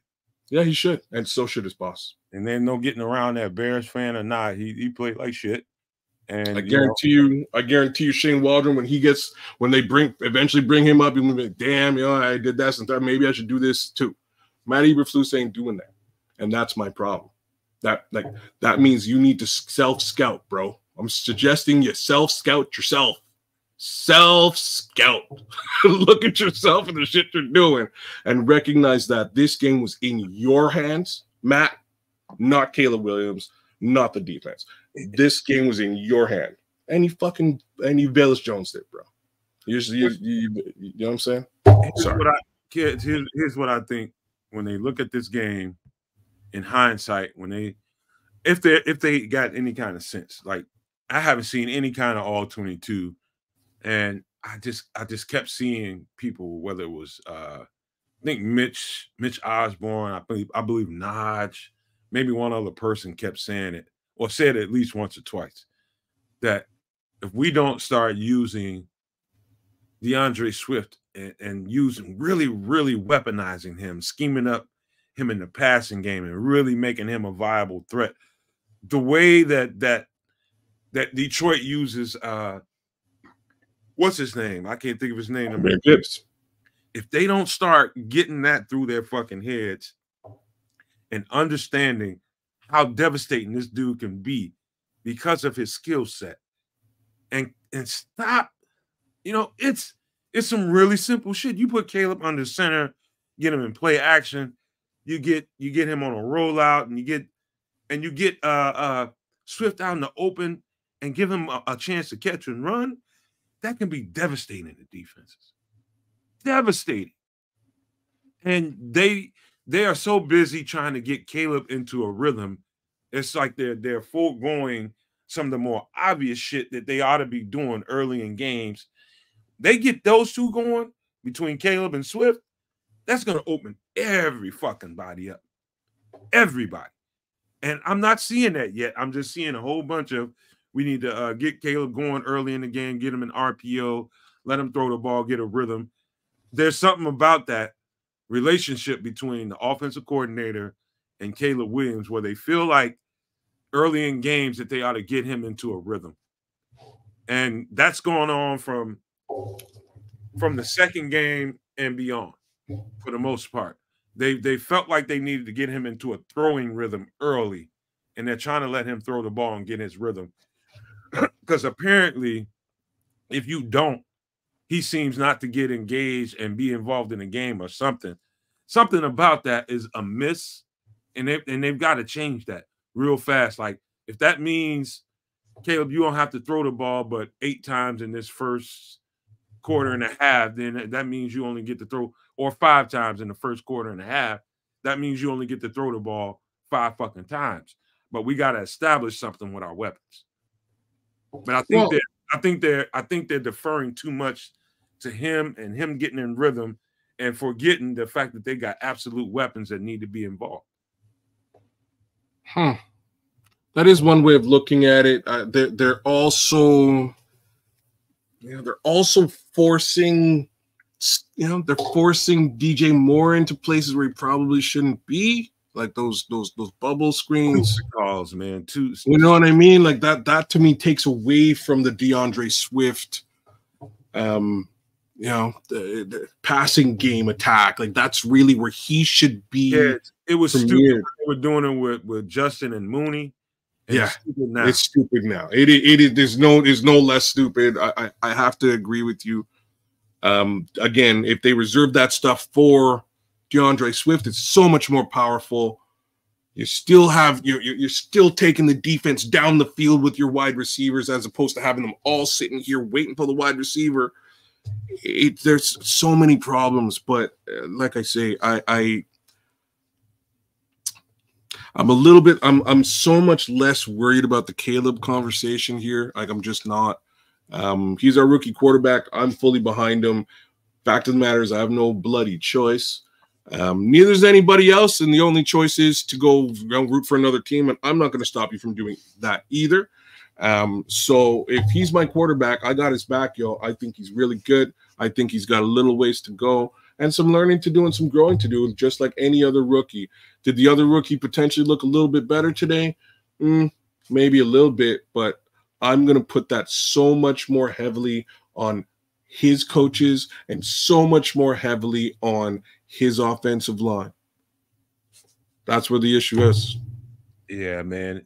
It's you know what I just got through saying about when early in the game when they're busy trying to get Caleb an RPO versus getting Swift off and making him a viable weapon early into the game and forcing that defense to come up and have to contend with him. I don't know that everybody gets where I'm coming from.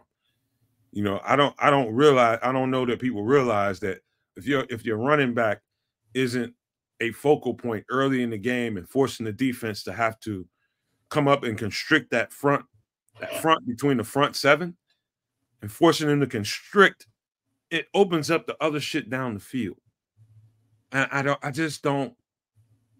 It's too much of them trying to worry about Caleb getting in rhythm. I think Caleb is going to have to find his rhythm in order for this team to be successful, even when he's not throwing the ball, 15, 20 times in a half. You know what I mean?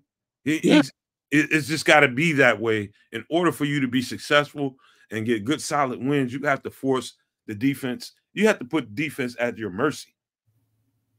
And you're not doing that right now. They're expecting them to come out and throw the ball with Caleb just to get him in the early rhythm. That's an easy tell when you watch the Bears film. They want to throw the ball early and trying to get Caleb into an early rhythm. They're gonna have to flip that.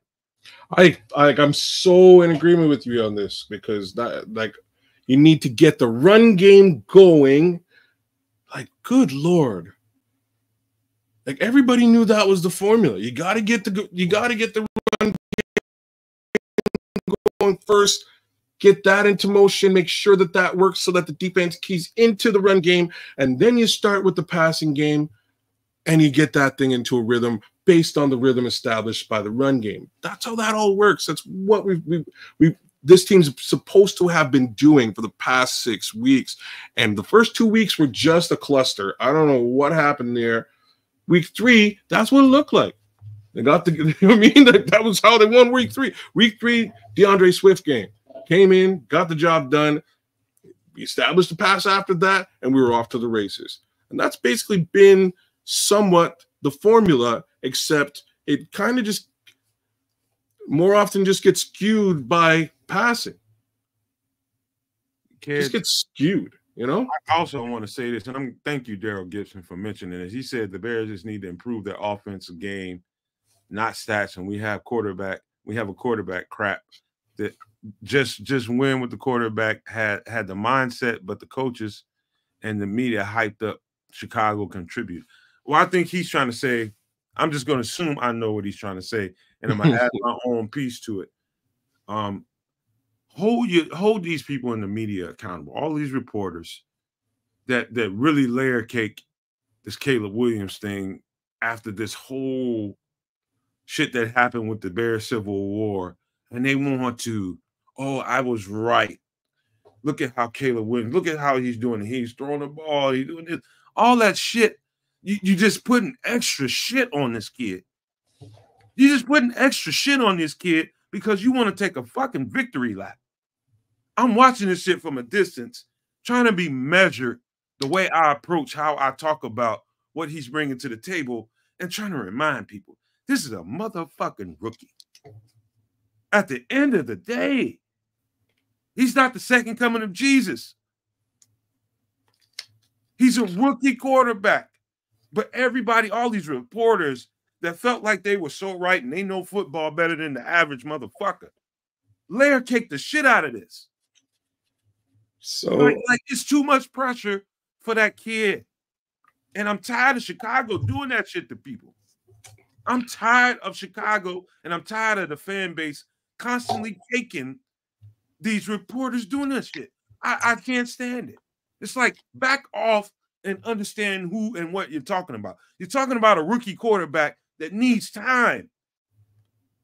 Stop layer caking and trying to make it seem like he's just this second coming of Jesus. He's a fucking football player that plays quarterback with a whole lot of goddamn pressure on him, and the reporters ain't helping shit. Yeah. So, I'm not gonna touch this one today. You know, I'm gonna let I mean, you can touch it or not. I don't blame you, but I'm just sick and tired of that. I know. You just got to remember what this kid is. I know, and he's got Mount Everest on his back. I'm not sure I'm not sure that the Chicago Bears will ever have a quarterback that's more capable of handling all of that than this kid. That much I will say. Right? I believe he's got the temperament for it. What we're seeing right now is straight up jitters and nervousness, which is fine. Like I'm not even sweating. I'm not worried about it because over time that he'll grow out of that. Right? Like it's about that simple. He will grow out of that. He will. And I have faith. I have full faith in that. So I'm a little bit less. I'm less worried about the reporters because I give zero. I don't give a damn about them. I do give a damn much more so about the fan base who will have their takes on the things that you were mentioning before, and really just want to justify their ego. I just say, hey guys, like I let my ego go on this whole thing. I wanted the haul. Well, I didn't get the haul. I don't give a shit. I got a quarterback, and I'm going to support him moving forward. And I think he's really good. And I think that's basically where everybody's mindset should be at this point in the season because ain't no turning back time. My DeLorean is busted. You know what I mean? So it's about that simple. I'm going to support the kid moving forward. I'm not going to chastise the shit out of him for no good reason because I know that he has to grow. I will point out the shortcomings he has and hope that he fixes them. But for me, it's got much more like – yeah, one last thing to say about this game. These guys were just outcoached. You gotta. I'm landing on a little bit too thick, but I just really, and I can't dictate, how the fan base and how the how the media treats this, but I can air out my grievances and how it's being covered. Yeah. And that's basically what I'm doing. I think, the whole thing has just got too much layer cake on it. It's just too thick. I mean, it is entirely too thick. And it's just like, and because it's so thick, that kid doesn't have room for games like that to happen. He doesn't have the room for those kind of games to happen because they've caked it on so much. Yeah, I don't. I understand where you're coming from, and you have all the reason to be pissed off about it. For me, I just look at it, I call it like I see it because the same was true for Justin Fields, the same was true for Mitch Trubisky, same is true for Josh McCown. Like I mean, the same was true for Jay Cutler. The list goes on and on and on. It's just how it is in the city, and ain't going to change. Like the way that the media treats Chicago Bears quarterbacks. It's not going to change. What's like, I really should play this. I should play this if I can find it again. But just to really drive home what you're saying. Give me 1 second, and I'm gonna play something real cool. I'll share something real cool. I thought it was fucking amazing. Except we lost today. I was gonna play it after the win, but since we lost, I will. If it's a video, you gotta have just play the sound of it. You can't play the video. It needs the whole thing. You can't do it then because we ain't gonna be able to monetize 5 hours worth of content. Oh, that's brutal. Yeah, we can do that shit. And I don't. Okay, look. Here's what I'm gonna do. I'm gonna start this thing. We'll play 30 seconds of it. I'll pause it and then we'll call it. I'll take it off. But just so you guys, just to sort of just to show you. Pause it after 15 seconds. 15 seconds, done spill. And don't play the video. Don't play the video. I can just leave this up. How about this? Well, I'll play if I'm going to turn it off 50 seconds, it makes no difference. I'll just play a little clip and I'll take it off. But just to give you guys a little presentation. Where's it coming from? Number one. First off, let's see if that's working out. It is. So this is coming straight from the minds of CBS. This is Kyle Brandt from NFL. And oh, man, and this was kind of awesome. And if we'd won today, I totally wanted to rock this whole thing and play this at the end of the game. But here, hold on 1 second. I'm gonna make sure that I'm sharing correctly. Sorry. That is copywritten content, man. Of course, for sure. So, like I said, we'll give it 15 seconds and we'll take it off. Share the audio for this tab. Brilliant. All right.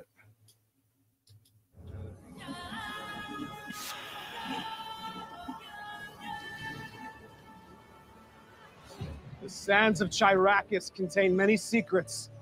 The great prophecy of a leader to guide the Fremen fans out of the uninhabitable quarterback desert. The Lisan al-Khalib.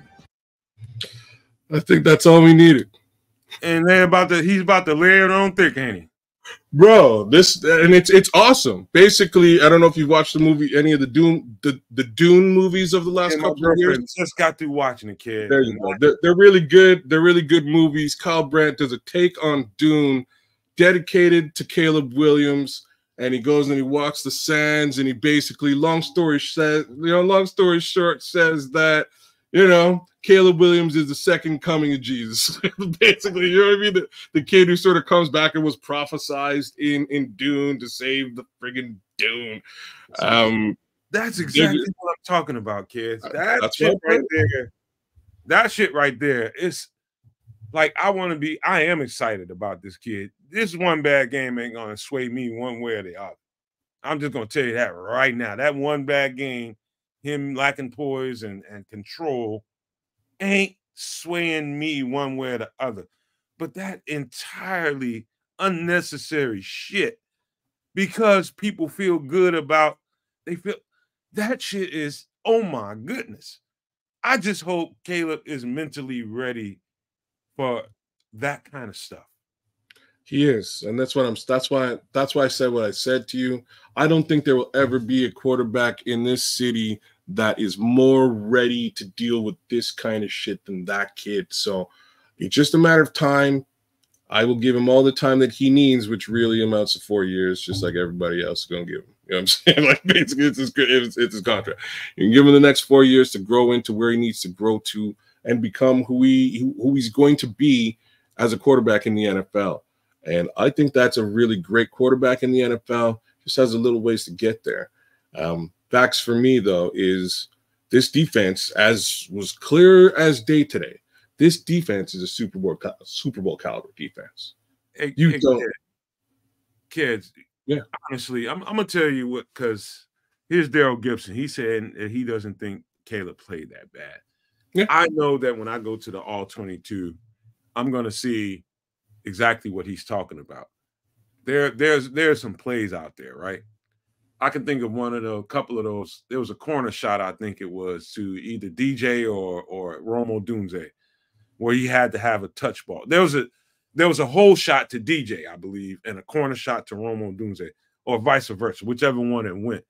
And there's touch balls that have to be thrown there, and there was no touch on it. There was overshot after overshot after overshot on 3 or 4 occasions during this game. And see, this is what makes me feel pretty good about where we're at, because I know at some point Caleb is going to calm down. And when he does, those will be routine drop in the bucket shots that have touch, and just, you got to have those plays when it comes down to it. And right now, when it comes to those deep shots, when he has to go over the top and doesn't have to throw a line drive, the line drive shots, when he has to hit little hole shots in between the middle of the defense, down in between the hashes, he's got those. But I'm talking about on the perimeter, touch balls that need to, when you're trying to hit the hole of a 4-3 cover 2 zone, you got to hit those hole shots, and you've got to have touch on them. Those corner shots in the end zone, when it's a man-to-man, and you got to put the ball in the corner, and it's got to land right there at the right time as that receiver is coming up there under it. Right now, he's on another planet next to his receivers. He's not there yet. I know those will come. That's all repetition, kids.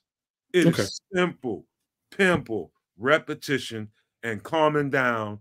And sometimes it's just all about your mindset back there.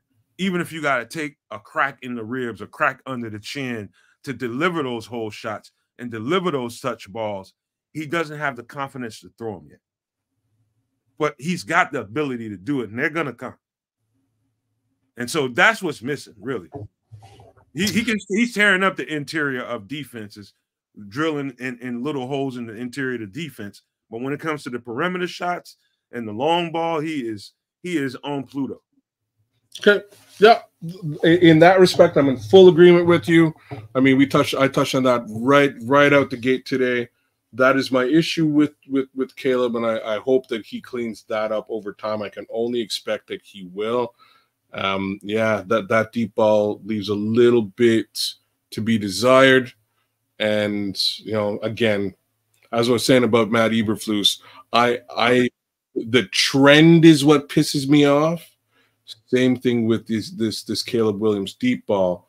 But again, fact of the matter is he's a rookie. It will be cleaned up in time, and I have faith in that. Matt Eberflus ain't no rookie. That's what worries me with him. You know? But, you know, like it's like I can remember, you know, in high school I played receiver and DB. I did a little bit when I was in college too. And somebody just said it. Here it is in the graphs. It's a lot of staying after practice. It's a lot of doing the same goddamn thing over and over and over and over again. It's a lot of getting pissed off at each other. It's a lot of don't throw that ball until you see me get outside leverage. Like, let's just say we're going for a corner shot in the left part of the end zone. Don't throw that motherfucker unless you see me get leverage over that DB's left shoulder. And so my left shoulder is going to be rubbing past his left shoulder as I'm angling towards that end zone. Until you see me cross over that dude's left shoulder, don't even think about throwing that ball. And then once you get there, now I think it's about how much air you put on it. You know what I mean? Now it's about how much air you put on it. And now you got to go back and forth with them, and y'all arguing. Sometimes it's getting into, you know, you hear DJ talking about this stuff, you know, and when Caleb is bitching and he's talking shit and he's not liking it, that's just that shit that goes on after practice, whether DJ is willing to stay after practice and catch balls with him or not, or they're off timing because Caleb thinks this and DJ thinks that. That kind of shit, you got to remedy that. You know, you just got to go out there, and I basically had to be the quarterback's pupil. I had to swallow my pride, swallow my ego, and just get in tune with what he thought this play should be, how I need to break and stem a route. You know what I mean? How I want to throw this ball right now, and I need you to be right here. What do I need to do to get there then? All right, you got to win early in the route, and you got to get over top of that dude's shoulder. That kind of nuanced football stuff that if you haven't gone through it, kids, you don't really know what it takes. And I can see right now that whatever's going on in practice and after practice ain't sufficient. And it's costing them in their opportune plays to get down the field, get those explosive plays, get those touch passes in the end zone, hit those whole shots. It's all missing because they haven't spent enough time on it. Period. Well, yeah, it looks like additional practice after practice. I don't know what to say at this point, but yeah, there's some work to be done. Bears faithful, there's some work to be done. I'm confident that they will get some of that work done. I'm also confident that let's say some other stuff now. I'm actually confident that in a shit-ridden loss like this, we might just get a little bit of shakeup over the course of the next week. I don't think so, kids. Oh, no? Nah. What do you mean, no? What do you mean, first of all, what do you mean by shakeup? If you thinking what I'm thinking, you're thinking. I don't. No, you generally are terrible at reading my mind. Okay. So I'm not thinking they're going to fire the coaches. If that's what you think that I'm thinking. I thought that's exactly where you were going. Yeah, that's what I thought that you thought that I thought. No, they're not firing no coaches, but they may make the shifts and trades that they actually need to do to make this thing work. Right, so hopefully Ryan Poles got an eye full of what went down today, and there are certain areas where we can be more impactful as a football team. One of them is the pass rush. Another one is clearly the offensive line. So there are some healthy scratches on this team week to week, but probably should be turned into some sort of capital that we can leverage into a better offensive line and potentially some additional pass rush help. So that's my take on it. I think this may result in a couple of new bodies in Chicago over the course of the next week. It's just gonna be a rough week. We're gonna have a lot of content. Because I've been on staycation at home. My girlfriend, she's been on vacation, and we didn't have the money to be out traveling and stuff like that. We had a bye week, so it came at the right time. You know what I mean? So, we haven't been putting a whole lot of content out there. We did Kedz' show, we did some extra sauce, but yeah, I'm gonna try to make up for that. It's gonna be a lot of stuff to talk about this week, and I just don't want to see. Personally, I don't want to see everybody just take off and think this is about to be extinction level event because we had a bad game from the quarterback and the coach had a rough time calling plays today. It's a lot happened today. A lot happened today. You froze up for a second, kids. What are you saying? Oh, did I? Yeah. No, I'm just saying this is not an extinction level event. It should just be a little bit of a wake-up call as to where some of the shortcomings are on your team. You should be able to see, like, if you're Ryan Poles sitting in a booth somewhere in Washington watching the way that this game unfolded. You should see clear marked issues in places where you can be impactful and make some change. One of those being the left tackle position, most definitely, possibly the center position as well, and or guard. Those three could be looked at a little bit differently. Tevin Jenkins is clearly suffering from something. He can barely make it through a couple of plays. Like, I'll be frank about this. Hate to say it, but it's true. Braxton Jones went down. We brought in his backup. Backup is struggling out there. We may need to bolster that situation. Jayden Daniels had a pretty free and clear day today. Not a lot of pressure on him. Do we need a little bit more? I think we do on both sides of the ball. I don't think we have all the ammunition we need to go and get it. Question is, will they? I think a performance like this might be just the ammunition needed to make sure that Ryan Poles goes and he does something. Kids, that's exactly where I was about to go next, was because I'm pretty sure we win this game and we're sitting at 5-2. We good. I don't know that my thoughts or feelings change because we didn't get that win, that Ryan Poles is going to be the aggressor at the trade deadline. I think he's going to make a move. What level?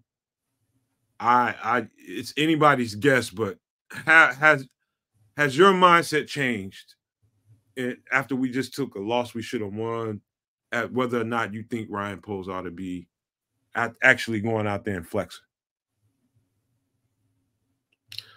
No. My mindset was that contractually and from a financial perspective, he has what he needs to actually make a move this season to improve this roster. He can wait a year if he wants, but he has what he needs, as in, he's paid who he needed to pay, hasn't paid those that he doesn't necessarily, that he was a little bit worried about. He has everything that he actually needs in place. Tevin isn't re-signed as yet. He's hurting. It might be an issue. You know what I mean? Like, it actually is. Everything is sort of lined up the correct way.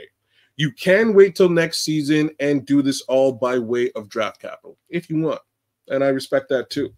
But you can also go get Thanos on the defensive line and you know, and somebody to protect your quarterback, or two somebodies right now, basically just by letting go of the guys who are riding the pine. It'll cost you obviously for both of them potentially, but draft capital, you can probably scrape up a bunch of draft capital to get at least one of those guys out of the way. And I think that guy, like, man, like, what if you just do it with the Commander, or sorry, with Cleveland? What if you just go double dip with Cleveland? Forget it. We'll take your left tackle and your Myles Garrett. Fuck it. I think get them both. You know, the ironic thing, and if somebody knows, I know the Bears are hands to the chest when it comes to information, especially when it comes to injuries. It's going to be hard to know how bad anything going on with Braxton Jones is, right? It's going to be hard to fucking know because they don't really say anything. They try to keep everything to the vest. Understandable. But did that not, by way of divine intervention, give the Chicago Bears the alleyway and the reason to go out and hunt a left tackle that might be on the market? We got to see a little bit of you know exactly where I'm going, kids. You got to see a little bit of Kieran Amagaji and feeling like, okay, we're not set there. We think we have a good team. We think we have a somewhat solid front, but we know we may need to absolutely do something at the left tackle spot now. You know, are we there yet? Is there an opportunity somewhere? Like, I can tell you right now, there's some teams that we thought that were going to be competitive during this year that have left tackles, you know, and can be persuaded to come up off of that. It's going to be hard. But the truth is, if you really think this team has a chance and you think this team can be good enough come week 12, 13, and shit like that, then you probably need to do something. Straight up. You probably need to do something. Yep. Well, that's my thoughts on this whole thing. Hopefully this is just the wake-up call Ryan Poles needed to go and make some moves to make sure that this team is not at the bottom. And this is the question, right? Like, are you happy at the bottom of the NFC North? That's the question. Because that's where we are right now. And it's going to take a little bit to deal with those other teams, because those teams are also not just leading the NFC North; they're also leading the NFL, the NFC, right? So it's an arms race out there, and I think a silly, winnable situation like this might put Ryan Poles in the mode to do things that'll sort of help put management into a back, on the back burner, right? If you can just take over, if you get a guy who can take over games, it makes it a little bit harder for Flus to fuck them up. I'm going to answer Minister Charles's question because I think that's a question that it's got a two-part answer to it. And I'm going to Minister Charles, you tell me if you think I'm full of shit or not, man. Just be honest with me. He says, Minister Charles says, do you believe that Caleb looks like he's playing with confidence? I believe he's playing with some confidence. I don't think he's playing with poise. Now, two things, two different universes. You can be as confident as you want to be. Like I think I can play football right now. I think I should be able to dunk a basketball right now. Neither of which I should be doing at all. But just because I think it and have confidence that I can do it doesn't mean I should try it. The poise part of it, that's what he's lacking. I think confidence has nothing to do with anything going on with Caleb. I think it's a poise thing right now. The poise and sometimes you can slide confidence into that. It could be a factor, but the poise is just not there. He's just not on the perimeter shots for the most part. He's fine in the interior, taking interior shots in between the defense, in between the hashes, but on the perimeter, There's no poise at all. No. You could say he doesn't have confidence throwing those shots. So if that made sense to you at all, Minister Charles. Like there's throws that he makes that are straight up 100% confidence driven. Didn't see a lot of them today. I'll be honest with you. I don't think I'm not sure if I saw any today. Last game, there was some tight window throws that were impressive, and you can only do that unless you're confident in not only your ability, but the receivers as well. I've seen him do it. I'm not so sure I saw it today. I don't think I saw it today. So that's fine. Would you believe me if I told you I can look into someone's eyes and tell you if they're confident or not? Would you believe that I can discern that by looking at somebody's eyes?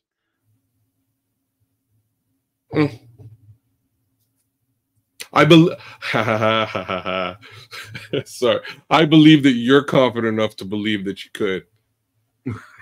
This is slap in the face. That's a half-ass slap in the face, but I'll take that. I get where you're coming from.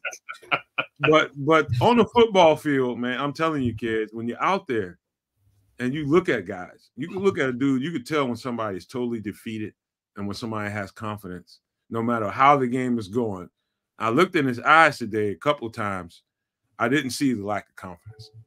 I just seen a bit of uncertainty around him, and what you attribute that to is anybody's guess. But confidence, I don't think he's lacking.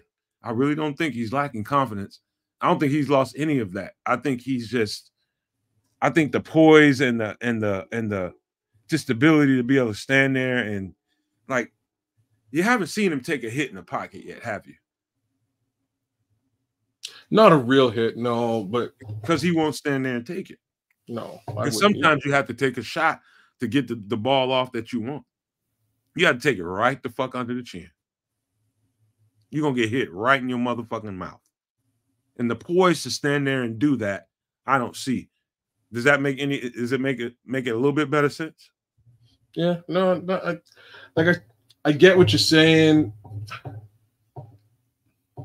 I get what you're saying, and it's hard for me to blanket the word confidence on multiple things. I don't think he has confidence in that deep ball. I don't even like when he throws it. I can kind of see him. I can kind of see him like, am I put in the right place? And I don't think he has confidence there.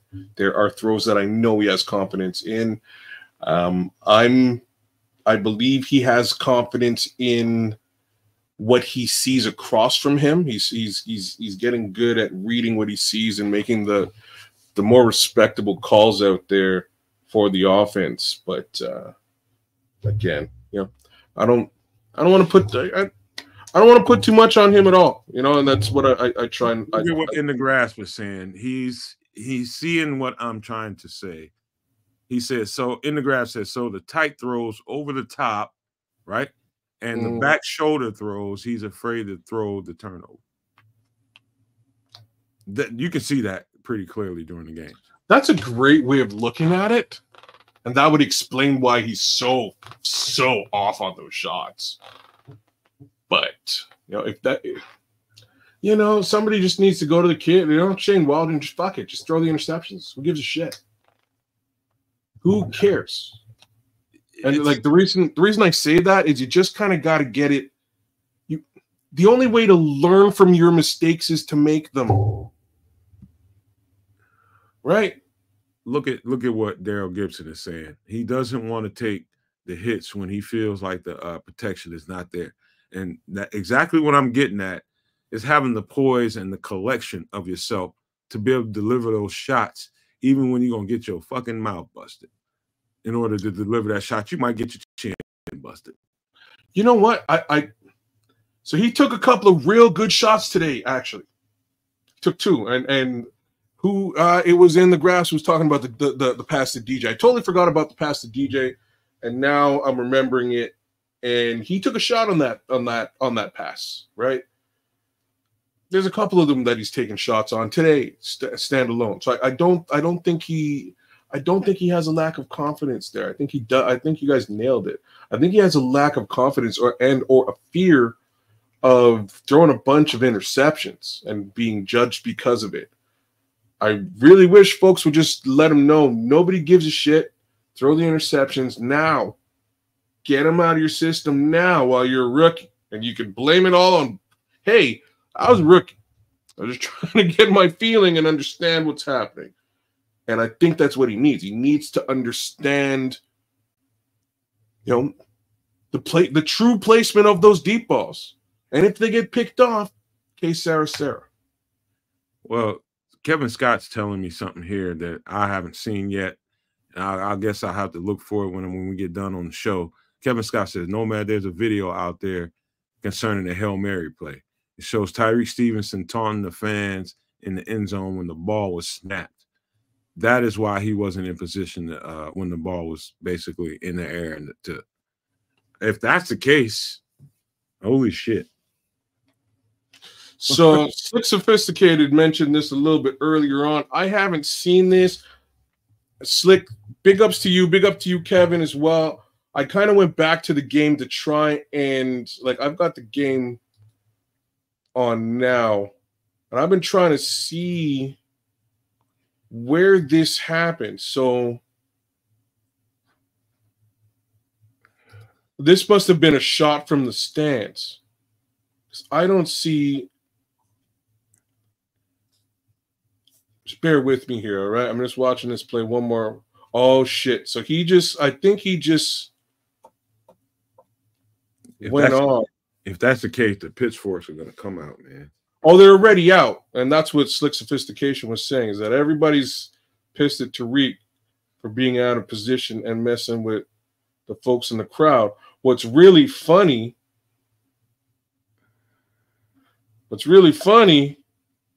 he was still the guy who got to the ball, though. And what's even worse is he had all the ability not just to knock the ball down, he probably could have picked it off. He had both hands up there and popped it up with the right.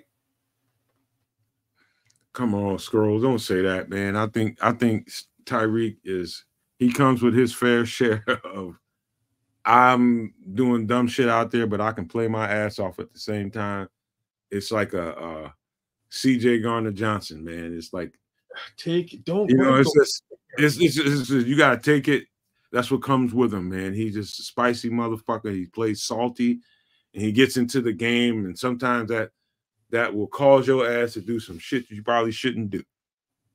Basically, is what it is, and if that's the case, with what Kevin is saying is the case, man, it might have cost us. Yeah, and it did, and one more time, if folks are I'm not even mad. That doesn't make any difference to me. I wish I could say it. This game should not have come down to a Hail Mary strike in the end zone. This game should have been over about 40 seconds before we got here. So that's what I'm mad at. I'm not mad at Tariq at all. Now, the reason I'm saying I'm not mad at Tariq is because I'm pretty sure it's very well established that he's a little bit of a chippy, get in your ass type of guy. You know what I mean? That's a son bitch, man. That's Tariq Stevens. We need that. We do, and that's what I'm saying. I'm not gonna be mad at him for it now, right? That's who he is. That's what we need him for. He's kind of the opposite of Jalen Johnson in that respect. We need him to be a little bit of a thorn in your side, right? Like him and Terry McLaurin were going at it all game long. One more time. He's 90% of the time covering the number one receiver on the opposite team. It's generally not Jalen. It is weird, but they just put whoever else is out there on Jalen because, we're not even going to throw over there. So, we need to put the guy on the rookie and hope he's going to ice the rookie. And the rookie's been doing great. So, I don't blame him for being out of position. Well, let me be wrong. Let me be real here. Yeah, he should have been in position. Yeah, he screwed up. But that's kind of what's to be expected from Tariq. We should know that by now. Same thing with putting his finger in a man's face. That's Tariq. That's Tariq. That's what you're going to get. But So you're also going to get some lockdown CB out of him too.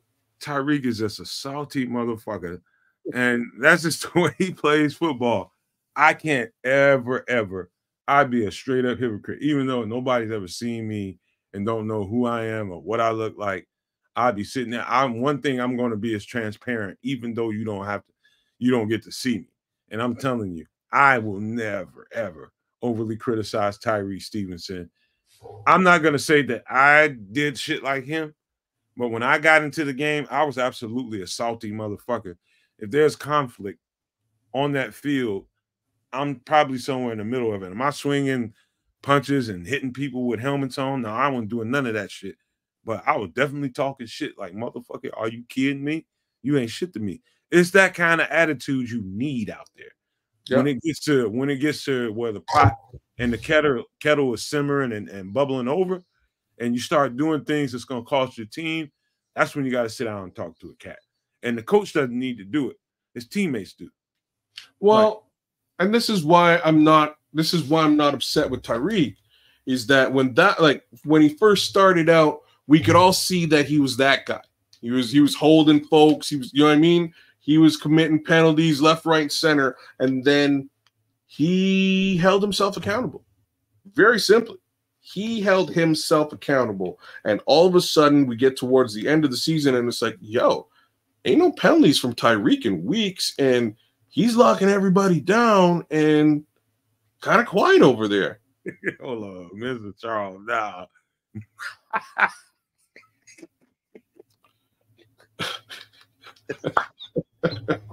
Wow.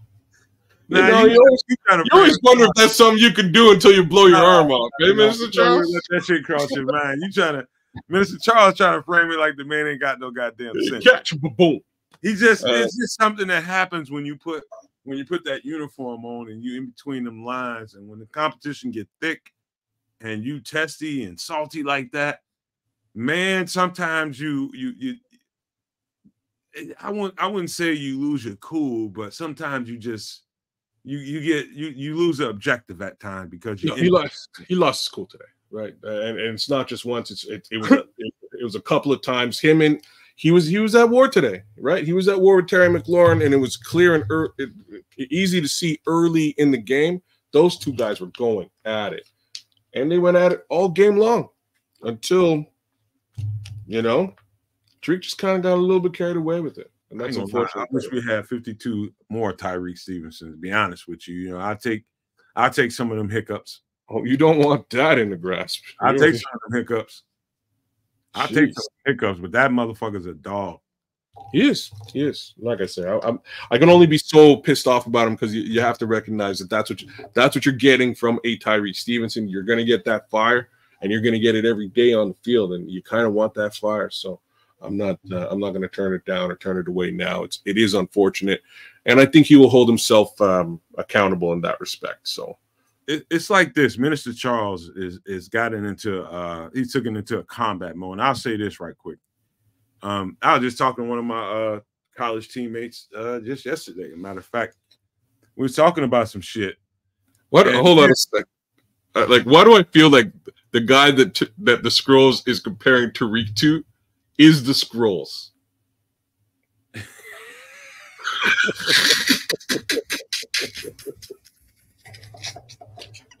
Oh man, you laughing? You don't even know Humboldt Park is, man. I don't. But hey, man, I can understand what's cracking. I can get what's cracking, and I strangely feel like, man, Scroll's crazy, man. I'm just gonna say that. What I was about to say was, I was talking to him about this, and this wasn't in this conversation, but I remember talking to him about it. I was just like, dog, I can think of probably a handful of dudes I want in the trenches and in a bunker with me.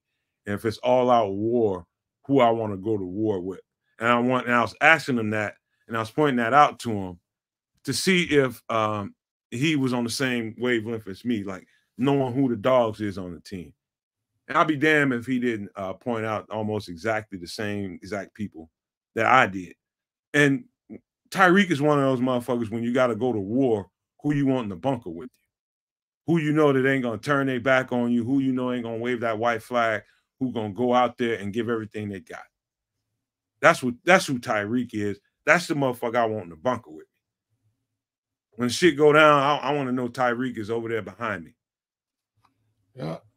You need to have somebody who's got your back and is willing to do crazy stuff, but and do what he's told. I think all those things are important. So, you know, like I say, I'm not going to hold it against Tyreek this time. I'm sure. I guarantee you this will be the media fiasco that spins out of this particular play. But the way that I see it, one more time, I don't think this game should have made it to the Hail Mary. In my opinion, this game should have been over about 40 seconds before we got to that Hail Mary. They should have ran this clock right out. Why they didn't do it?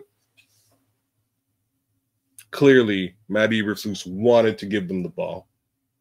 Man, listen, all I know is kids and maniacs love you motherfuckers to pieces. And I wish we can keep going on all night. Here's the truth. I haven't eaten a damn thing tonight. I haven't eaten nothing. And I need to eat something. But there's going to be plenty of time for us to get back into this and kind of, give our takes on what's going on, man. We're going to break this shit down even further and going to get more into the stuff as, the reporters start coming out and, all the stones start getting thrown. The pitchforks are going to come out and it's going to be people attacking guys on the team, coaches, and everything under the sun. You can just know it's going to happen all week long. And it's going to be people reeling it back. Oh, I thought Caleb was this. He may not be. You're going to hear all that kind of shit this week. But I can promise you this. No matter what we say over here, we're going to put 100% perspective on every last thing that we say and use context in order to stand behind the things that we say. I ain't going to just say stuff. Kids ain't going to just say stuff. There'll be context behind it. You know what I mean? There's some tells in this situation that we just found ourselves in. There's some indicators that tells you that we need to do some things different, whether it be, schematically on offense and defense. There's some tells on whether or not Ryan Poles should be aggressive or not come a free agency deadline. There's some tells. Now, the whole thing with Caleb Williams, Matt Eberflus, people are going to have at that. But I guarantee when we get back here, it's going to be one hell of a conversation because it's going to all come with context. So I'm gonna speak for myself when I tell you this. When you hear me say a strong statement or make a strong statement, I'm gonna stand behind it with some context to make sure you fully understand why I make a strong statement or lean the way I do. And so it won't be just me saying shit, kids saying shit. It'll be something behind it. Trust and believe that. So we got to get ready to get out of here. But before we do it, I got to pass it on to my guy to Canuck for some pleasantries before we go. So first thing first, I got an awesome invisible hat thing going on right now. I just want to share that with you guys. God love the green screen. That's dope.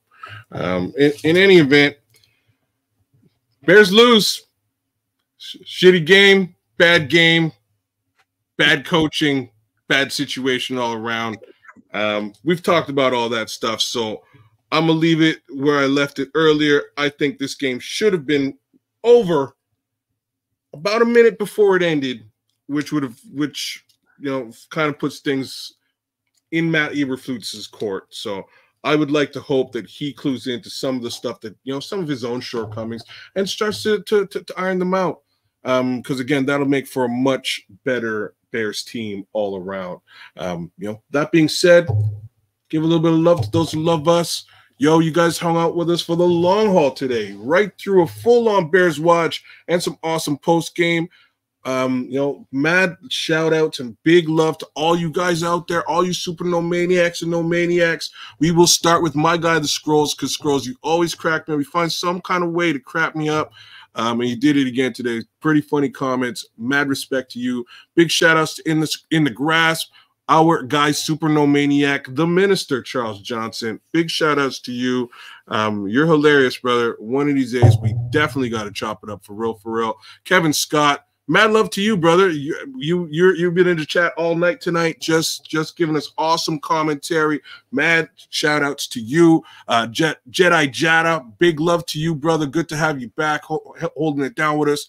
Daryl Gibson, mad love to see you, Daryl. Always awesome to see you. MC Fact, big shout outs. Who's out there? Derek Carter as well. Shout outs to you, Derek. Mad respect.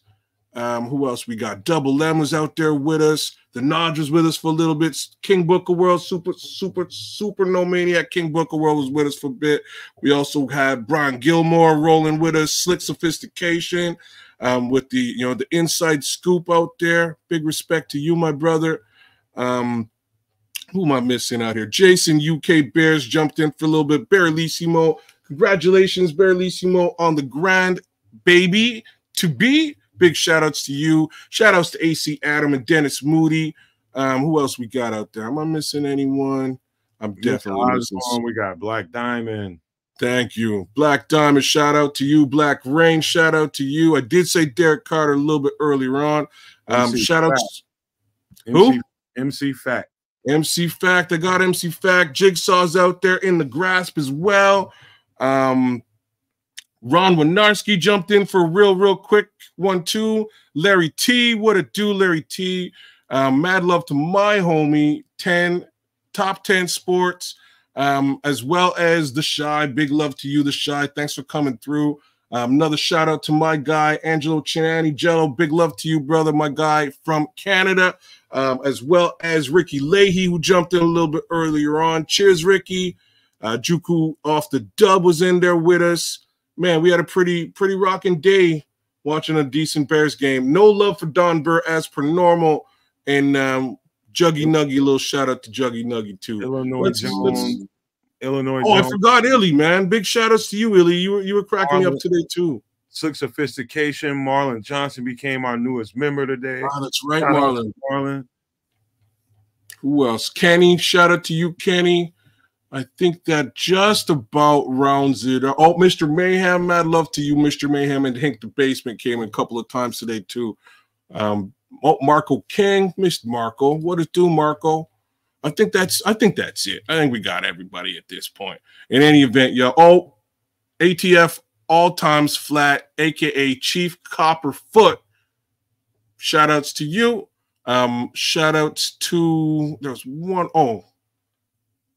more person, Sean Rogers, and Mo Fuger's out there. What it do, Mo? I didn't even see you in the chat today. For a second, but shout out, hell yeah, shout out, Mo.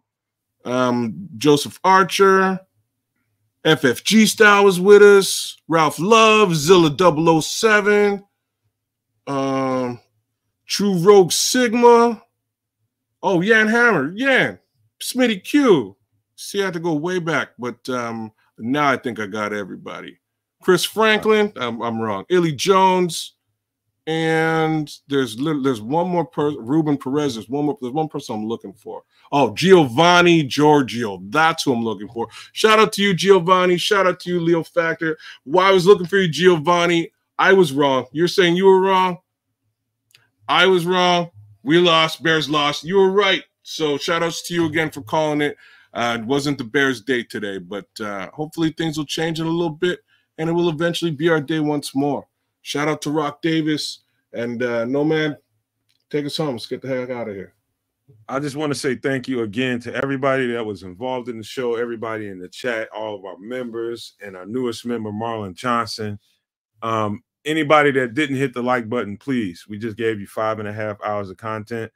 And if you heard any one thing that you like, just hit the like button for that reason, man.